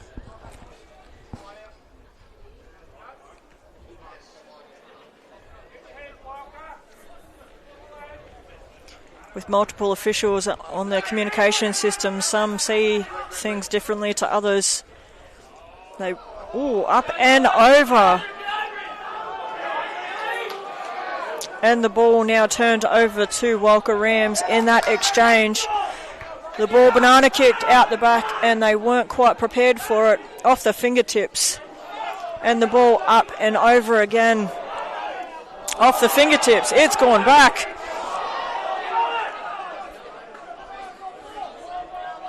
Bryson really wanted to try and get the toe to the boot. Sorry, toe to the ball. getting a bit tongue-tied here now with all this action. Coming up and through. Some of these solid forwards taking their time to get up off the ground as there's a breakaway for the Rams on the far side of the park. Tackled without the ball and so close, but driven up and back. Wowzers. That was an opportunity.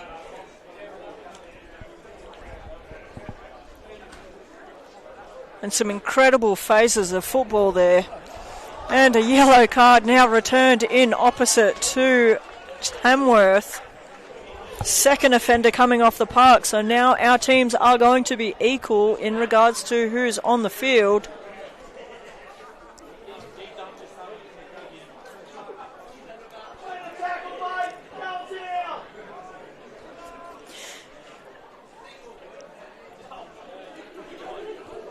Nace Nafahu, number 14 for Tamworth, coming off for a 10-minute sit-down for his yellow card infringement. As the players on the far side of Bellevue and Tamworth getting set for a line-in. They're going to have to get it out the back and get it up and out of touch here.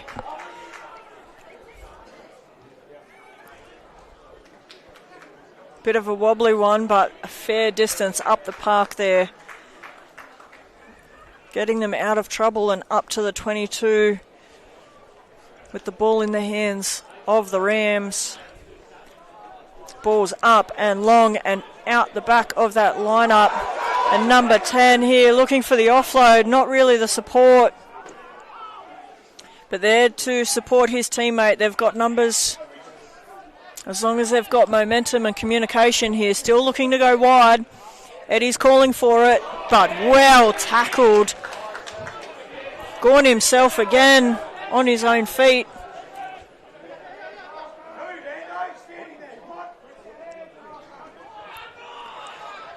The calls to come out wide there for the Tamworth guys. Can't be left flat-footed. Opportunity, they've got numbers. Ooh, 3 out wide. Should have kept going, but didn't. And you have number 10 for the Rams, Eddie Churchill, getting down and low and playing that one down onto the try line. Just left to the posts.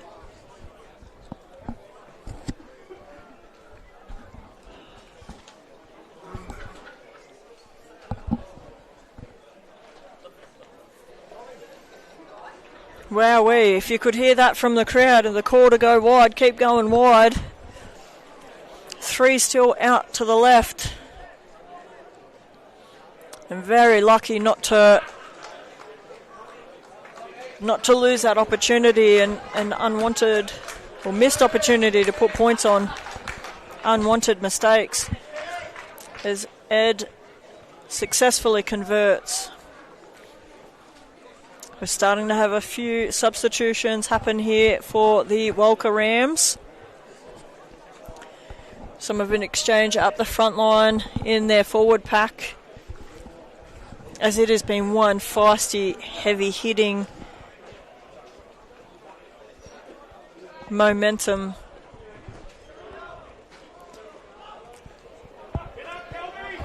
Tamworth playing it up and well chased in.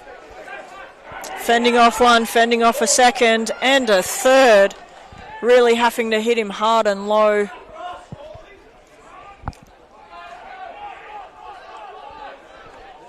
Rams communicating that opportunity spreading out wide there for their winger. But the time in that long pass just really didn't help that opportunity.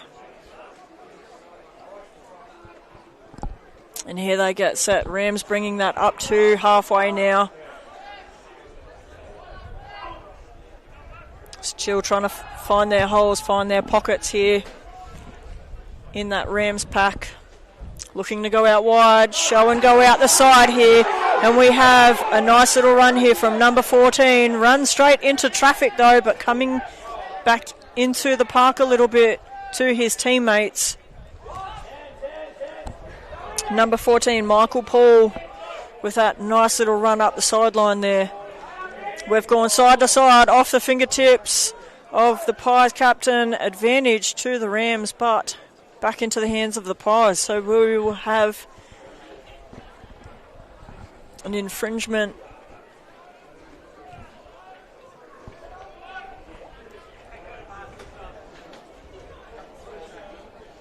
We're going to get set for a scrum here.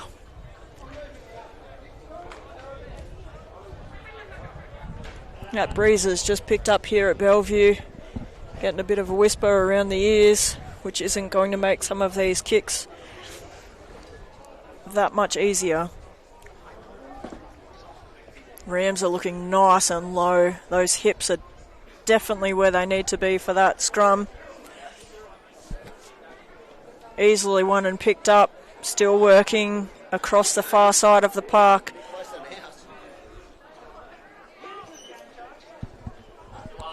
Both teams still down a player each, but not really an advantage either way. A bit of a back play out the back here. Dan number 13 there, working hard. Opportunity. And number 4, Billy Porter for the Walcha Rams. Beautiful play and call there from Ed. They had the numbers out there to the right-hand side.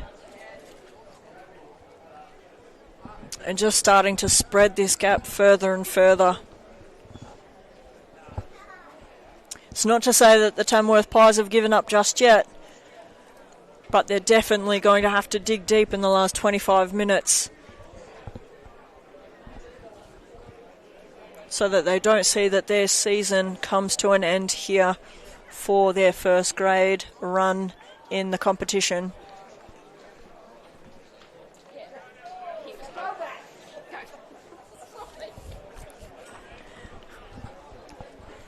Lots of passionate family and friends here cheering everybody on. As Ed gets lined up here for this conversion attempt. Chased down but very deep and hits the posts. I said that the wind had picked up that little bit and it was going to make those kicks that little bit harder. And prime example of it.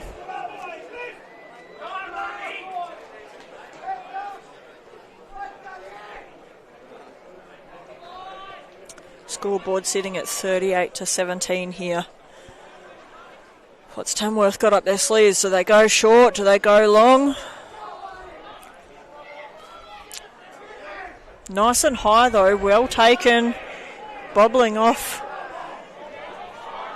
Caden's own head there. Getting set to go short side here. Rams with the numbers. Tamworth are going to have to fight really hard. Opportunity is there to get them over the sideline.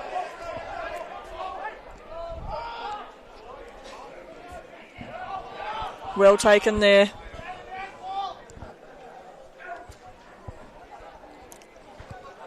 Rams are going to work it up the park as they await for Hamish's return as the time concludes on his yellow card.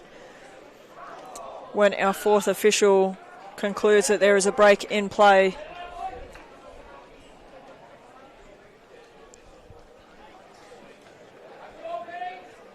Head high being called here against Tamworth.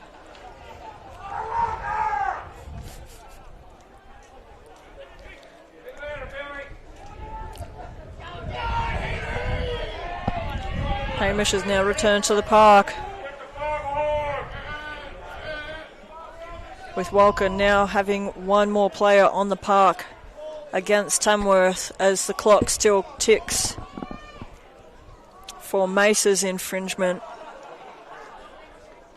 Not flat-footed, that's for sure, with these Rams. Looking for the offload, but nothing happening.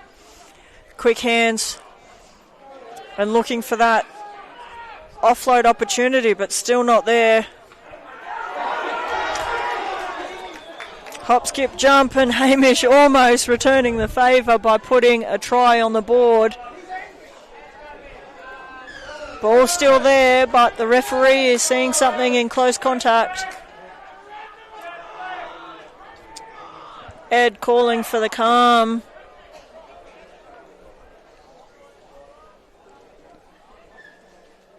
Calling for a scrum on the 5 metre line here. Walcha feed, Walcha opportunity.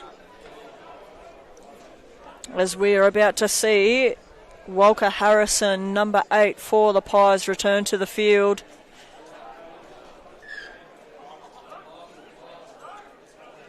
His time has now concluded, and now both players are back on the park.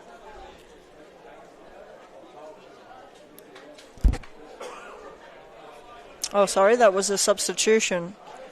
I stand corrected. Mesa still now is up.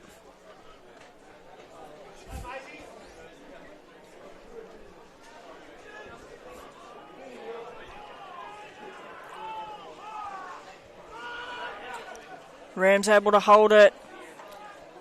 Looking for the 1-2. A bit of a fumble and loose carry there. Off boot toes, and Rams are somehow able to maintain that. Building a bit of a wall there, but still getting within 5 metres. Ed Pitt calling for an infringement in the ruck there.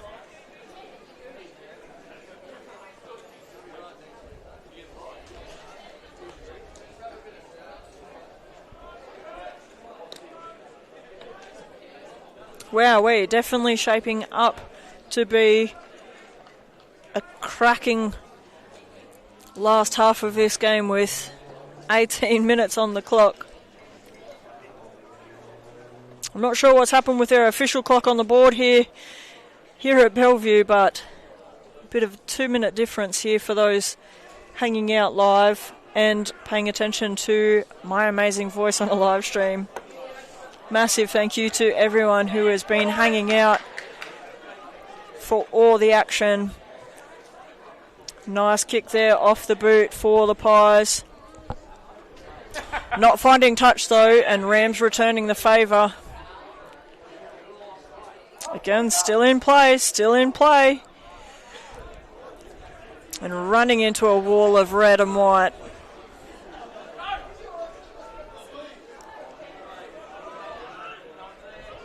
Nice carry there within the forward pack. Comes out sideways from the ruck. And we have an infringement for not rolling out.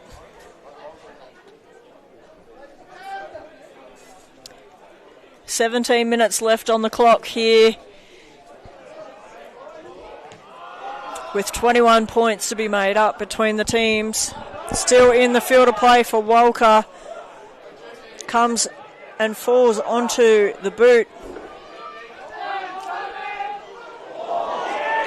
Wowee, what an ankle tap there to stop the momentum.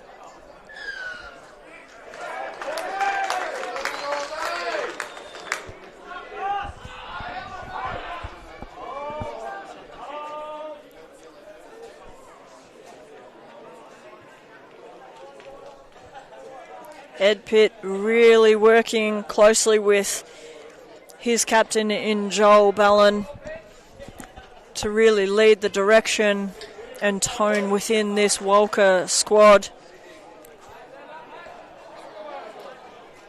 Trying to calm the pace, calm the emotions in what's turning out to be a fantastic last 20 minutes of the game.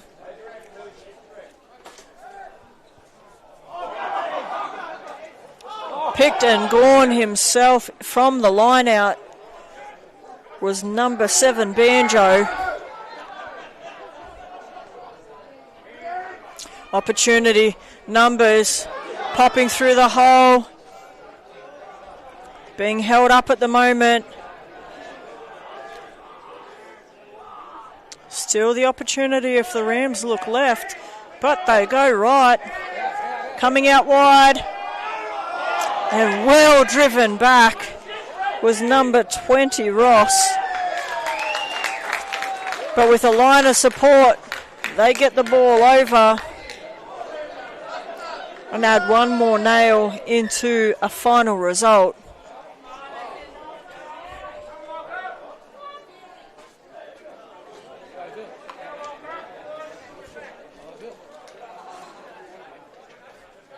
Wowee, what an afternoon we have had here.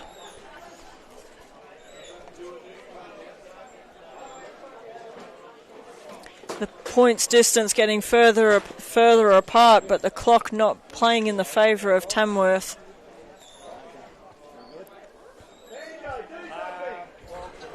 Ed coming back for this conversion attempt here,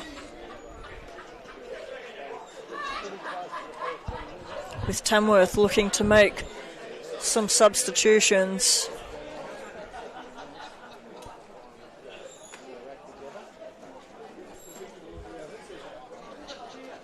You can see just the determination that the Walcha Rams have had showing up here in Armidale today, with such a goal and point difference in the second grade matchup, and now what's starting to open up here in the first grade game. Ed unfortunately putting that one to the right, an unsuccessful conversion.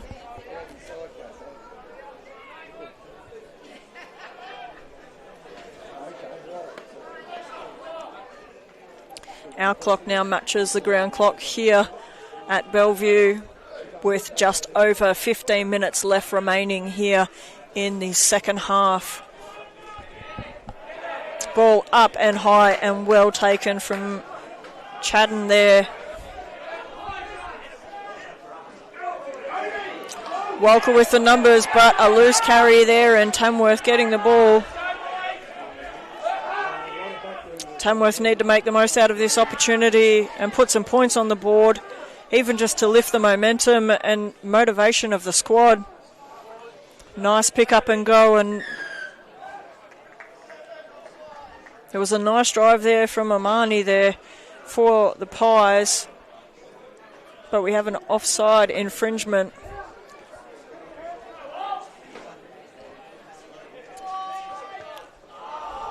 Up and over the sideline there.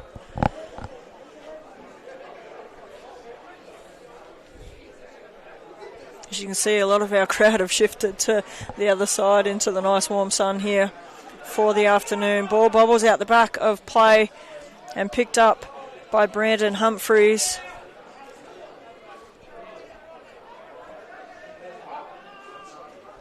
Next pod set, Tamworth are really going to have patience here. Nice and set, still heading right. Chip off the boot, played at off the feet, but still picked back up by Tamworth. Some much needed metres within 10 now. Still working hard. They're going to have to make sure that they don't lose that ball in a loose carry. Played out wide now. Quick hands, 1-2, almost there, but not quite for number 4, Norm Turner. Ball still there within the ruck and comes out sideways and turned over to the Rams.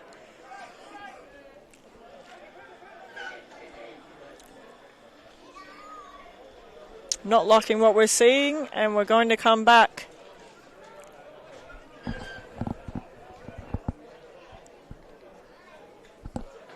As we have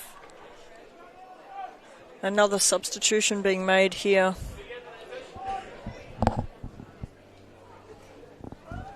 Rams have the feed from that infringement.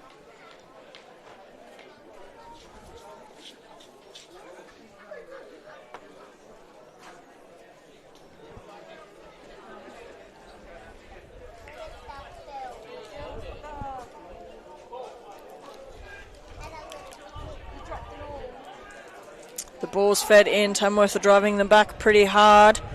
Ball's coming out to the short side. Opportunity is there and played. Support is there. Slips one, slips two. Opportunity on the outside, goes to play and should have.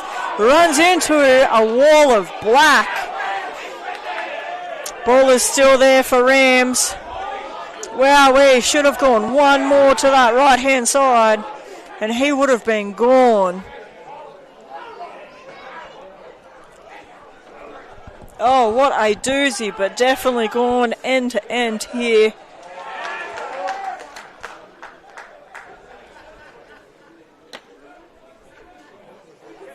And Rams now returning the infringement and turning the ball back over to the Pies. As Pies get set to make some player changes as well. We've got the crowd here, hands up, ready to go, and he's shanked it a bit shorter than probably what would have liked. And the Tamworth crew were ready to catch that one.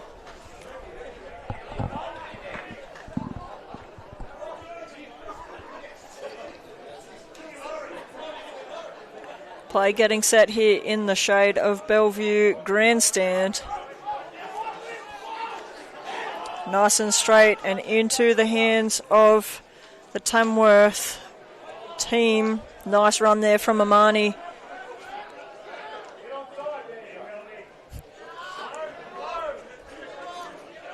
Walcha a bit passionate here in regards to telling their boys to get back and onside. Nice and low carry there for Adam Wallace, number 3. Ball's coming out the back before that clear out was happening. Nice fend off. 1, 2. Almost went again, but slipped. Easier to go down than lose possession. Coming out wide again to Amani. Still there. Tamworth are lining up on the short side. They've got the numbers. Fend off, but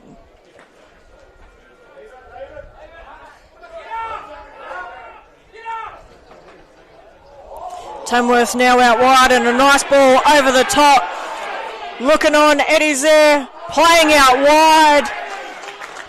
Wowee, Blake and Bryce pairing up there in what was an amazing play. Wowee. Less than 10 minutes to go. Where's that been all game?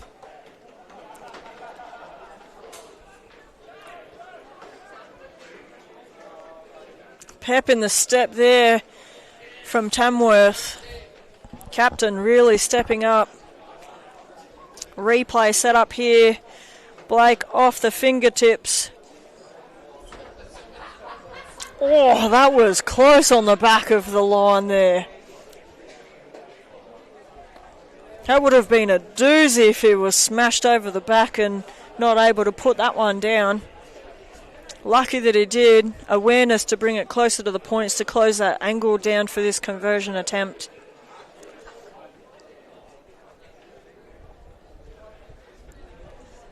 Attempt coming from Chad Fisher here for the Pies.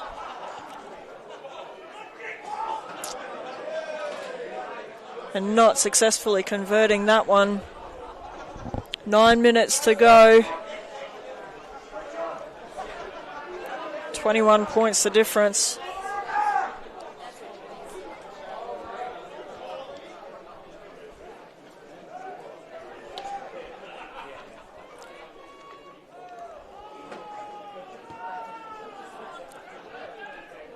Up high and retained. Rams are going to return the favour. Number 12, Hamish, leading his team up the park here.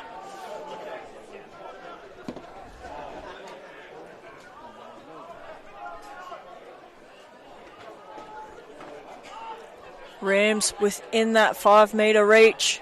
Tamworth pushing them back that little bit. Bit of a tussle back and forth. Eddie playing the ball, 1, 2. A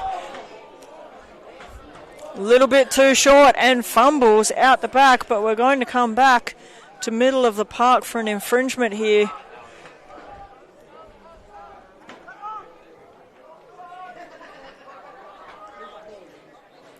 Tap and go here for a heavy carry for Richie Hunt.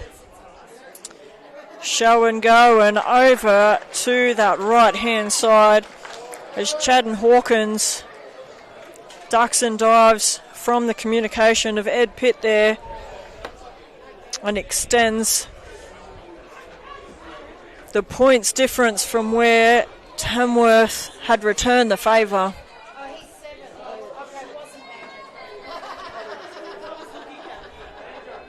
Chadden was the one that put that one over here. Some of the family and friends getting a bit confused who's who in the zoo.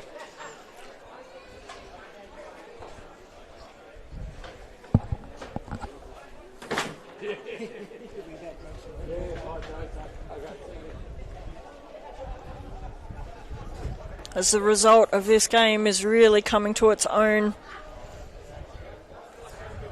The winner of this game is going to challenge St Albert's College same time next week here at Bellevue to fight out for that first grade opportunity against the winners who have gone straight through to the grand final, the Armidale Blues. The Blues aren't going to make it easy on them as they're the reigning champs. Long one there, which is successful.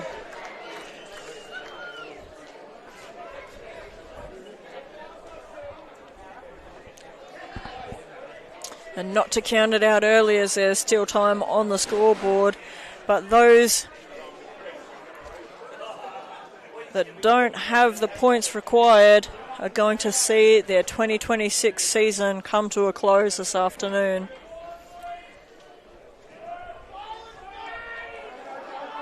Up and at 'em, calls from the sideline, and a cracking hit there from Andrew Friend. Fair tackle and fair exchange happening here. Wowee, that was a doozy. I'm not sure if the boys are going to get us a replay there as this is exchanged, but what a cracking hit.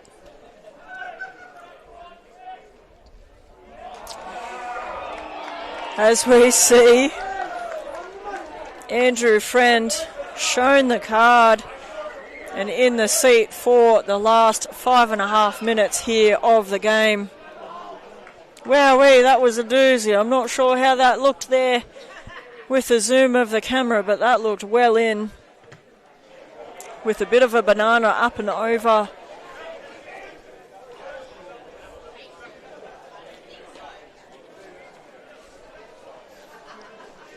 We got a line in, set up right in front of us, up and over on the fingertips, bobbled back and forth.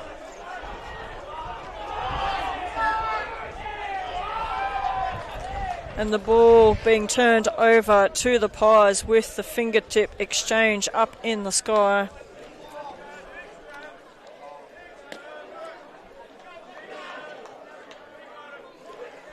Big scrum being called here on field and from the sideline.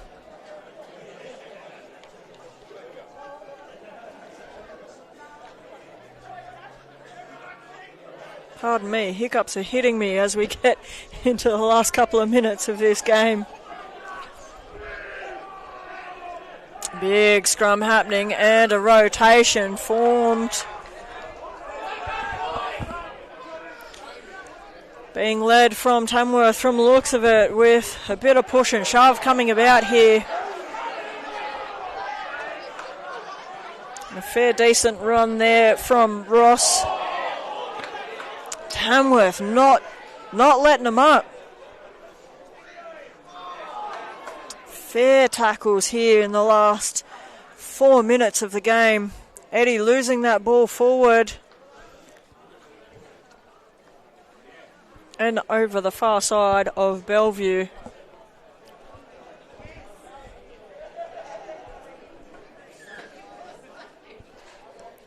Three minutes left on the clock. And almost 30 points needed. So I think it's pretty safe to say that Walcha Rams live to see another weekend of rugby union here. Albies won't roll over easy, that's for sure. If it's something that we did see between the competition and those exchanges yesterday, Albies definitely want to fight for that grand final spot. And you can see that here just as much in the Rams. As Tamworth play the ball out the back. Chip and chase is on here. But finding touch. Ball well and truly up and over the line there. So for all those that are wanting to tune in to all the action coming up next Saturday between all our squads competing for their grand final spot, please tune into the social media pages of CM Sports Media and New England Rugby Union for all the live stream links. And a last little breakaway and knocked forward off their own leg. Check out all the links to this live stream action throughout the week as our grand final position holders fight it out. Last minute exchanges being had here. Reinhardt not really letting this game and discipline slip away from the structure of rugby union that we know.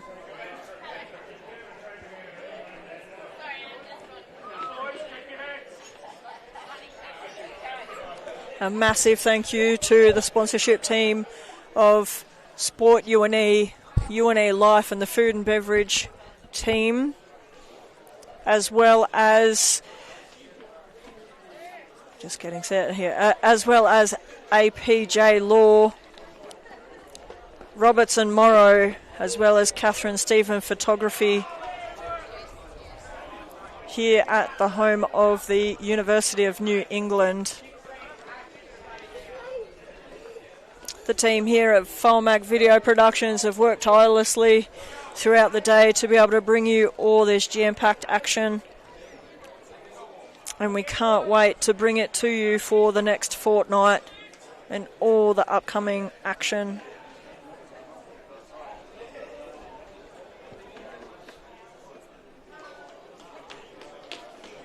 Official clock is almost complete here at the field with less than a minute remaining as the ball is fed in here for Tamworth. Lots of feet in. Nicely carried there as Walcha are working Tamworth over the sideline.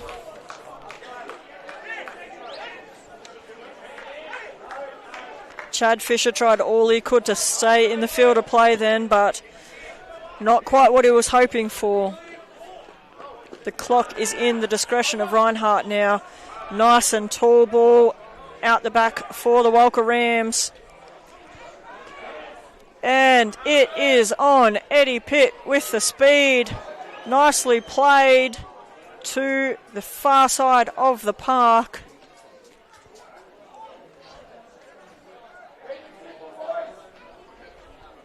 Lots of calls to keep it simple.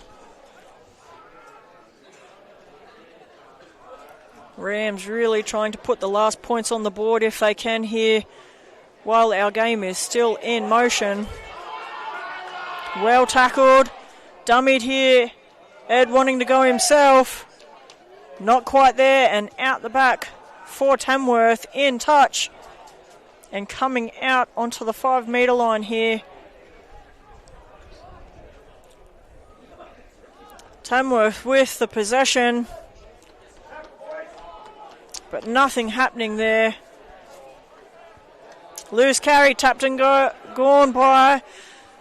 The captain flipped back. And as much as they're working up the park in, whoa, what a tackle and exchange.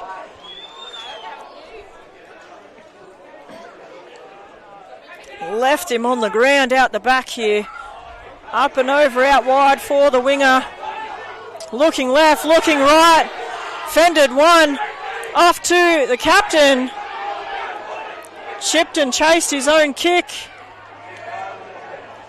As number 14, Michael Paul, runs down and around and puts it out the side for the conclusion of what was a spectacular matchup here. Walcha Rams heading through next weekend, 50 to Tamworth Pies 22.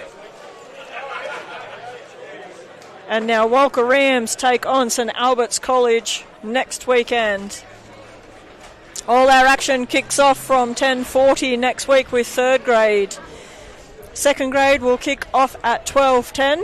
We then have our ladies 10 at 1:45 and our first grade at 3 p.m. Thanks again for everyone tuning into this amazing broadcast here at Bellevue. Thank you very much, and we'll see you again next week.